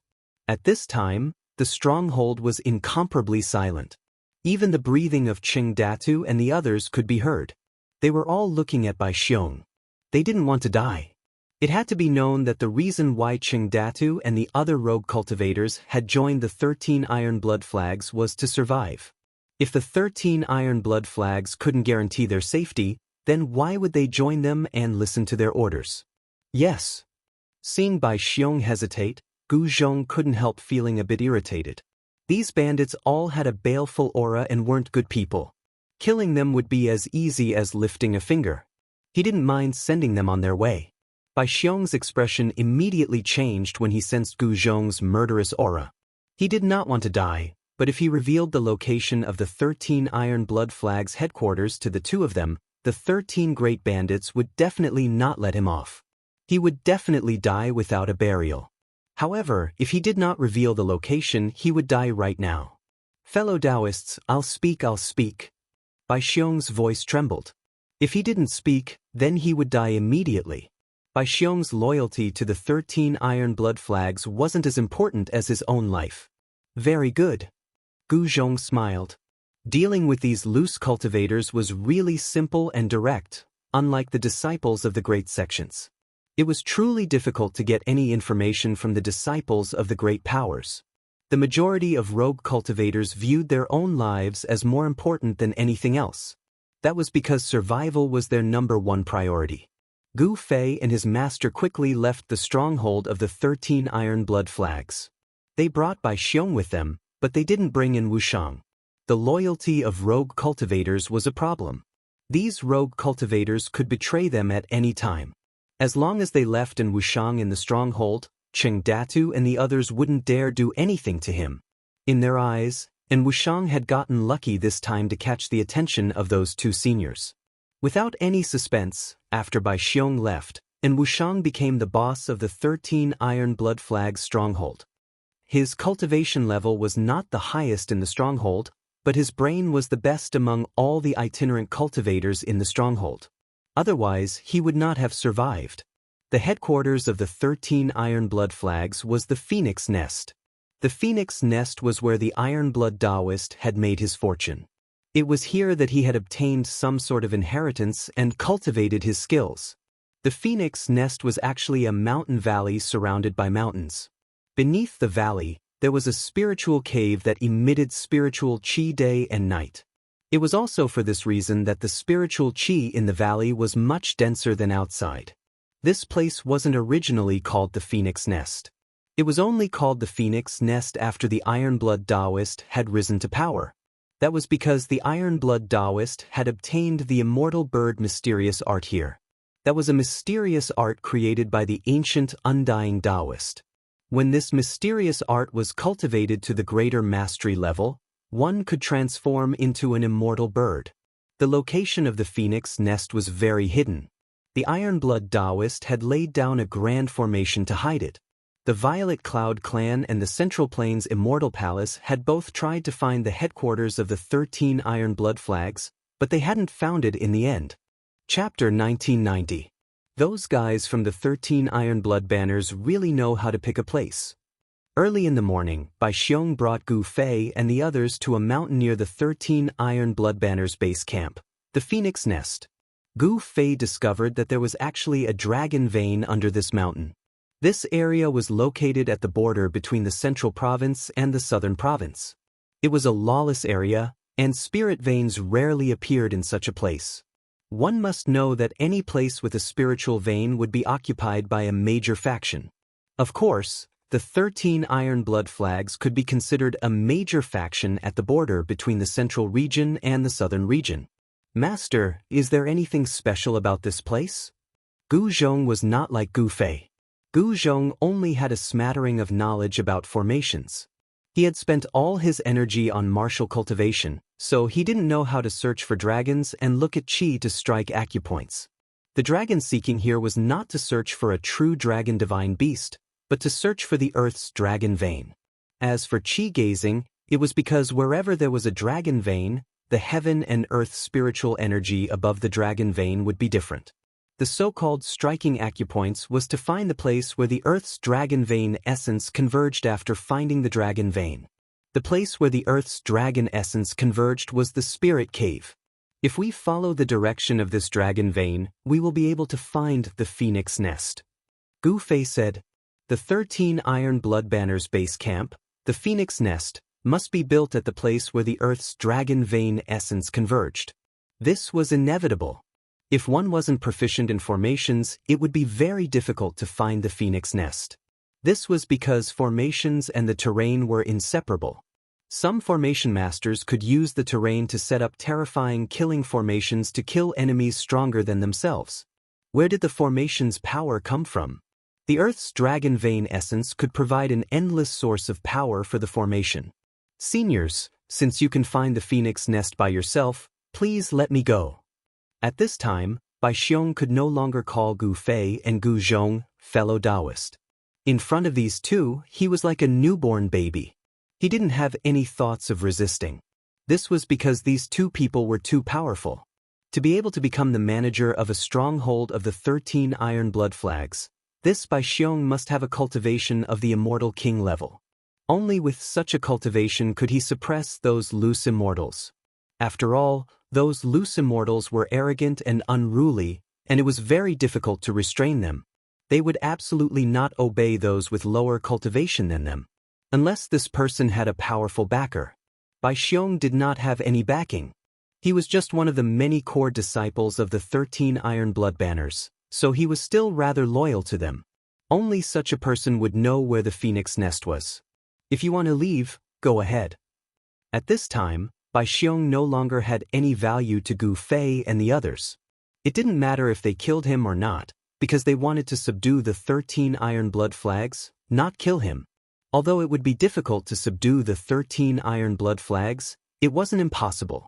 From what Bai Xiong had told them, the leader of the 13 Iron Blood Flags, the Iron Blood Taoist, was only a quasi-sage. Gu Fei was a great perfection quasi-sage and the Iron Blood Taoist wasn't his match. Many thanks to the two seniors for not killing me. Bai Xiong was instantly overjoyed. He hurriedly bowed to Gu Fei and the others, then turned and fled. The joy of escaping from death made him temporarily forget everything. Let's go. It's time for us to meet the 13 great bandits of the 13 Iron Blood Flags.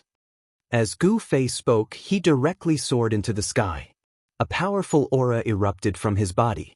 He no longer concealed his strength. Gu Zhong also flew into the sky.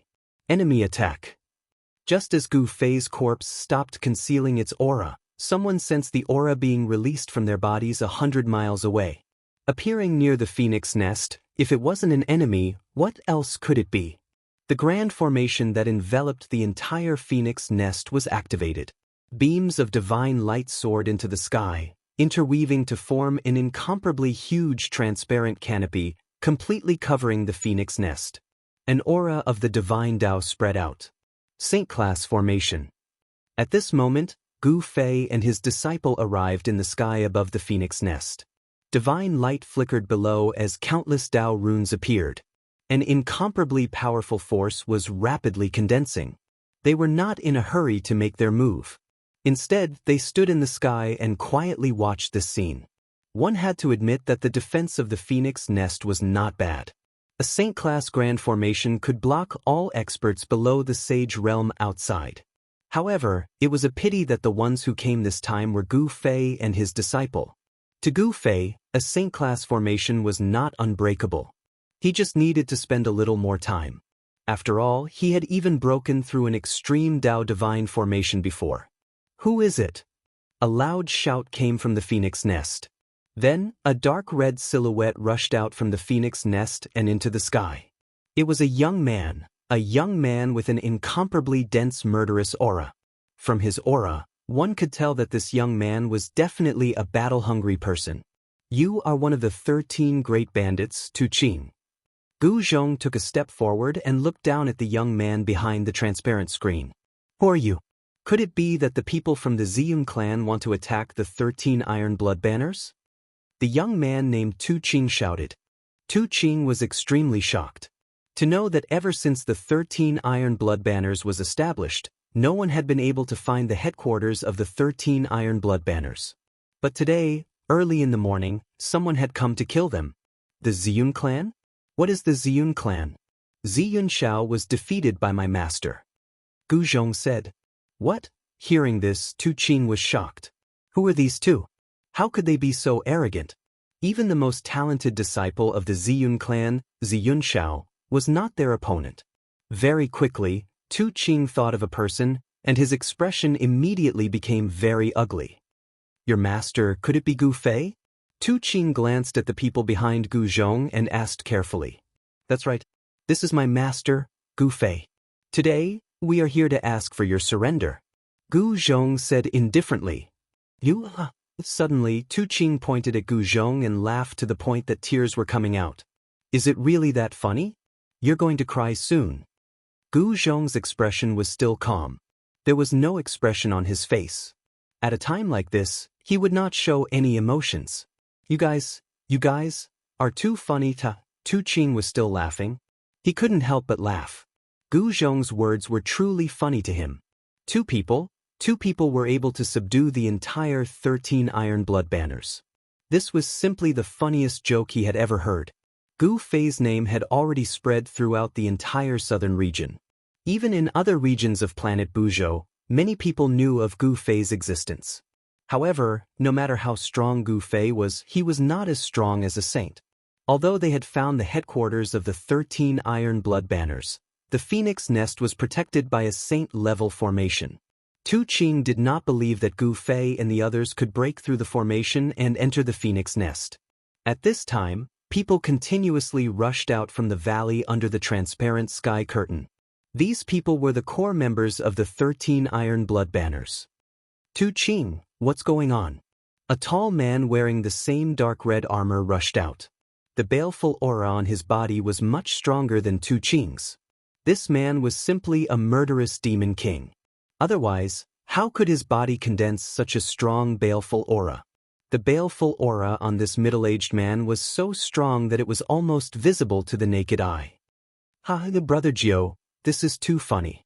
These two fools actually want to subdue the entire 13 Iron Blood banners with just the two of them. Tu Qing said with a smile. What?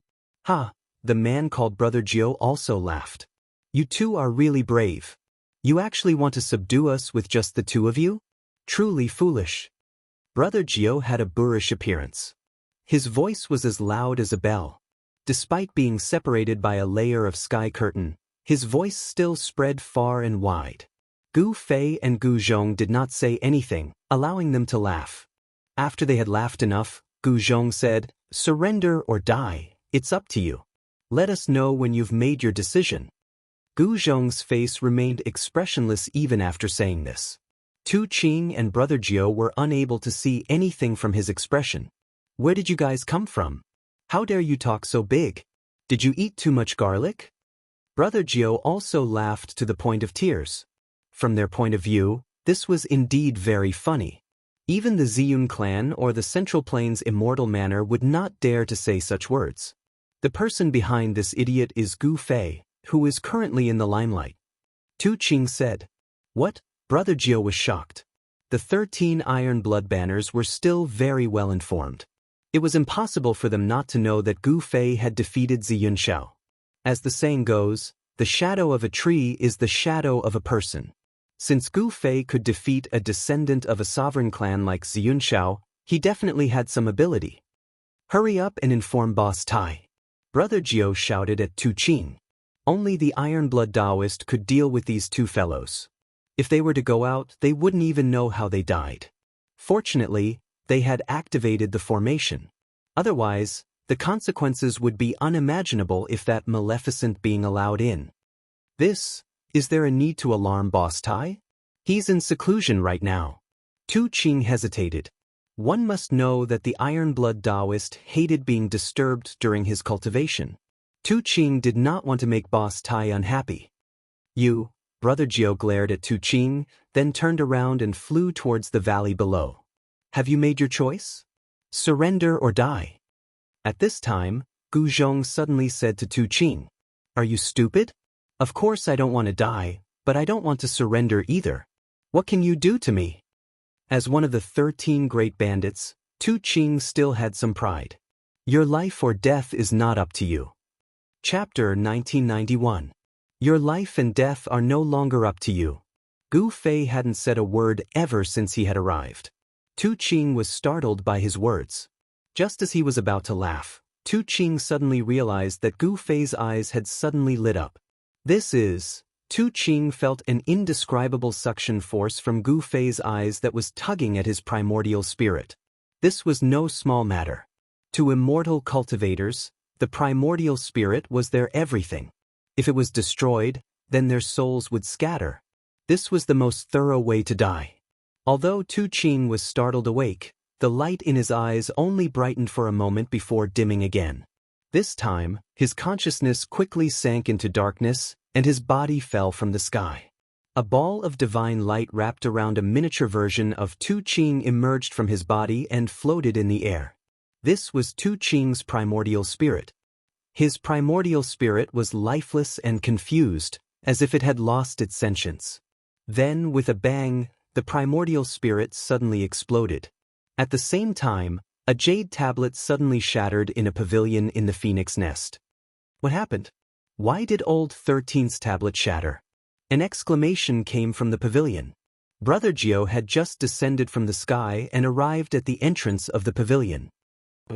Old 13 is dead? How is this possible? Brother Gio was extremely shocked. He had just been talking to Tu Qing, but Tu Qing had already died. Could it be that Gu Fei had already killed his way in? How was this possible? The phoenix nest was protected by a saint-grade formation. Even Gu Fei would find it difficult to break the formation. Unless a true saint came, no one would be able to attack the phoenix nest. Brother Gio rushed into the pavilion and saw that Tu Qing's tablet had indeed shattered. In other words, Tu Qing was as dead as a doornail. What's going on? Although the 13 great bandits had been subdued by the Iron Blood Taoist, Tu Qing's death had enraged the other bandits. However, they couldn't say that they were sad. When it came to revenge, it was fine if the opponent was weak, but if the opponent was too strong, who would go? Protecting themselves was the true nature of the 13 great bandits. As long as they could survive, why would they care about the lives of others? However, Tu Qing's death wasn't a small matter. They had to inform Boss Tai Shui. Otherwise, when Boss Tai Shui came out of seclusion and saw Tu Qing's death, he would definitely blame them. The 13 great bandits had never submitted to anyone, but this Iron Blood Taoist had convinced this group of arrogant bandits. They had no choice but to submit. Because they didn't submit, the Iron Blood Taoist beat them until they submitted. The few bandits in the pavilion hurriedly used a secret technique to inform Iron Blood Taoist, who was in seclusion. 13th is dead. A Taoist sat cross-legged in the spirit cave of the Phoenix Pavilion. This Taoist was absorbing the vast amount of spirit energy in the spirit cave and cultivating the supreme mystic technique of Immortal Bird.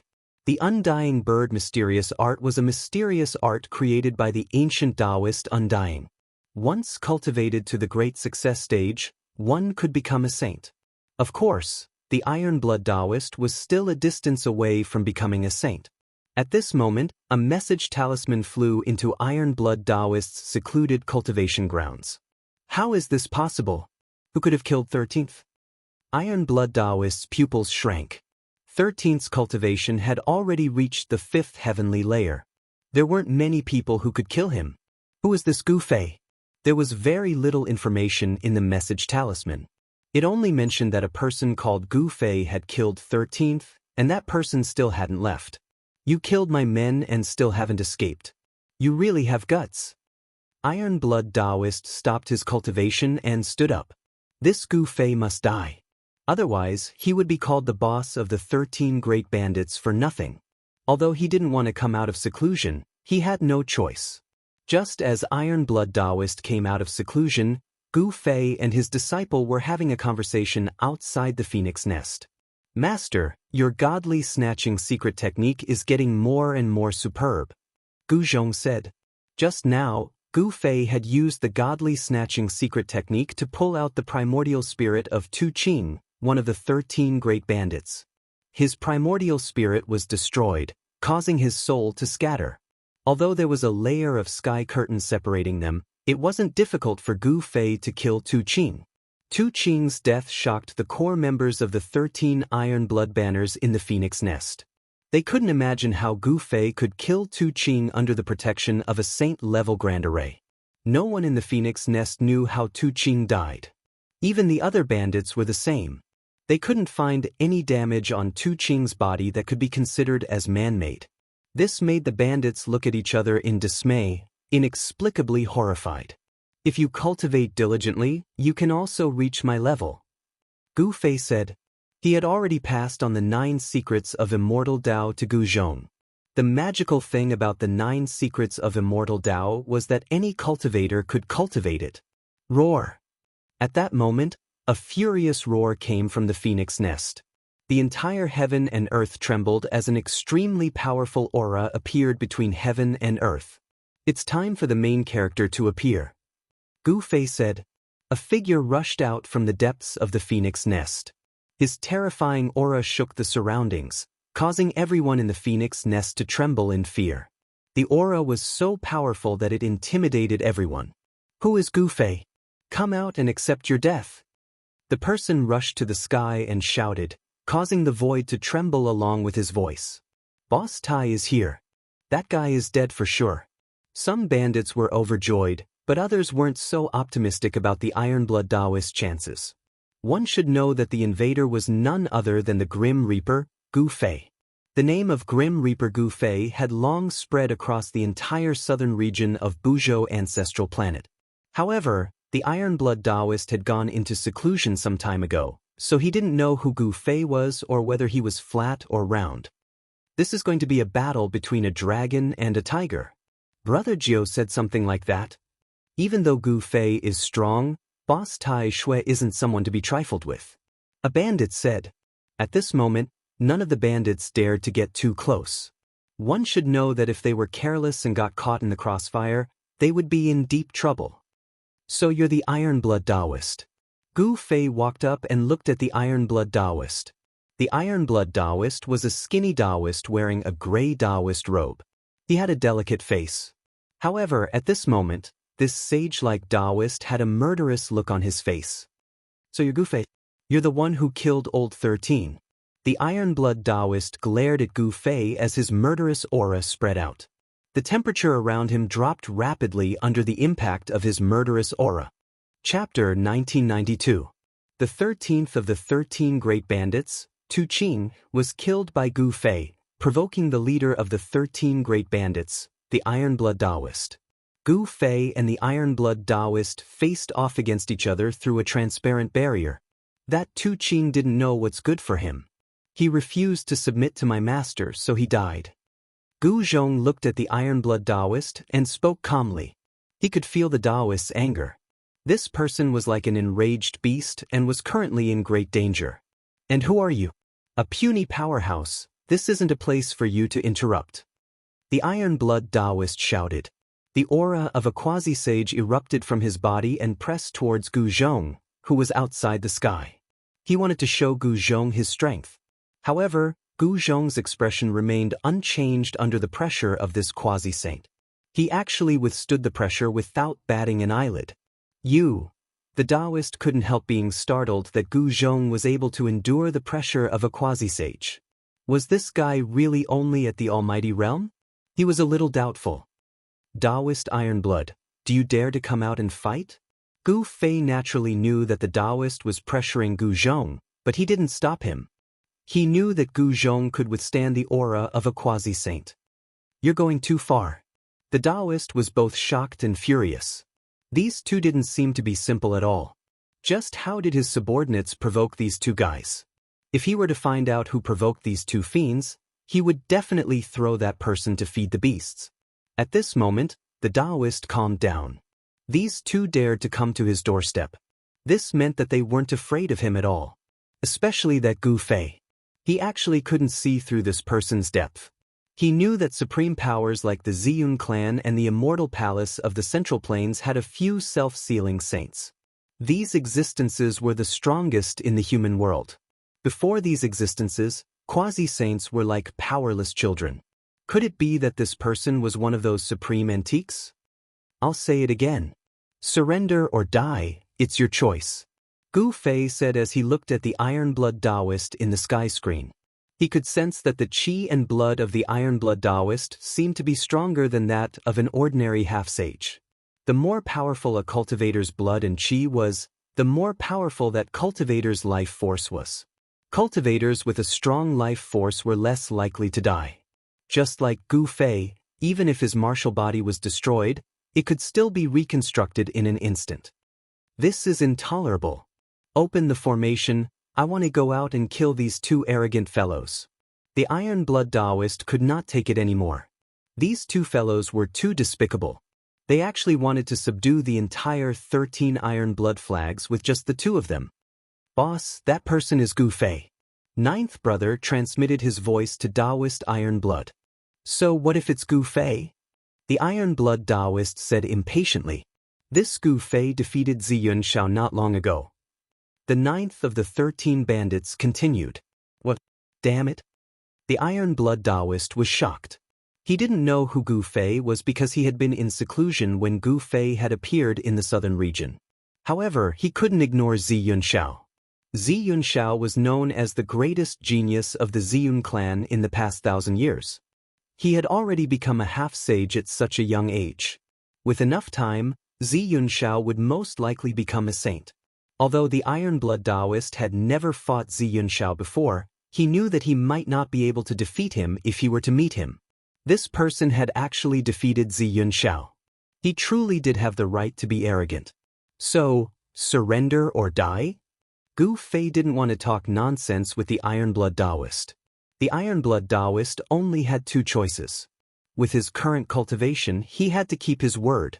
As long as the Iron Blood Taoist didn't surrender, there was nothing else to say. If you want me to surrender, then you'll have to show me what you're capable of. The Iron Blood Taoist said. An existence like him would only submit to someone stronger than him. The strong would never submit to the weak. Very well. Gu Fei nodded. He knew that it was impossible to convince someone like the Iron Blood Taoist to submit to him with just words. In order to truly subdue these people, he had to show a few moves. As for avenging the 13th brother, no one would be so bored as to do that. The Iron Blood Taoist was furious because the 13th brother was one of his men. Gu Fei had killed his man and didn't give him any face. That was why the Iron Blood Taoist wanted to get even with Gu Fei. Bang! Without any hesitation, Gu Fei threw a punch at the sky screen in front of him.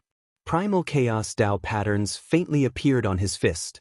It looked like a casual punch, but in the eyes of the Iron Blood Taoist, it was an entirely different matter. Boom! When Gu Fei's fist landed on the sky in front of him, the entire sky shook. Countless runes emerged on the transparent sky, intertwining with the power of the Great Tao. Everyone was shocked. Gu Fei's casual punch had actually shaken the saint-level grand formation protecting the phoenix nest. It was truly unbelievable. The Iron Blood Taoist was also shocked by Gu Fei's punch. Although he cultivated the immortal bird mystic art, it didn't mean that he wouldn't die. An expert like Gu Fei might have a way to kill him. The Iron Blood Taoist didn't want to take the risk. It was known that it wasn't easy for him to become a demi-saint. After the saint-level grand formation calmed down, the Iron Blood Taoist surrendered. He had no choice but to surrender. His opponent's fist was harder than his own. In the world of cultivation, whoever had the harder fist was the boss. It was that simple. The Iron Blood Taoist personally opened the saint-level grand formation and welcomed Gu Fei and his disciple into the phoenix nest. The 13 bandits had now become the 12 bandits. No one dared to take revenge for the dead 13th Tu Qing. This was simply courting death. Tu Qing's death didn't matter. The others still had to live, and they had to live well. As the upper echelons of the 13 Iron Blood banners submitted to Gu Fei, the forces of the 13 Iron Blood banners also surrendered. Without much effort, Gu Fei and his disciple had taken down the 13 Iron Blood banners. Gu Fei and Gu Zhong were, after all, passers-by on the ancestral Buzhou star. In the end, they would have to leave. There weren't many among the 13 banners who truly submitted to them. They knew this very well, so they didn't care about it. The first order Gu Fei gave after taking down the 13 banners was to find a way to the ancestral dragon star. The Iron Blood Taoist and the other higher-ups were dumbfounded. Where was the ancestral dragon star? Could it be another source of life outside of the ancestral Buzhou star? They had never heard of such a source of life. Chapter 1993. 13 Iron Blood Banners? Gu Zhong was startled by the man's words. He had stayed in the southern region of planet Buzhou for 3 years, so he naturally knew the distribution of the factions there. The 13 Iron Blood Banners was a bandit group that occupied the area between the southern region and the center continent. The leader of this bandit group was someone called the Iron Blood Taoist. The Iron Blood Taoist was quite a character. The 13 Iron Blood Banners had only existed for less than 1,000 years. The Iron Blood Taoist had integrated the 13 bandit groups in the southern region into one, and that was how the 13 Iron Blood Banners came to be. 1,000 years ago, the Iron Blood Taoist appeared out of nowhere and subdued the 13 bandits all by himself. The 13 bandits were no ordinary figures. Each of them was a powerful existence that could dominate the southern region. They were a huge headache for the Ziyun clan. The Ziyun clan had once sent out experts to eradicate the 13 great bandits, but even now, the 13 great bandits were still alive and well. After the Iron Blood Taoist subdued the 13 bandits all by himself, the bandits in the southern region of Buzhou grew even stronger. Many cultivators traveling between the southern region and the center continent were robbed by the 13 Iron Blood Banners. Some beautiful female cultivators were even taken to the mountains of the 13 Iron Blood Banners and became their wives. In recent years, the bandits had become even more arrogant. They even dared to attack cultivators from major factions, resulting in many cultivators being robbed. "Everything can be discussed as long as you let me go," said the man. His clothes were drenched in sweat. Although he was an immortal, he was as weak as a newborn baby before this person. He couldn't even muster any thoughts of resistance. The reason why these people became bandits was to survive. Thus, when the man realized that he wasn't Gu Zhong's match, the first thing he thought of was how to save his own life. The resources in the cultivation world were all in the hands of major factions. Some independent cultivators had nowhere else to go, so they could only become bandits that robbed other cultivators. "So what if I don't let you go? I'm not afraid of the 13 Iron Blood Banners." Gu Zhong didn't withdraw his right hand from the burly man's shoulder. Instead, he increased his strength, causing the burly man to immediately fall to the ground, unable to straighten his back. "Senior, please spare our lives. We were forced to do this." The burly man panicked. This person didn't even give face to the Iron Blood Taoist of the 13 Iron Blood Flags. Could it be that he was an expert who could challenge the Iron Blood Taoist? If he provoked such a person, then he would really be out of luck. "You actually dare to be on the streets outside the immortal Venerable City? Aren't you afraid that the experts inside the immortal Venerable City will come out and kill you?" At this moment, Gu Fei walked over. "The Celestial Emperor's city can't even take care of itself now. How would they have time to care about us?" The burly man quickly said.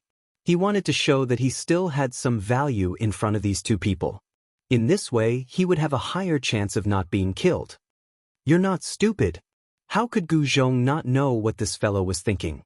It didn't matter if he killed such a person or not. An immortal-level existence really made him a little embarrassed to make a move. He withdrew his right hand from the burly man's shoulder. "Thank you for your praise, Senior. In the world of cultivation, we have to be careful." The burly man heaved a sigh of relief and stood up.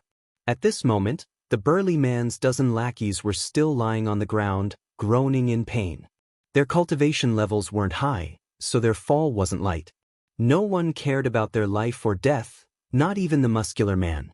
He didn't even look at his lackeys. This was the cruel world of cultivation. Only those with powerful cultivation and strength would be valued by others. "What's your name?" Gu Fei looked at the burly man with interest. This fellow was really interesting. "I'm in Wushang."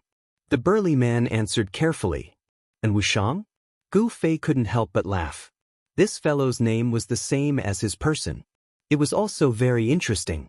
It seemed that this person really knew how to protect himself. "Seniors, if there's anything that you can't do, you can leave it to me. I definitely won't disappoint you." "You? What can you do for us?" How laughable. Gu Zhong couldn't help laughing again. This fellow was just an insignificant immortal, and his abilities were very limited. In this grand world, even immortals would find it hard to protect themselves. However, En Wushang's words were very serious. Even if he was an ant, as long as he displayed his value, people would be interested. This was one of the experiences Wuxiang had accumulated as an independent cultivator step by step to become an immortal. These experiences were incomparably precious and had allowed him to live until now. Take us to the 13 iron blood flags. Gu Fei thought for a while before saying this. What? When Wuxiang heard this, he was immediately taken aback. All sorts of thoughts quickly spun through his mind because of Gu Fei's words. He was thinking quickly, trying to guess what Gu Fei was going to do next. But he was disappointed. He wasn't Gu Fei, so how could he know what Gu Fei was thinking? Observing people's expressions was also a skill to survive in the cultivation world. Wuxiang had already cultivated this skill to an extremely proficient level. But at this moment, he couldn't get any useful information from Gu Fei's expression because Gu Fei's face was completely expressionless.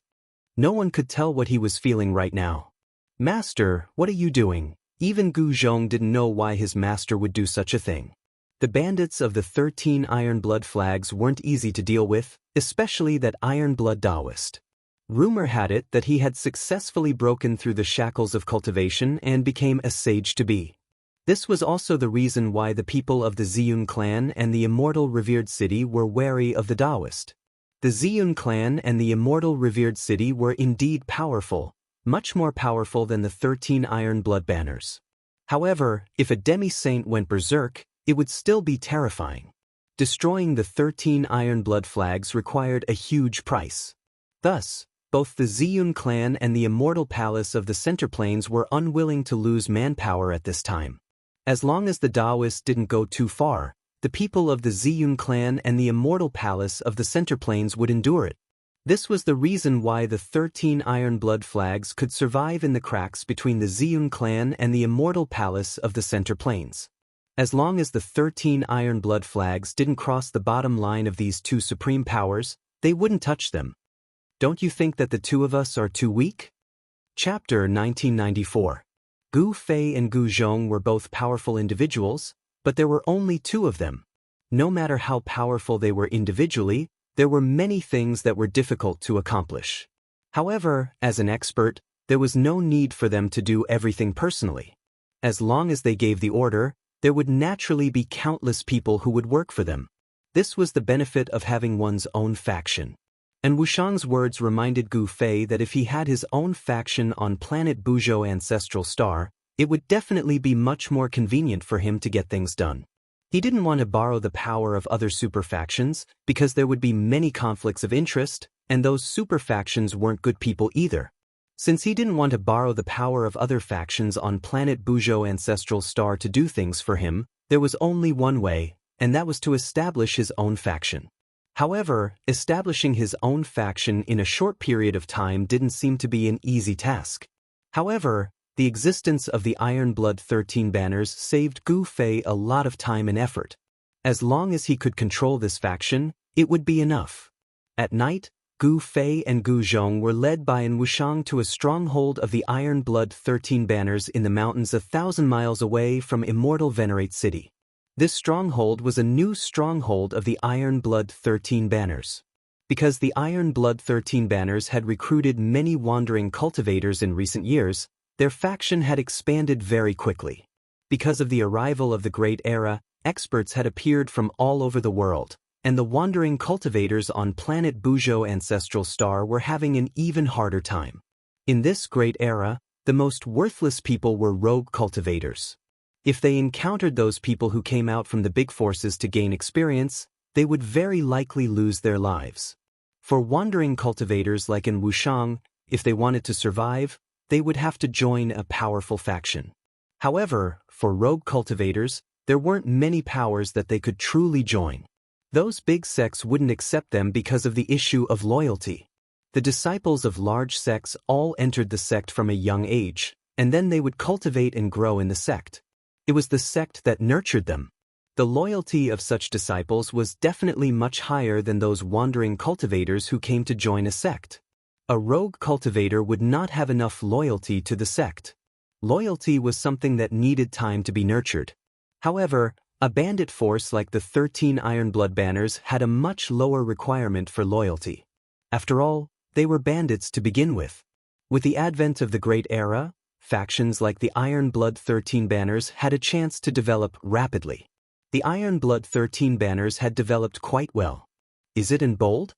Just as Wuxiang brought Gu Fei and his master closer to the stronghold, a loud shout came from a tall tower. Under the illumination of the torches, they could see a person looking out from the stone tower. "Old brother Cheng, it's me and Wuxiang." And Wuxiang hastily replied. He knew that if he hesitated in the slightest, Cheng Datu would mercilessly attack him. Cheng Datu was famous for not recognizing his own family. "And Bold, what's going on? 13 people went out with you. Why did you bring back only 3? Did you run into a vicious character?" Cheng Datu lowered the barrier at the front of the stronghold, letting in Wuxiang in. This stronghold was located in a mountain valley. The entire mountain valley had been turned into a stronghold by the Iron Blood 13 Banners. There were fluctuations of a formation in the air above the stronghold. To enter the stronghold, one had to go through the stronghold's main gate. Today, the one guarding the gate was Big-Headed Cheng. Big-Headed Cheng's head was a bit larger than the average person's head. Adding on the fact that he was a bit shorter and smaller than other people, his head was very conspicuous. As a result, Wuxiang and the others had given him a nickname, Big-Headed. Although Cheng Datu's head was large and his body was small, he was still an immortal. His strength was even slightly greater than Wuxiang's. Just this slight difference caused Cheng Datu's treatment within the stronghold to be much better than Wuxiang's. That was because Cheng Datu didn't need to go out and rob people. It had to be known that being a bandit was a very dangerous occupation.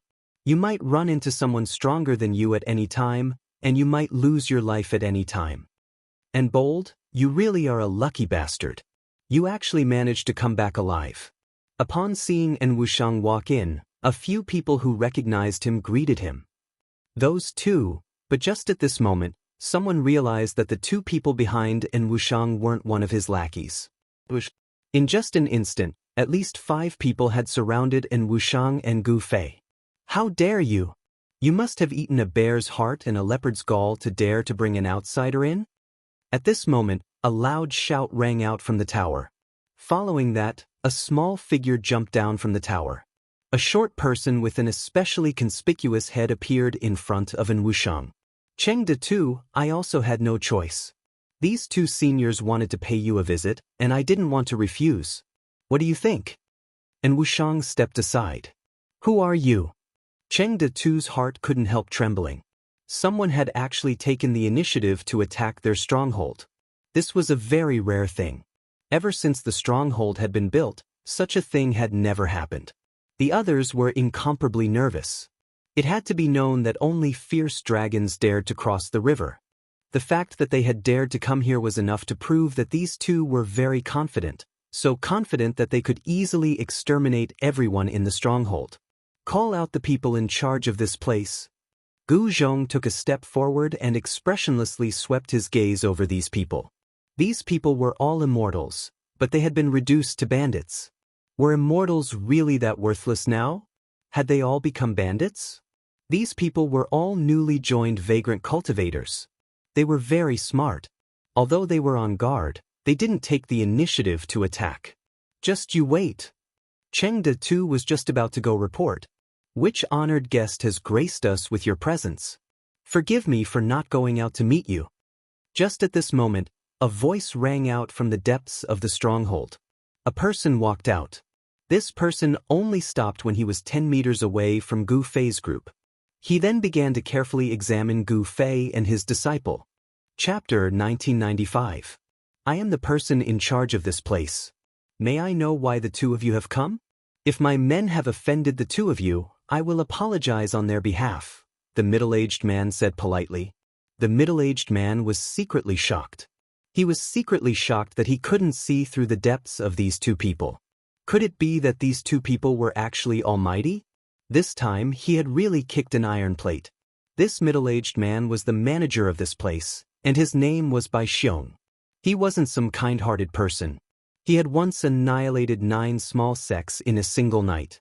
These 9 small sects refused to submit to the 13 Iron Blood flags, so he single-handedly annihilated them, leaving not a single chicken or dog alive. Even Cheng Dedu, and Wuxiang, and the others would have to be careful in front of such a ruthless person, afraid that they would make a mistake. When he had seen Gu Fei and Gu Zhong, if Gu Fei and his disciples' cultivation had been below Bai Xiong wouldn't have wasted time talking to them. He would have killed them directly. However, he didn't dare to do so now. You really know how to conduct yourself. When you came out just now, I seemed to sense killing intent from your body. Gu Zhong sneered as he looked at the middle-aged man in front of him. This middle-aged man had clearly wanted to kill them when he had come out. However, when this fellow could not see through Yangming's actual strength, he completely withdrew his murderous aura. However, Gu Fei and his disciple weren't ordinary people. Most of their cultivation had come from fighting.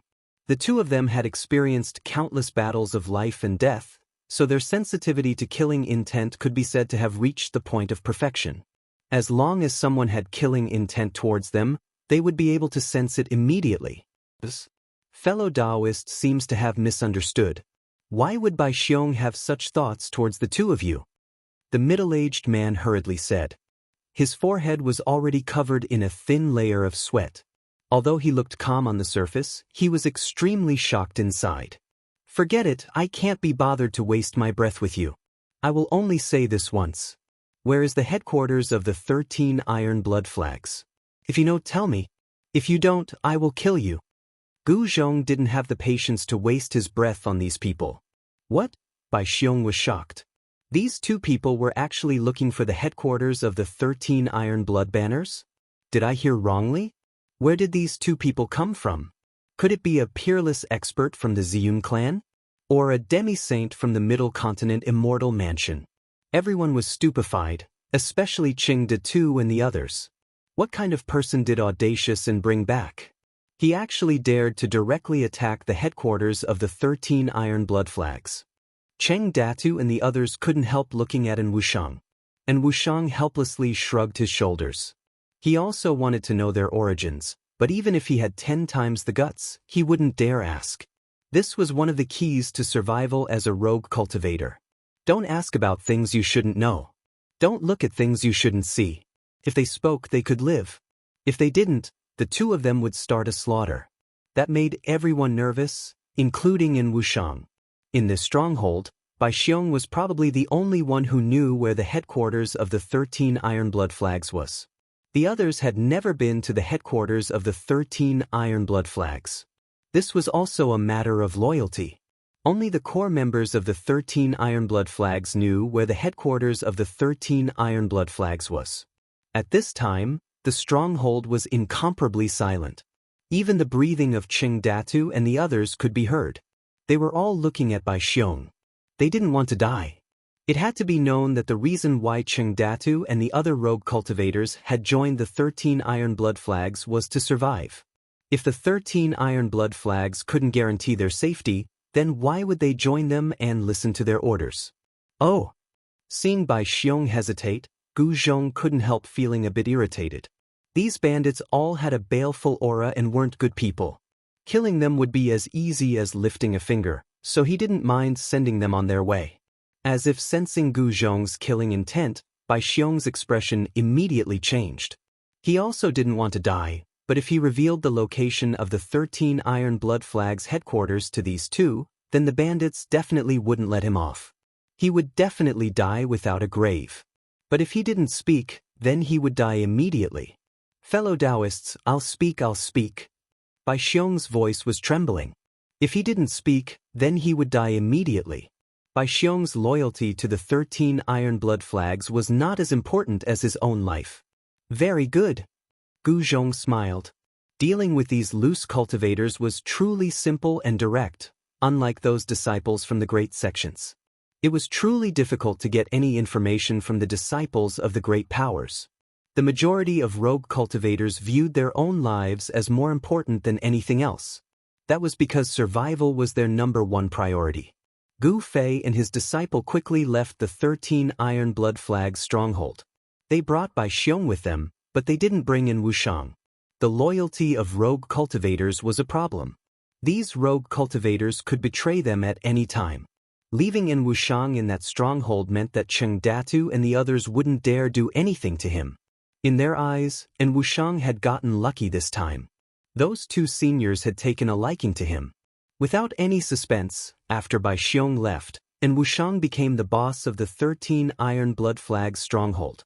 His cultivation level was not the highest in the stronghold, but his brain was the best among all the itinerant cultivators in the stronghold. Otherwise, he would not have survived. The 13 Iron Blood Flags stronghold was the Phoenix Nest. The Phoenix Nest was where the Iron Blood Taoist had made his fortune. It was here that he had obtained some sort of inheritance and cultivated his skills. The Phoenix Nest was actually a mountain valley surrounded by mountains. Beneath the valley was a spiritual cave that emitted spiritual qi day and night. It was also for this reason that the spiritual qi within the valley was much denser than outside. This place wasn't originally called the Phoenix Nest. It was only after the Iron Blood Taoist had risen to power that it was called the Phoenix Nest. That was because the Iron Blood Taoist had obtained the immortal bird mysterious art here. This was a mysterious art created by the ancient Undying Taoist. When this mysterious art was cultivated to the greater mastery level, one could transform into an immortal bird. The Phoenix Nest location was very hidden. The Iron Blood Taoist had laid down a grand formation to hide it. The Violet Cloud clan and the Central Plains Immortal Palace had both tried to find the 13 Iron Blood Flags stronghold, but they hadn't found it in the end. Chapter 1996. Those guys from the 13 Iron Blood Banners really know how to pick a place. Early in the morning, Bai Xiong led Gu Fei and the others to a mountain near the 13 Iron Blood Banners base camp, the Phoenix Nest. Gu Fei discovered that there was actually a dragon vein under the mountain. This area was located at the border between the Central Province and the Southern Province. It was a lawless area, and spirit veins rarely appeared in such a place. One must know that any place with a spiritual vein would be occupied by a powerful faction. Of course, the 13 Iron Blood Flags could be considered a powerful faction at the border between the Central Region and the Southern Region. Master, is there anything special about this place? Gu Zhong was not like Gu Fei. Gu Zhong only had a smattering of knowledge about formations. He had spent all his energy on martial cultivation, so he did not know how to search for dragons, observe qi, and strike the acupuncture point. The dragon seeking here was not to search for a true dragon divine beast, but to search for the earth's dragon vein. As for qi observation, it was because wherever there was a dragon vein, the heaven and earth spiritual energy above the dragon vein would be different. The so-called acupuncture point was to find the place where the Earth's dragon vein essence converged after finding the dragon vein. The place where the Earth's dragon essence converged was the spirit cave. If we follow the direction of this dragon vein, we will be able to find the Phoenix Nest. Gu Fei said, the 13 Iron Blood Banners base camp, the Phoenix Nest, must be built at the place where the Earth's dragon vein essence converged. This was inevitable. If one was not proficient in formations, it would be very difficult to find the Phoenix Nest. This was because formations and the terrain were inseparable. Some formation masters could use the terrain to set up terrifying killing formations to kill enemies stronger than themselves. Where did the formation's power come from? The Earth's dragon vein essence could provide an endless source of power for the formation. Seniors, since you can find the Phoenix Nest by yourself, please let me go. At this time, Bai Xiong could no longer call Gu Fei and Gu Zhong fellow Taoist. In front of these two, he was like a newborn baby, without any thoughts of resistance. This was because these two people were too powerful. To be able to become the manager of a stronghold of the 13 Iron Blood Flags, this Bai Xiong had to be an immortal king. Only with this kind of cultivation could he suppress those loose immortals. After all, those loose immortals were arrogant and unruly, and it was very difficult to restrain them. They would absolutely not obey those with lower cultivation than them. Unless this person had a powerful backer. Bai Xiong didn't have any backing. He was just one of the many core disciples of the 13 Iron Blood Banners, so he was rather loyal to them. Only such a person would know where the Phoenix Nest was. You want to leave? Whatever. At this time, Bai Xiong no longer had any value to Gu Fei and the others. It didn't matter if they killed him or not, because they wanted to subdue the 13 Iron Blood Flags, not kill him. Although it would be difficult to subdue the 13 Iron Blood Flags, it wasn't impossible. From what Bai Xiong had told them, the leader of the 13 Iron Blood Flags, the Iron Blood Taoist, was only a quasi-sage. Gu Fei was a great perfection quasi-sage and the Iron Blood Taoist wouldn't be a match for him. Many thanks to the two seniors for not killing me. Bai Xiong was instantly overjoyed. He hurriedly bowed to Gu Fei and the others, then turned and fled. The joy of escaping from death made him temporarily forget everything. Let's go. It's time for us to meet the 13 Iron Blood Flags. Gu Fei said as he directly soared into the sky. A powerful aura erupted from his body. He no longer hid his strength. Gu Zhong also flew into the sky. Enemy attack. While Gu Fei's corpse was no longer restraining its aura, someone sensed the aura being released from their bodies 100 miles away. Appearing near the phoenix nest, if it wasn't an enemy, then what could it be? The grand formation that enveloped the entire phoenix nest was activated. Beams of divine light soared into the sky, interweaving to form a gigantic transparent canopy that completely enveloped the phoenix nest. A sage aura permeated the air.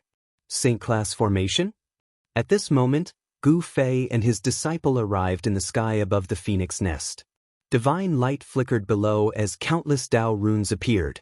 An incomparably powerful force was rapidly condensing.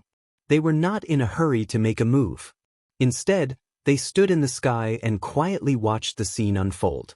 One had to admit that the phoenix nest's defense was quite good. A sage formation could block all experts below the sage realm. Unfortunately, the ones who came this time were Gu Fei and his disciple. To Gu Fei, a sage formation wasn't unbreakable. It would just take him a little more time. After all, he had even broken through an extreme divine formation before. Who goes there? A loud shout came from the phoenix nest. Then, a dark red silhouette rushed out of the phoenix nest and into the sky. It was a young man with an incomparably dense murderous aura. From his aura, one could tell that this young man was definitely a battle-hungry person. Are you Tu Qing, one of the 13 great bandits? Gu Zhong took a step forward and looked down at the young man behind the transparent screen. Who are you? Could it be that the people from the Ziyun clan want to attack the 13 Iron Blood Flags? The young man named Tu Qing shouted. Tu Qing was extremely shocked. Since the establishment of the 13 Iron Blood Flags, no one had been able to find the headquarters of the 13 Iron Blood Flags and no one had dared to attack. But today, early in the morning, someone had come to kill them. The Ziyun clan? What is the Ziyun clan? Xianxia was defeated by my master. Gu Zhong said. What? Tu Qing was shocked when he heard this. Who are these two fellows? How could they be so arrogant? Even the most outstanding disciple of the Ziyun clan, Xianxia, was no match for these people. Very quickly, Tu Qing thought of a person, and his expression immediately became very unsightly. Your master, could it be Gu Fei? Tu Qing glanced at the people behind Gu Zhong and asked carefully. That's right, this is my master, Gu Fei. Today, we are here to ask for your surrender. Gu Zhong said indifferently. You? Suddenly, Tu Qing pointed at Gu Zhong and laughed to the point of tears. Is it really that funny? You're going to cry soon. Gu Zhong's face was still calm. There was no expression on his face. At this moment, he wouldn't reveal any emotional fluctuations. You guys are too funny. Tu Qing was still laughing, he couldn't help it. Gu Zhong's words were truly laughable to him. Two people could subdue the entire 13 Iron Blood banners? This was one of the funniest jokes he had ever heard. Gu Fei's name had already spread throughout the entire southern region. Even in other regions of planet Buzhou, many people knew of Gu Fei's existence. However, no matter how strong Gu Fei was, he was not as strong as a saint. Although they had found the headquarters of the 13 Iron Blood Flags, the phoenix nest was protected by a saint-level formation. Tu Qing did not believe that Gu Fei and the others could break the formation and enter the phoenix nest. At this time, from the valley shrouded by the transparent sky curtain, people continuously rushed out. These people were the core members of the 13 Iron Blood Flags. Tu Qing, what's going on? A tall man wearing the same dark red armor rushed out. The killing intent on his body was much stronger than Tu Qing's. This man was simply a murderous demon king. Otherwise, how could his body condense such a strong killing intent? The killing intent on this middle-aged man was so strong that it was almost visible to the naked eye. Brother Jiu, this is too funny. These two idiots actually want to subdue the entire 13 iron blood flags with just the two of them, Tu Qing said with a smile. What? The man called Brother Jiu also laughed loudly. You two are really brave. You actually want to subdue us with just the two of you? You're really stupid. Brother Jiu had a boorish appearance and his voice was like a great bell. Even though there was a layer of sky curtain between them, his voice still spread far and wide. Gu Fei and Gu Zhong did not say anything, allowing them to laugh. After they had laughed enough, Gu Zhong said, "Surrender or die, it's up to you. Let us know when you've made your decision." Gu Zhong's face remained expressionless even after he said this. Tu Qing and Brother Jiu could not see anything from his expression. Where did you guys come from? How dare you talk so big? Did you eat too much garlic? Brother Jiu also laughed until tears came out of his eyes. From their point of view, this was indeed very funny. Even if it was the Ziyun clan or the Central State Immortal Mansion, no one would dare to say such a thing. The person behind this idiot is Gu Fei, who is currently in the limelight. Tu Qing said. What? Brother Jiu was shocked. The 13 iron blood flags were still very well informed. It was impossible for them not to know that Gu Fei had defeated Xianxia. As the saying goes, the shadow of a tree is the shadow of a person. Since Gu Fei could defeat a disciple of a sovereign clan like Xianxia, he must have some ability. Why aren't you informing Boss Tai? Brother Jiu shouted at Tu Qing. Only the Iron Blood Taoist could deal with these two. If they were to go out, they wouldn't even know how they died. Fortunately, they had activated the formation. Otherwise, the consequences would be unimaginable if that maleficent being allowed in. Is there a need to alert Boss Tai? Boss Tai is in seclusion right now. Tu Qing hesitated. One should know that the Iron Blood Taoist hated being disturbed during his cultivation. Tu Qing did not want to make Boss Tai unhappy. You, Brother Jiu glared at Tu Qing, then turned around and flew towards the valley below. Have you made your choice? Surrender or die? Gu Zhong suddenly said to Tu Qing. Are you stupid? Of course I don't want to die, but I don't want to surrender either. What can you do to me? As one of the 13 great bandits, Tu Qing still had some pride. Your life or death is not up to you. Chapter 1997. Your life and death are no longer up to you. Gu Fei hadn't said a word ever since he had arrived, so his words stunned Tu Qing. Just as he was about to laugh, Tu Qing suddenly realized that Gu Fei's eyes had suddenly lit up. Tu Qing felt an indescribable suction force from Gu Fei's eyes that was tugging at his primordial spirit. This was no small matter. For immortal cultivators, the primordial spirit was their everything. If it was destroyed, then their souls would scatter. This was the most thorough way to die. Although Tu Qing was startled awake, the divine light in his eyes only brightened for a moment before dimming once again. This time, his consciousness quickly sank into darkness and his body fell from the sky. A ball of divine light wrapped around a miniature version of Tu Qing emerged from his body and floated in the void. This was Tu Qing's primordial spirit. His primordial spirit was lifeless and confused, as if it had lost its consciousness. Then, with a bang, the primordial spirit suddenly exploded. At the same time, a jade tablet in a pavilion in the phoenix nest suddenly shattered. What happened? Why did old 13th's life tablet shatter? An exclamation came from the pavilion. Brother Jiu had just descended from the sky and arrived at the entrance of the pavilion. Old 13 is dead? How is this possible? Brother Jiu was extremely shocked. He had just been talking to Tu Qing, yet Tu Qing had died. Could Gu Fei have already killed his way in? Was this even possible? The phoenix nest was protected by a saint-grade array formation. Even Gu Fei would find it difficult to break the array and enter.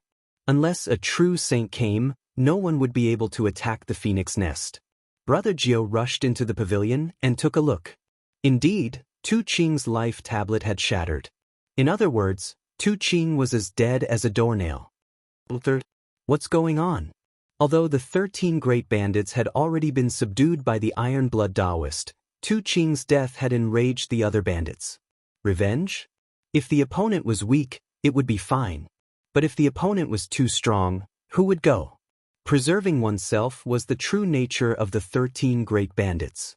As long as they could live, why would they care about the life and death of others? However, Tu Qing's death wasn't a small matter. They had to inform their boss. Otherwise, when he came out of seclusion and saw Tu Qing's death, he would definitely blame them. The 13 great bandits had never submitted to anyone, but this Iron Blood Taoist had convinced this group of arrogant bandits. They had no choice but to submit. Because they didn't submit, the Iron Blood Taoist beat them until they submitted. The few bandits in the pavilion hurriedly used a secret technique to inform Iron Blood Taoist, who was in seclusion. 13th is dead? A Taoist sat cross-legged in the spirit cave of the Phoenix Pavilion. This Taoist was absorbing the vast amount of spirit energy in the spirit cave and cultivating the supreme mystic technique of Immortal Bird. The Undying Bird mysterious art was a mysterious art created by the ancient Taoist Undying. Once cultivated to the great success stage, one could become a saint. Of course, this Iron Blood Taoist was still a distance away from becoming a saint. At this time, a message talisman flew into Iron Blood Taoist's secluded cultivation area. How is this possible? Who could kill 13th? Iron Blood Taoist's pupils shrank. 13th's cultivation had already reached the 5th heavenly layer. There weren't many people who could kill him. Who is this Gu Fei? There was very little information in the message talisman. It only mentioned that a person called Gu Fei had killed 13th, but that person still hadn't left. He killed my people and still hasn't escaped. How audacious of him! Iron Blood Taoist stopped cultivating and stood up. This Gu Fei must die. Otherwise, he would be called the boss of the 13 great bandits for nothing. Although he didn't want to come out of seclusion, he had no choice but to do so. Just as Iron Blood Taoist came out of seclusion, Gu Fei and his disciple were talking outside the phoenix nest. Master, your godly stealing secret technique is getting more and more superb, Gu Zhong said. Just now, Gu Fei used the godly stealing secret technique to pull out the primordial spirit of Tu Qing, one of the 13 great bandits. His primordial spirit was destroyed and Tu Qing's soul scattered. Although they were separated by a layer of sky curtain, it wasn't difficult for Gu Fei to kill Tu Qing. Tu Qing's death shocked the core members of the 13 Iron Blood Flags in the Phoenix Nest to the extreme. It was hard to imagine how Gu Fei killed Tu Qing under the protection of a saint-level grand formation. No one in the Phoenix Nest knew how Tu Qing died. Even the other bandits were the same. They couldn't find any damage on Tu Qing's body. This made the bandits look at each other in inexplicable horror. If you cultivate diligently, you can also reach my level, Gu Fei said. He had already passed on the 9 secrets of Immortal Path to Gu Zhong. The magic of the 9 secrets of Immortal Path was that any cultivator could cultivate it. Roar! At this moment, a furious roar came from the Phoenix Nest. The entire world shook as an extremely powerful aura burst forth. An extremely powerful aura appeared between heaven and earth. The main character has made his appearance, Gu Fei said. A figure rushed out from the depths of the Phoenix Nest. A terrifying aura shook the surroundings, causing everyone in the Phoenix Nest to tremble in fear. The aura was so powerful that it deterred everyone. Who is Gu Fei? Come out and accept your death. The person rushed to the sky and shouted. The entire void trembled along with his voice. That person is dead for sure now that Boss Tai is here. Some bandits were surprised and overjoyed, but others weren't so optimistic about the Iron Blood Taoist chances. One should know that the invader was none other than the god of death, Gu Fei. The name of the god of death, Gu Fei, had long spread across the entire southern region of the ancestral star. However, the Iron Blood Taoist had already gone into seclusion some time ago, so he didn't know who Gu Fei was. This is going to be a battle between a dragon and a tiger. Brother Jiao said something like that. Gu Fei might be strong, but Boss Tai isn't one to be trifled with. A bandit said. None of the bandits dared to get too close. One should know that they would be in deep trouble if they were caught in the crossfire. You're the Iron Blood Taoist? Gu Fei walked up and looked at the Iron Blood Taoist.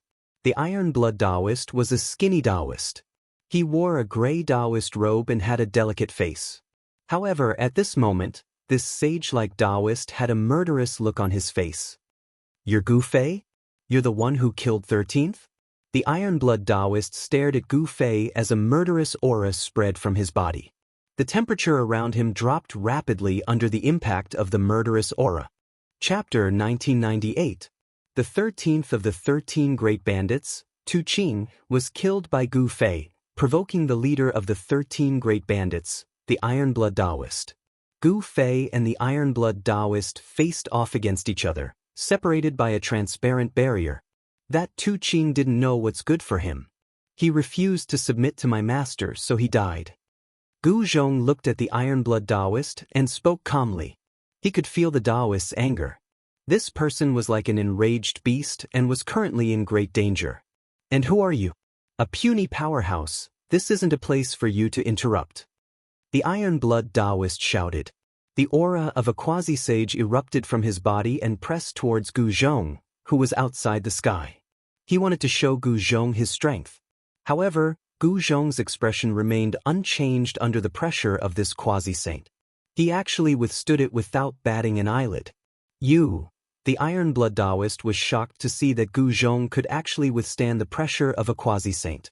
Was this guy really only at the realm of great experts? He was a little doubtful. Iron Blood Taoist, do you dare to come out and fight? Gu Fei naturally knew that the Iron Blood Taoist was pressuring Gu Zhong, but he didn't stop him.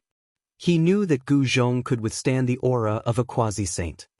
You're going too far. The Iron Blood Taoist was both shocked and furious. These two didn't seem to be simple at all. Just how did his subordinates provoke these two? If he were to find out who provoked these two fiends, he would definitely throw that person to feed the beasts. At this moment, the Iron Blood Taoist calmed down. Since these two dared to come to his door, it meant that they weren't afraid of him at all. Especially that Gu Fei. He actually couldn't see through this person's depth. He knew that supreme powers like the Ziyun clan and the Middle Ground Immortal Palace had a few self-sealing saints. These existences were the strongest in the human world. Before these existences, quasi-saints were like powerless children. Could it be that this person was one of those supreme antiques? I'll say it again. Surrender or die, it's your choice. Gu Fei said as he looked at the Iron Blood Taoist in the sky screen. He could sense that the qi and blood of the Iron Blood Taoist seemed to be stronger than that of an ordinary half-sage. The more powerful a cultivator's blood and qi was, the more powerful that cultivator's life force was. Cultivators with a strong life force were less likely to die. Take Gu Fei for example. Even if his martial body was destroyed, it could still be reconstructed in an instant. This is intolerable. Open the formation. I want to go out and kill these two arrogant fellows. The Iron Blood Taoist could not take it anymore. These two fellows were too despicable. They actually wanted to subdue the entire 13 Iron Blood flags with just the two of them. Boss, that person is Gu Fei. Ninth brother transmitted his voice to Iron Blood Taoist. So what if it's Gu Fei? Iron Blood Taoist said impatiently. This Gu Fei defeated Xianxia not long ago. The 9th of the 13 bandits continued. What? Damn it. The Iron Blood Taoist couldn't help but be shocked. He didn't know who Gu Fei was because he was in seclusion when Gu Fei rose to prominence in the southern region. However, he couldn't ignore Xianxia. Xianxia was known as the supreme genius of the Ziyun clan in the past 1,000 years. He had already become a half-sage at such a young age. With enough time, Xianxia would most likely become a saint. Although the Iron Blood Taoist had never fought Xianxia before, he knew that he might not be able to defeat him if he were to meet him. This person had actually defeated Xianxia. He truly had the right to be arrogant. So, surrender or die. Gu Fei didn't want to waste time with the Iron Blood Taoist. He only had two choices. With his current cultivation, he had to keep his word. As long as the Iron Blood Taoists didn't surrender, then there was nothing else to say. If you want me to surrender, then you'll have to show me what you're capable of. The Iron Blood Taoist said. An existence like him would only submit to someone stronger than him. The strong would never submit to the weak. Very well. Gu Fei nodded. He knew that it was impossible to convince someone like the Iron Blood Taoist to submit to him with just words. In order to truly subdue these people, he had to show a few moves. As for avenging the 13th brother, no one would be so bored as to do that. The Iron Blood Taoist was furious because the 13th brother was one of his men. Gu Fei killed his man and didn't give him any face. Thus, the Iron Blood Taoist wanted to get even with Gu Fei. Bang! Without any hesitation, Gu Fei threw a punch at the sky screen in front of him. Primal Chaos Dao patterns faintly appeared on his fist. It looked like a casual punch, but in the eyes of the Iron Blood Taoist, it was an entirely different matter. Boom! When Gu Fei's fist hit the sky in front of him, the entire sky shook. Countless runes emerged on the transparent sky, intertwining with the power of the great Tao. Everyone was shocked. Gu Fei's casual punch had actually shaken the saint-level grand formation protecting the phoenix nest. It was truly unbelievable. The Iron Blood Taoist was also shocked by Gu Fei's punch. Although he cultivated the immortal bird mystic art, it didn't mean that he wouldn't die. An expert like Gu Fei might have a way to kill him. The Iron Blood Taoist didn't want to take the risk.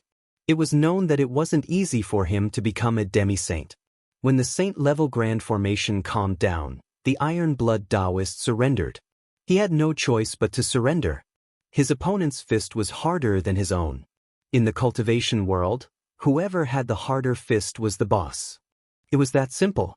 The Iron Blood Taoist personally opened the saint-level grand formation and welcomed Gu Fei and his disciple into the phoenix nest. The 13 bandits had now become the 12 bandits. No one dared to jump out to avenge the death of their 13th brother, Tu Qing. This was simply courting death.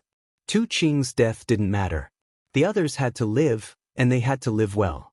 As the higher-ups submitted to Gu Fei, the Iron Blood 13 banners also surrendered. Without much effort, Gu Fei and his disciple had taken down the Iron Blood 13 banners. Gu Fei and Gu Zhong were, after all, passers-by on the ancestral Buzhou star. They would eventually leave, and not many among the Iron Blood 13 banners would truly submit to them. They were well aware of this, so they didn't care about it. The first order Gu Fei gave after taking down the Iron Blood 13 banners was to find a way to the Soaring Dragon ancestral star. The Iron Blood Taoist and the other higher-ups were dumbfounded. Where was the Soaring Dragon ancestral star? Could it be another source of life outside of the ancestral Buzhou star?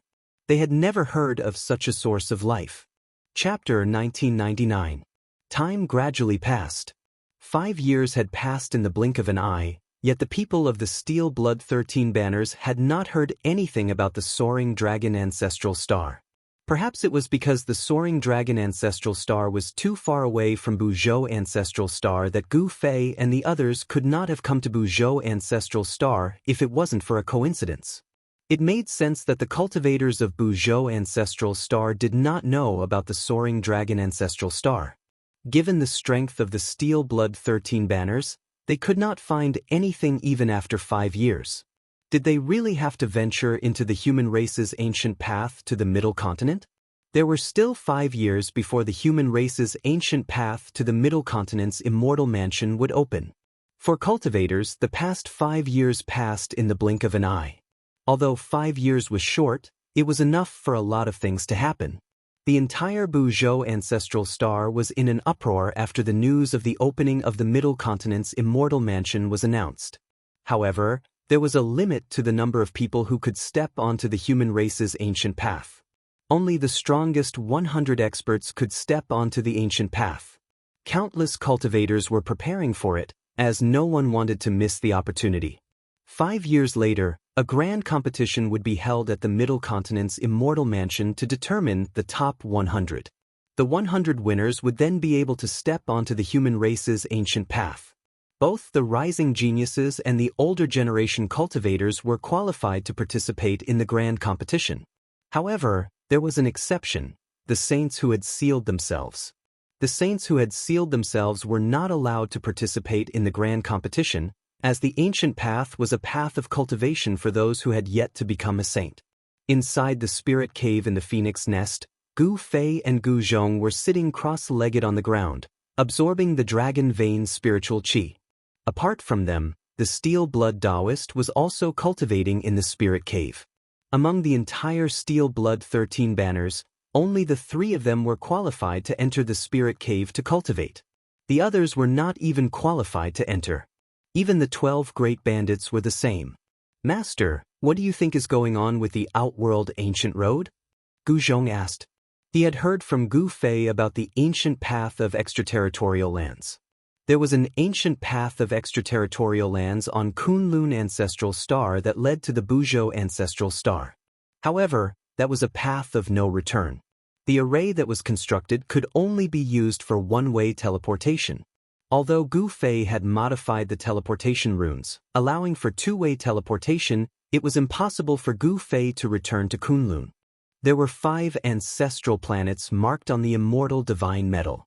The Kunlun ancestral planet was the closest to the Buzhou ancestral planet, while the Buzhou ancestral planet was the furthest away from the soaring dragon ancestral planet. Traveling across the infinite universe and returning to the soaring dragon ancestral star was not a practical method. Sometimes, Gu Fei wondered if there was some kind of connection between the 5 ancestral planets that allowed them to travel to and from one another through the ancient roads of the outer domains. Where does the ancient path of the Buzhou ancestral star lead to? This is an uncertain factor. Gu Fei said, the ancient path of the extraterritorial lands was incomparably dangerous. It was a training path for the human race. If one wasn't careful, they might even die on the way. If it leads to the soaring dragon ancestral star, Gu Zhong's eyes lit up. It's not impossible, but it's very unlikely. You should know that the soaring dragon ancestral star and the Buzhou ancestral star are separated by an infinite universe. Gu Fei didn't want to hurt Gu Zhong's confidence, but he had to say such words. No matter what, we have to give it a try, Gu Zhong said. He didn't want to be trapped in the Buzhou ancestral star for the rest of his life, because his family and friends were all there. Gu Fei nodded. Returning to the soaring dragon ancestral star was a must, but the key was how to do it. If it really didn't work, then they would spend decades to travel across the infinite universe and return to the soaring dragon ancestral star. Since Gu Fei had his inner world, it wouldn't matter even if he had to travel for a long time. As Gu Fei and his disciple conversed, they didn't use voice transmissions. Even though the Iron Blood Taoist was cultivating at the side, he still heard their conversation. He was shocked by the vastness of this world. There really were other ancestral stars with life, and Gu Fei and his disciple were cultivators from the soaring dragon ancestral star. Apart from the soaring dragon ancestral star, there was also the Kunlun ancestral star, which made the Iron Blood Taoist realize that the Buzhou ancestral star wasn't the only source of life. In the vast and boundless starry universe, there were other sources of life. The human race's ancient path. The Iron Blood Taoist was tempted, but only the top 100 cultivators of the Buzhou cultivation world could set foot on the human race's ancient path. Since then, the Iron Blood Taoist didn't need Gu Fei's orders. He sent out the Iron Blood 13 Banner spies to investigate the ancient path. The more he learned, the more shocked he was. The human race's ancient path was basically a path of no return. Of course, there were exceptions.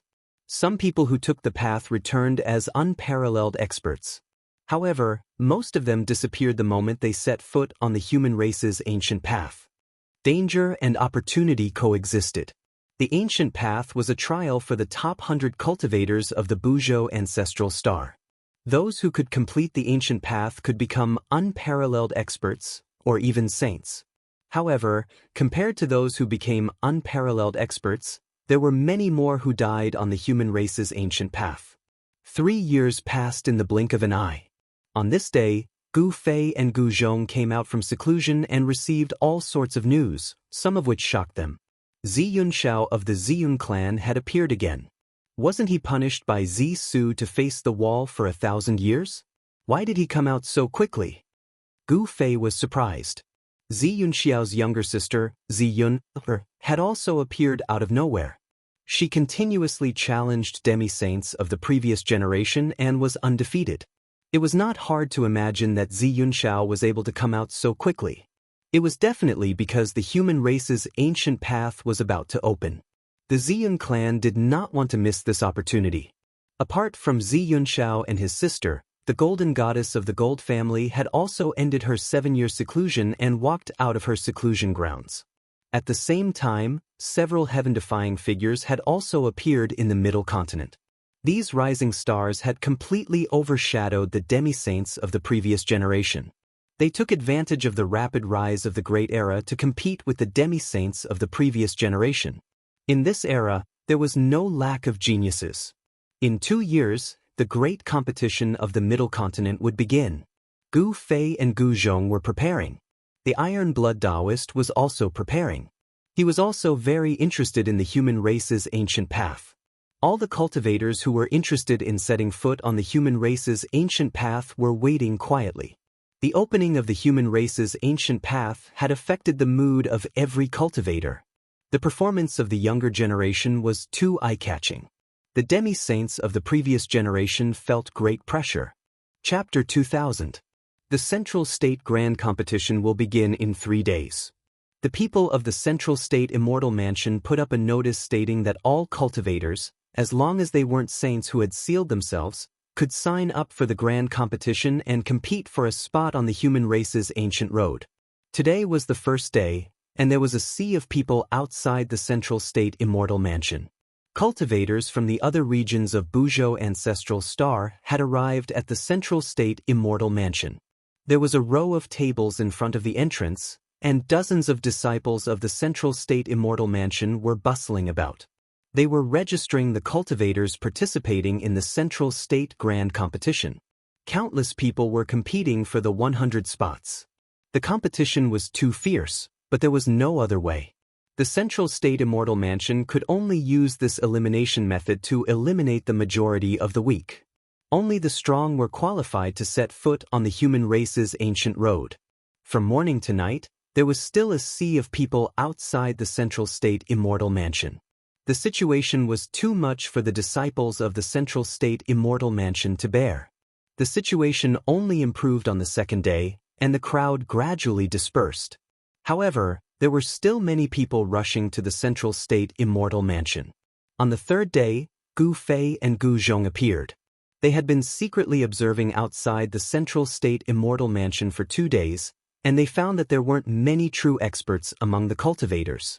The talents of the Central State Immortal Mansion didn't show up, nor did the Xianxia siblings. The Golden Goddess was nowhere to be seen, but these people were still able to keep their composure. The registration period for the third day would last until midnight. Gu Fei wasn't in a hurry. He planned to register at night since the true experts hadn't shown up yet, and he didn't want to show up too early. Gu Zhong wasn't in a hurry either, because he didn't plan to register at all. With his cultivation, it would be difficult for him to get a spot on the human race's ancient road. In the past 10 years, his cultivation hadn't broken through to the 5th Heaven Ascension realm. Even Gu Fei felt that this situation was a bit strange. At night, most of the cultivators gathered outside the Central State Immortal Mansion had dispersed, and only a few people were still wandering around. These people were those who hadn't decided whether or not to participate in the grand competition. Participating in the grand competition wasn't a trivial matter. They might be killed by their opponents during the competition. It's almost midnight. 2 people stood on a short mountain outside the Central Prefecture Immortal Abode. At this moment, Gu Fei discovered that someone was rushing towards the entrance of the Central Plains Immortal Estate. It was a woman clad in golden armor. She was none other than the Golden Goddess. These people have finally appeared, Hu Zhong said. He wasn't surprised at all. The disciples of the Central Province Immortal Mansion were not allowed to leave before the time of the world. However, if they arrived after midnight, then they would lose the opportunity to register. The Golden Goddess quickly left. After the Golden Goddess left, 3 more figures walked out from the moonlight and arrived at the entrance of the Central Prefecture's Immortal Abode. The three of them were the rumored three sons of the central prefecture. The three disciples of the middle prefecture weren't simple. They were all from the middle prefecture immortal manor. If they wanted to walk on the ancient path of the human race, they would have to sign up for the grand competition. There were no shortcuts. There were only 100 spots available. As long as one had the strength to enter the top 100, they would be able to step on the ancient path of the human race. However, if one's cultivation wasn't high enough and it was difficult to enter the top 100, then even the most outstanding disciple of the central prefecture immortal manor would be eliminated. After the three sons of the central prefecture registered, they chatted with the disciples of the central prefecture immortal manor for a while before leaving. Finally, when it was almost midnight, the Z siblings finally appeared. After registering, sensed something and suddenly raised her head to look at the mountain where Gu Fei was. However, she didn't see anything. "Little sister, what's wrong?" Xianxia couldn't help but ask when he saw Ziyun's strange expression. "It's nothing. Let's go." Xianxia pulled Ziyun away, but Ziyun was still mumbling. Was it just my imagination? Ziyun seemed to sense that someone was watching her in the dark, but she couldn't find anything. Those who were supposed to be here had all arrived. Gu Fei also walked out from the dark, registered his name, received a jade token, and left. In the past few days, he saw that after everyone registered, the disciples of the central prefecture immortal manor would hand over a jade token to that person without saying anything. After entering the inner world, Gu Fei took a closer look at the jade token in his hand. I see. This was a messenger jade token. The jade token contained the name of Gu Fei's first opponent, as well as the time and location of the match, and other information. Who is this Lu Dafeng? Where did he come from? Gu Fei muttered to himself. His first opponent was someone called Lu Dafeng, but there was no detailed information about this person on the jade token. Tomorrow afternoon, Crouching Bull Mountain, Gu Fei searched in his mind. This Crouching Bull Mountain was a black mountain range 300 miles away from the Middle State immortal abode. This mountain range was shaped like a big black bull lying on the ground, hence the name Crouching Bull Mountain. I don't care who he is. I just hope this unlucky guy can withstand a punch from me. Gu Fei muttered to himself. Because he had a match the next day, Gu Zhong and the others did not disturb him. Soon, 24 hours had passed. Gu Fei walked out of his inner world and rushed to Crouching Bull Mountain. When he arrived, Lu Dafeng was already waiting for him. So you're Gu Fei? Come, don't waste my time. Tell me, how many celestial stones do you want before you admit defeat? When he saw Gu Fei, Lu Dafeng walked up to him and opened his storage bag. This guy's storage bag was filled with spiritual qi. It was obvious that there were many good things in there. Gu Fei did not expect to meet a guy like this in his first match. He did not know whether to laugh or cry. Lu Dafeng was a big-bellied guy who was not even an immortal, yet he dared to participate in the Central Prefecture Grand Tournament. It was really a little embarrassing. This guy even tried to bribe Gu Fei, which made Gu Fei even more furious. But Gu Fei did not say anything. He sent Lu Dafeng flying with a punch, searched the guy's jade pendant, and left. Oh my God, why did you have to hit my nose? Just you wait, I'm not done with you. Lu Dafeng's nose was bleeding profusely as he limped down Crouching Bull Mountain. He kept cursing Gu Fei. He had probably sprained his leg when he was sent flying by Gu Fei. Just as Gu Fei easily defeated Lu Dafeng, the jade pendant that belonged to him quickly sent him a message. 6 hours later, Mirror Lake, Busanmuk. Gu Fei was completely speechless. He even wondered if he was participating in the Central Prefecture Grand Tournament. Why were his opponents all the same? He had just defeated Lu Dafeng, and now there was Busanmuk. Chapter 2001. Mingjing Lake was really a good place. The scenery was beautiful. The weeping willows swayed in the wind beside the lake. There was even a pair of mandarin ducks playing in the water. When he arrived at Mingjing Lake, Busan was already waiting there. The monk stood on the surface of the lake. When he saw Gu Fei, he put his palms together and said to Gu Fei, "Benefactor, you were almost late. Being late is a bad habit.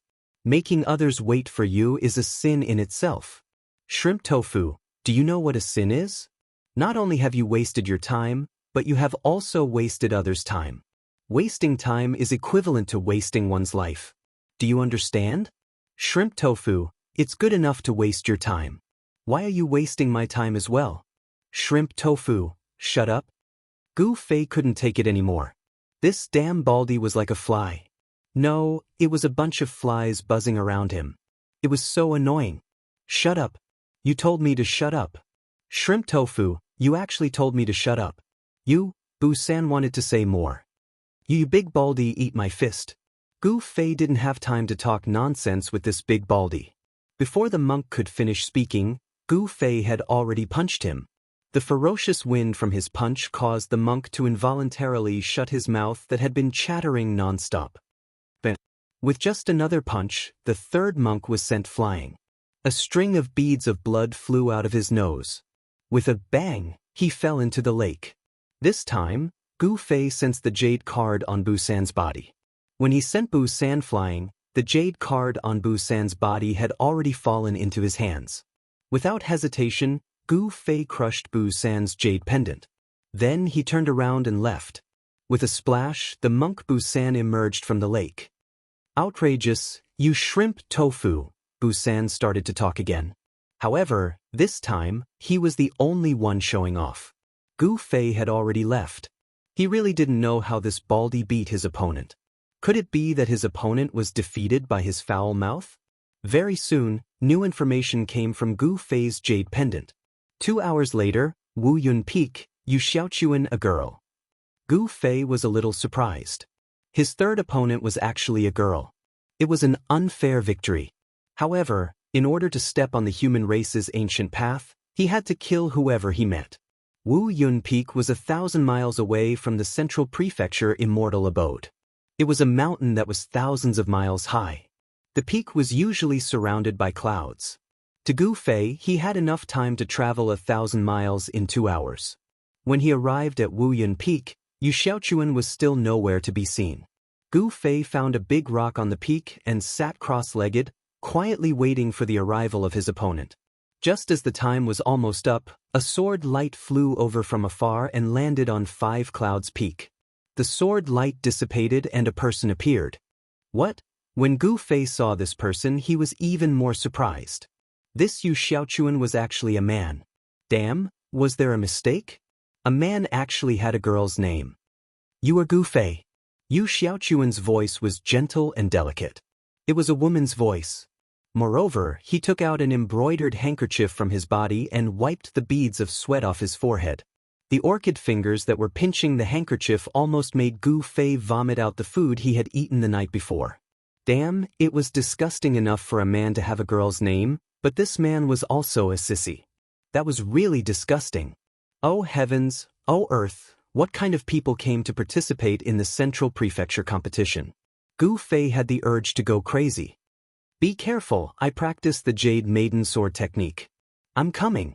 Yu Xiaochuan directly used the Imperial Sword technique and attacked Gu Fei. Although this guy was a tall and sturdy man, his movements seemed to be even gentler than a real woman's. It can't be that he practiced the Jade Maiden Sword technique and became like this, right? Gu Fei thought that it was most likely because of this. What a sin! Who was this sissy's master? A young man actually became like this. His master should be dragged to be fed to the beasts. But Gu Fei punched out again, directly sending Yu Xiaochuan's flying sword flying. His fist landed on Yu Xiaochuan's face, causing him to fly backwards and bleed from his nose. You actually hit my nose and ruined my beauty. I'll fight you to the death. Yu Xiaochuan's hair was disheveled. Like a shrew, she crawled up from the ground and fiercely pounced towards Gu Fei. She looked like a tigress going all out. Gu Fei was shocked by Yu Xiaochuan's actions. He immediately rushed into the sky and flew into the air. Fortunately, when he sent the sissy flying, he had already taken away the jade tablet from the sissy's body. Victory and defeat had been decided. He couldn't be bothered with the sissy on the mountain peak. He directly crushed the jade tablet and left the Five Clouds Peak. Just like that, Gu Fei rushed from place to place, constantly fighting with all kinds of people. In a single day, he had actually fought 12 battles. Amongst these 12 opponents, only a few were truly talented. Most of the others were just bystanders. These people couldn't even withstand a single blow. The first round of the competition ended at midnight. Gu Fei eliminated 12 opponents. The people who were eliminated in this round accounted for the majority of the competition. As for those who were truly capable, they wouldn't be eliminated so quickly. However, if they were to encounter Gu Fei, they would still be eliminated. Gu Fei returned to the inner world. Master, how did the competition go? When Gu Fei returned to the inner world, Gu Zhong came to greet him. At this time, Zhong Liming, Old Jiao, and Gu Fei's new disciple, Yao Yu, were all in seclusion. In the past 10 years, Yao Yu's cultivation had improved the fastest. With Gu Zhong's help, she had already become a demigod. In the past, this kind of cultivation speed was absolutely unimaginable. Hearing Gu Zhong ask about the competition, Gu Fei's face immediately darkened. Then, without saying a word, he walked into the place where he usually cultivated. What's wrong? Gu Zhong was left behind with a look of astonishment. Seeing his master's expression, Gu Zhong knew that something was wrong. He didn't dare to disturb his master when he was angry. Logically speaking, master shouldn't have lost. Just what could have made master so unhappy? Chapter 2002. After the first round of the grand tournament of the Central Province, the participants could rest for a day before continuing on to the second round. A day passed by very quickly. On the same day, when the sun rose from the east, the jade medallion on Gu Fei's body transmitted new information. This time, his opponent was a prodigy from the Central Province Immortal Manor. Just as Gu Fei received the new information, in a pavilion in the Central Province Immortal Manor, several white-haired old men were discussing. Is this really a good idea? They actually sent an outstanding disciple of our Central Province Immortal Manor to fight against this Gu Fei, an old man said. An old man said. From his tone, one could tell that he was somewhat worried. Gu Fei's performance was pretty good. In the first round of the competition, not a single person was able to receive a single punch from him. And today, in the second round, the people of the Central Province Immortal Manor arranged for an outstanding disciple of the Central Province Immortal Manor to fight against Gu Fei. This was very risky. This is the only way to test out this person's true strength. The reason we organize the grand tournament is to uncover the limitless potential of the human race. Another white-haired old man said. Eldest senior brother is right. The other old men agreed. This Gu Fei isn't a nobody. He rose to fame in the southern region and once defeated Xianxia. I want to see exactly how strong he is. The eldest senior brother said. What? This person actually defeated Xianxia of the Ziyun clan? The other old men were all shocked when they heard this. In the Central Province Immortal Manor, there were 3 most famous geniuses. However, other than those 3, there were also many less famous geniuses. The cultivation and strength of these geniuses weren't too far off from those 3 geniuses. Jun Wuxia was one of the 10 prodigies of the Central Province Immortal Manor. He knew that his cultivation was definitely not weaker than those 3 senior brothers, but he wasn't as famous as them. Gu Fei, why did the elders of the sect arrange for Gu Fei to be my opponent in the second round? Jun Wuxia mumbled to himself. He did not understand. He knew about Gu Fei. 10 years ago, this person had defeated Xianxia of the Ziyun clan. Such a battle record could be considered extremely glorious. One must know that Xianxia was publicly acknowledged as the #1 person amongst the younger generation of the southern region 10 years ago. Xianxia came from the Violet Cloud clan, a sovereign clan. He possessed the bloodline of the Violet Cloud sovereign and was blessed by the heavens. His strength was without a doubt. For Gu Fei to be able to defeat Xianxia, it was enough to prove his strength. Thousand-Zhang Cliff, Jun Wuxia. At this moment, Gu Fei had already left his inner world and was rushing towards the Thousand-Zhang Cliff. The Thousand-Zhang Cliff wasn't very far from the Middle Prefecture Immortal Abode. It was only 800 li away. Soon, Gu Fei arrived at the Thousand-Zhang Cliff. This Thousand-Zhang Cliff was just an ordinary cliff. Not a single blade of grass grew on the top of the cliff. The top of the cliff was only 100 zhang in circumference, and it was filled with yellow sand and stones. By the time Gu Fei arrived at the Thousand-Zhang Cliff, Junwia was already waiting for him there. So you're Gu Fei, the one who defeated Ziyunshao back then. Seeing Gu Fei's arrival, Junwia's eyes flashed as a strong battle intent was emitted from his body. So you're one of the top 10 heroes of the Middle Prefecture, Junwia. Gu Fei came to a spot about 3 zhang away from Junwia and sized up his opponent. Let's begin, Gu Fei said. This was a decent opponent with the strength of a quasi-saint. However, he was unlucky to have met Gu Fei. The outcome of this battle had long been decided. There was no suspense in the following battle. Junwia still couldn't withstand a single punch from Gu Fei. Junwia was defeated. Thoroughly defeated. He was thrown off the Thousand-Zhang Cliff by a single punch from Gu Fei. Gu Fei did not kill Junwia. Junwia was only injured but not killed. It's still one move. The few elders of the Middle Prefecture Immortal Mansion were shocked by Gu Fei's methods. From the dazzling light mirror, they could clearly see every move Gu Fei made when he defeated Junwia on the Thousand-Zhang Cliff. How is this possible? Junwia is one of the top 10 heroes of our Middle Prefecture Immortal Mansion. Junwia was defeated by Gu Fei with a single punch. The few elders of the Middle Prefecture Immortal Mansion in the pavilion were dumbfounded. They couldn't believe that Gu Fei's battle strength was too strong. Who could defeat Junwia with a single move? Gu Fei did it. Soon, the news of Gu Fei defeating Junwia with a single move spread throughout the entire Middle Prefecture Immortal Mansion. The entire Middle Prefecture Immortal Mansion was shaken. Even the old Immortal Mansion Master, who had been indifferent for many years, was shocked. The initiative of the Central Province Grand Tournament was in the hands of the Central Province Immortal Mansion. They could decide who would fight whom and where the fights would take place.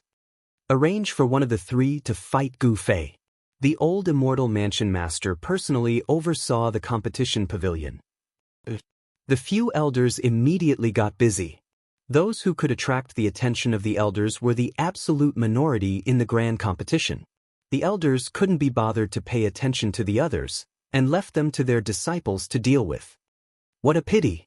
I thought the top 10 heroes of our Middle Prefecture Immortal Mansion would be on the list.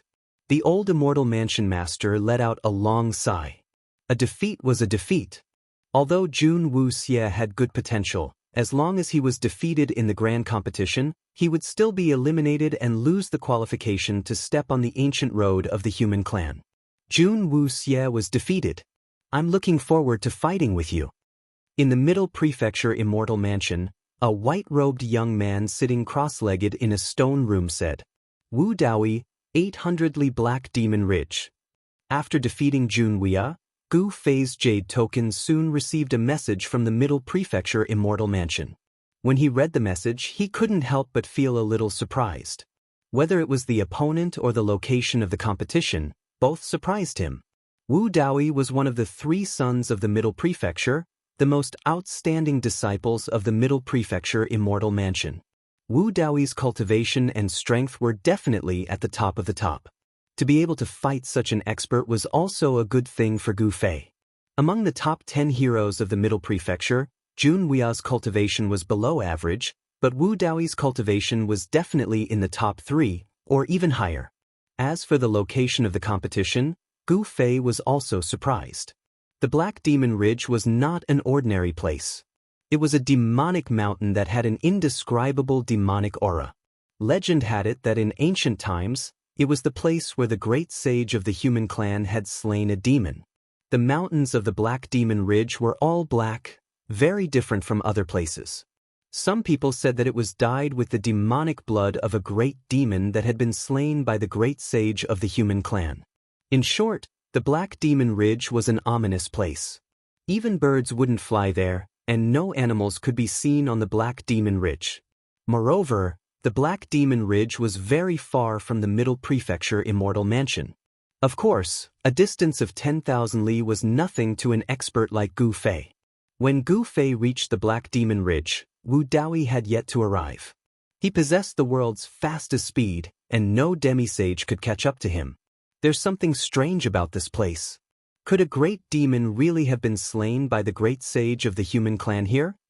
When Gu Fei ascended the Black Demon Ridge, he could clearly sense the faintly discernible demonic aura exuding from the ridge. Although the demonic aura here was very weak, it was definitely there.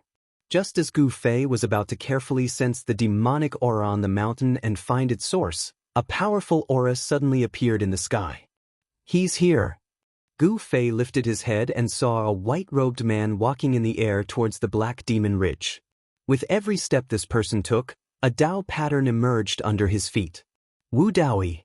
When Gu Fei saw this person, his pupils involuntarily contracted. This was a young man, a handsome and radiant young man with a perpetual smile on his face. So you're Gu Fei? Wu Daoi smiled and stopped about 15 feet away from Gu Fei. I heard that you defeated Jun Wuxia in one move. You're really powerful. Wu Daoi gave a thumbs up to Gu Fei. This is nothing. If you were to fight, I'm afraid you could also defeat Jun Wuxia in one move. Gu Fei said seriously. The difference in strength between the top 10 heroes of the Central Prefecture was indeed huge. This Wu Daoi was very strong, at least much stronger than Jun Wuxia. If Wu Daoi were to fight Jun Wuxia, he would also be able to defeat him easily. Hehe, Dao friend must be joking. Wu Daoi said with a smile. Let's begin.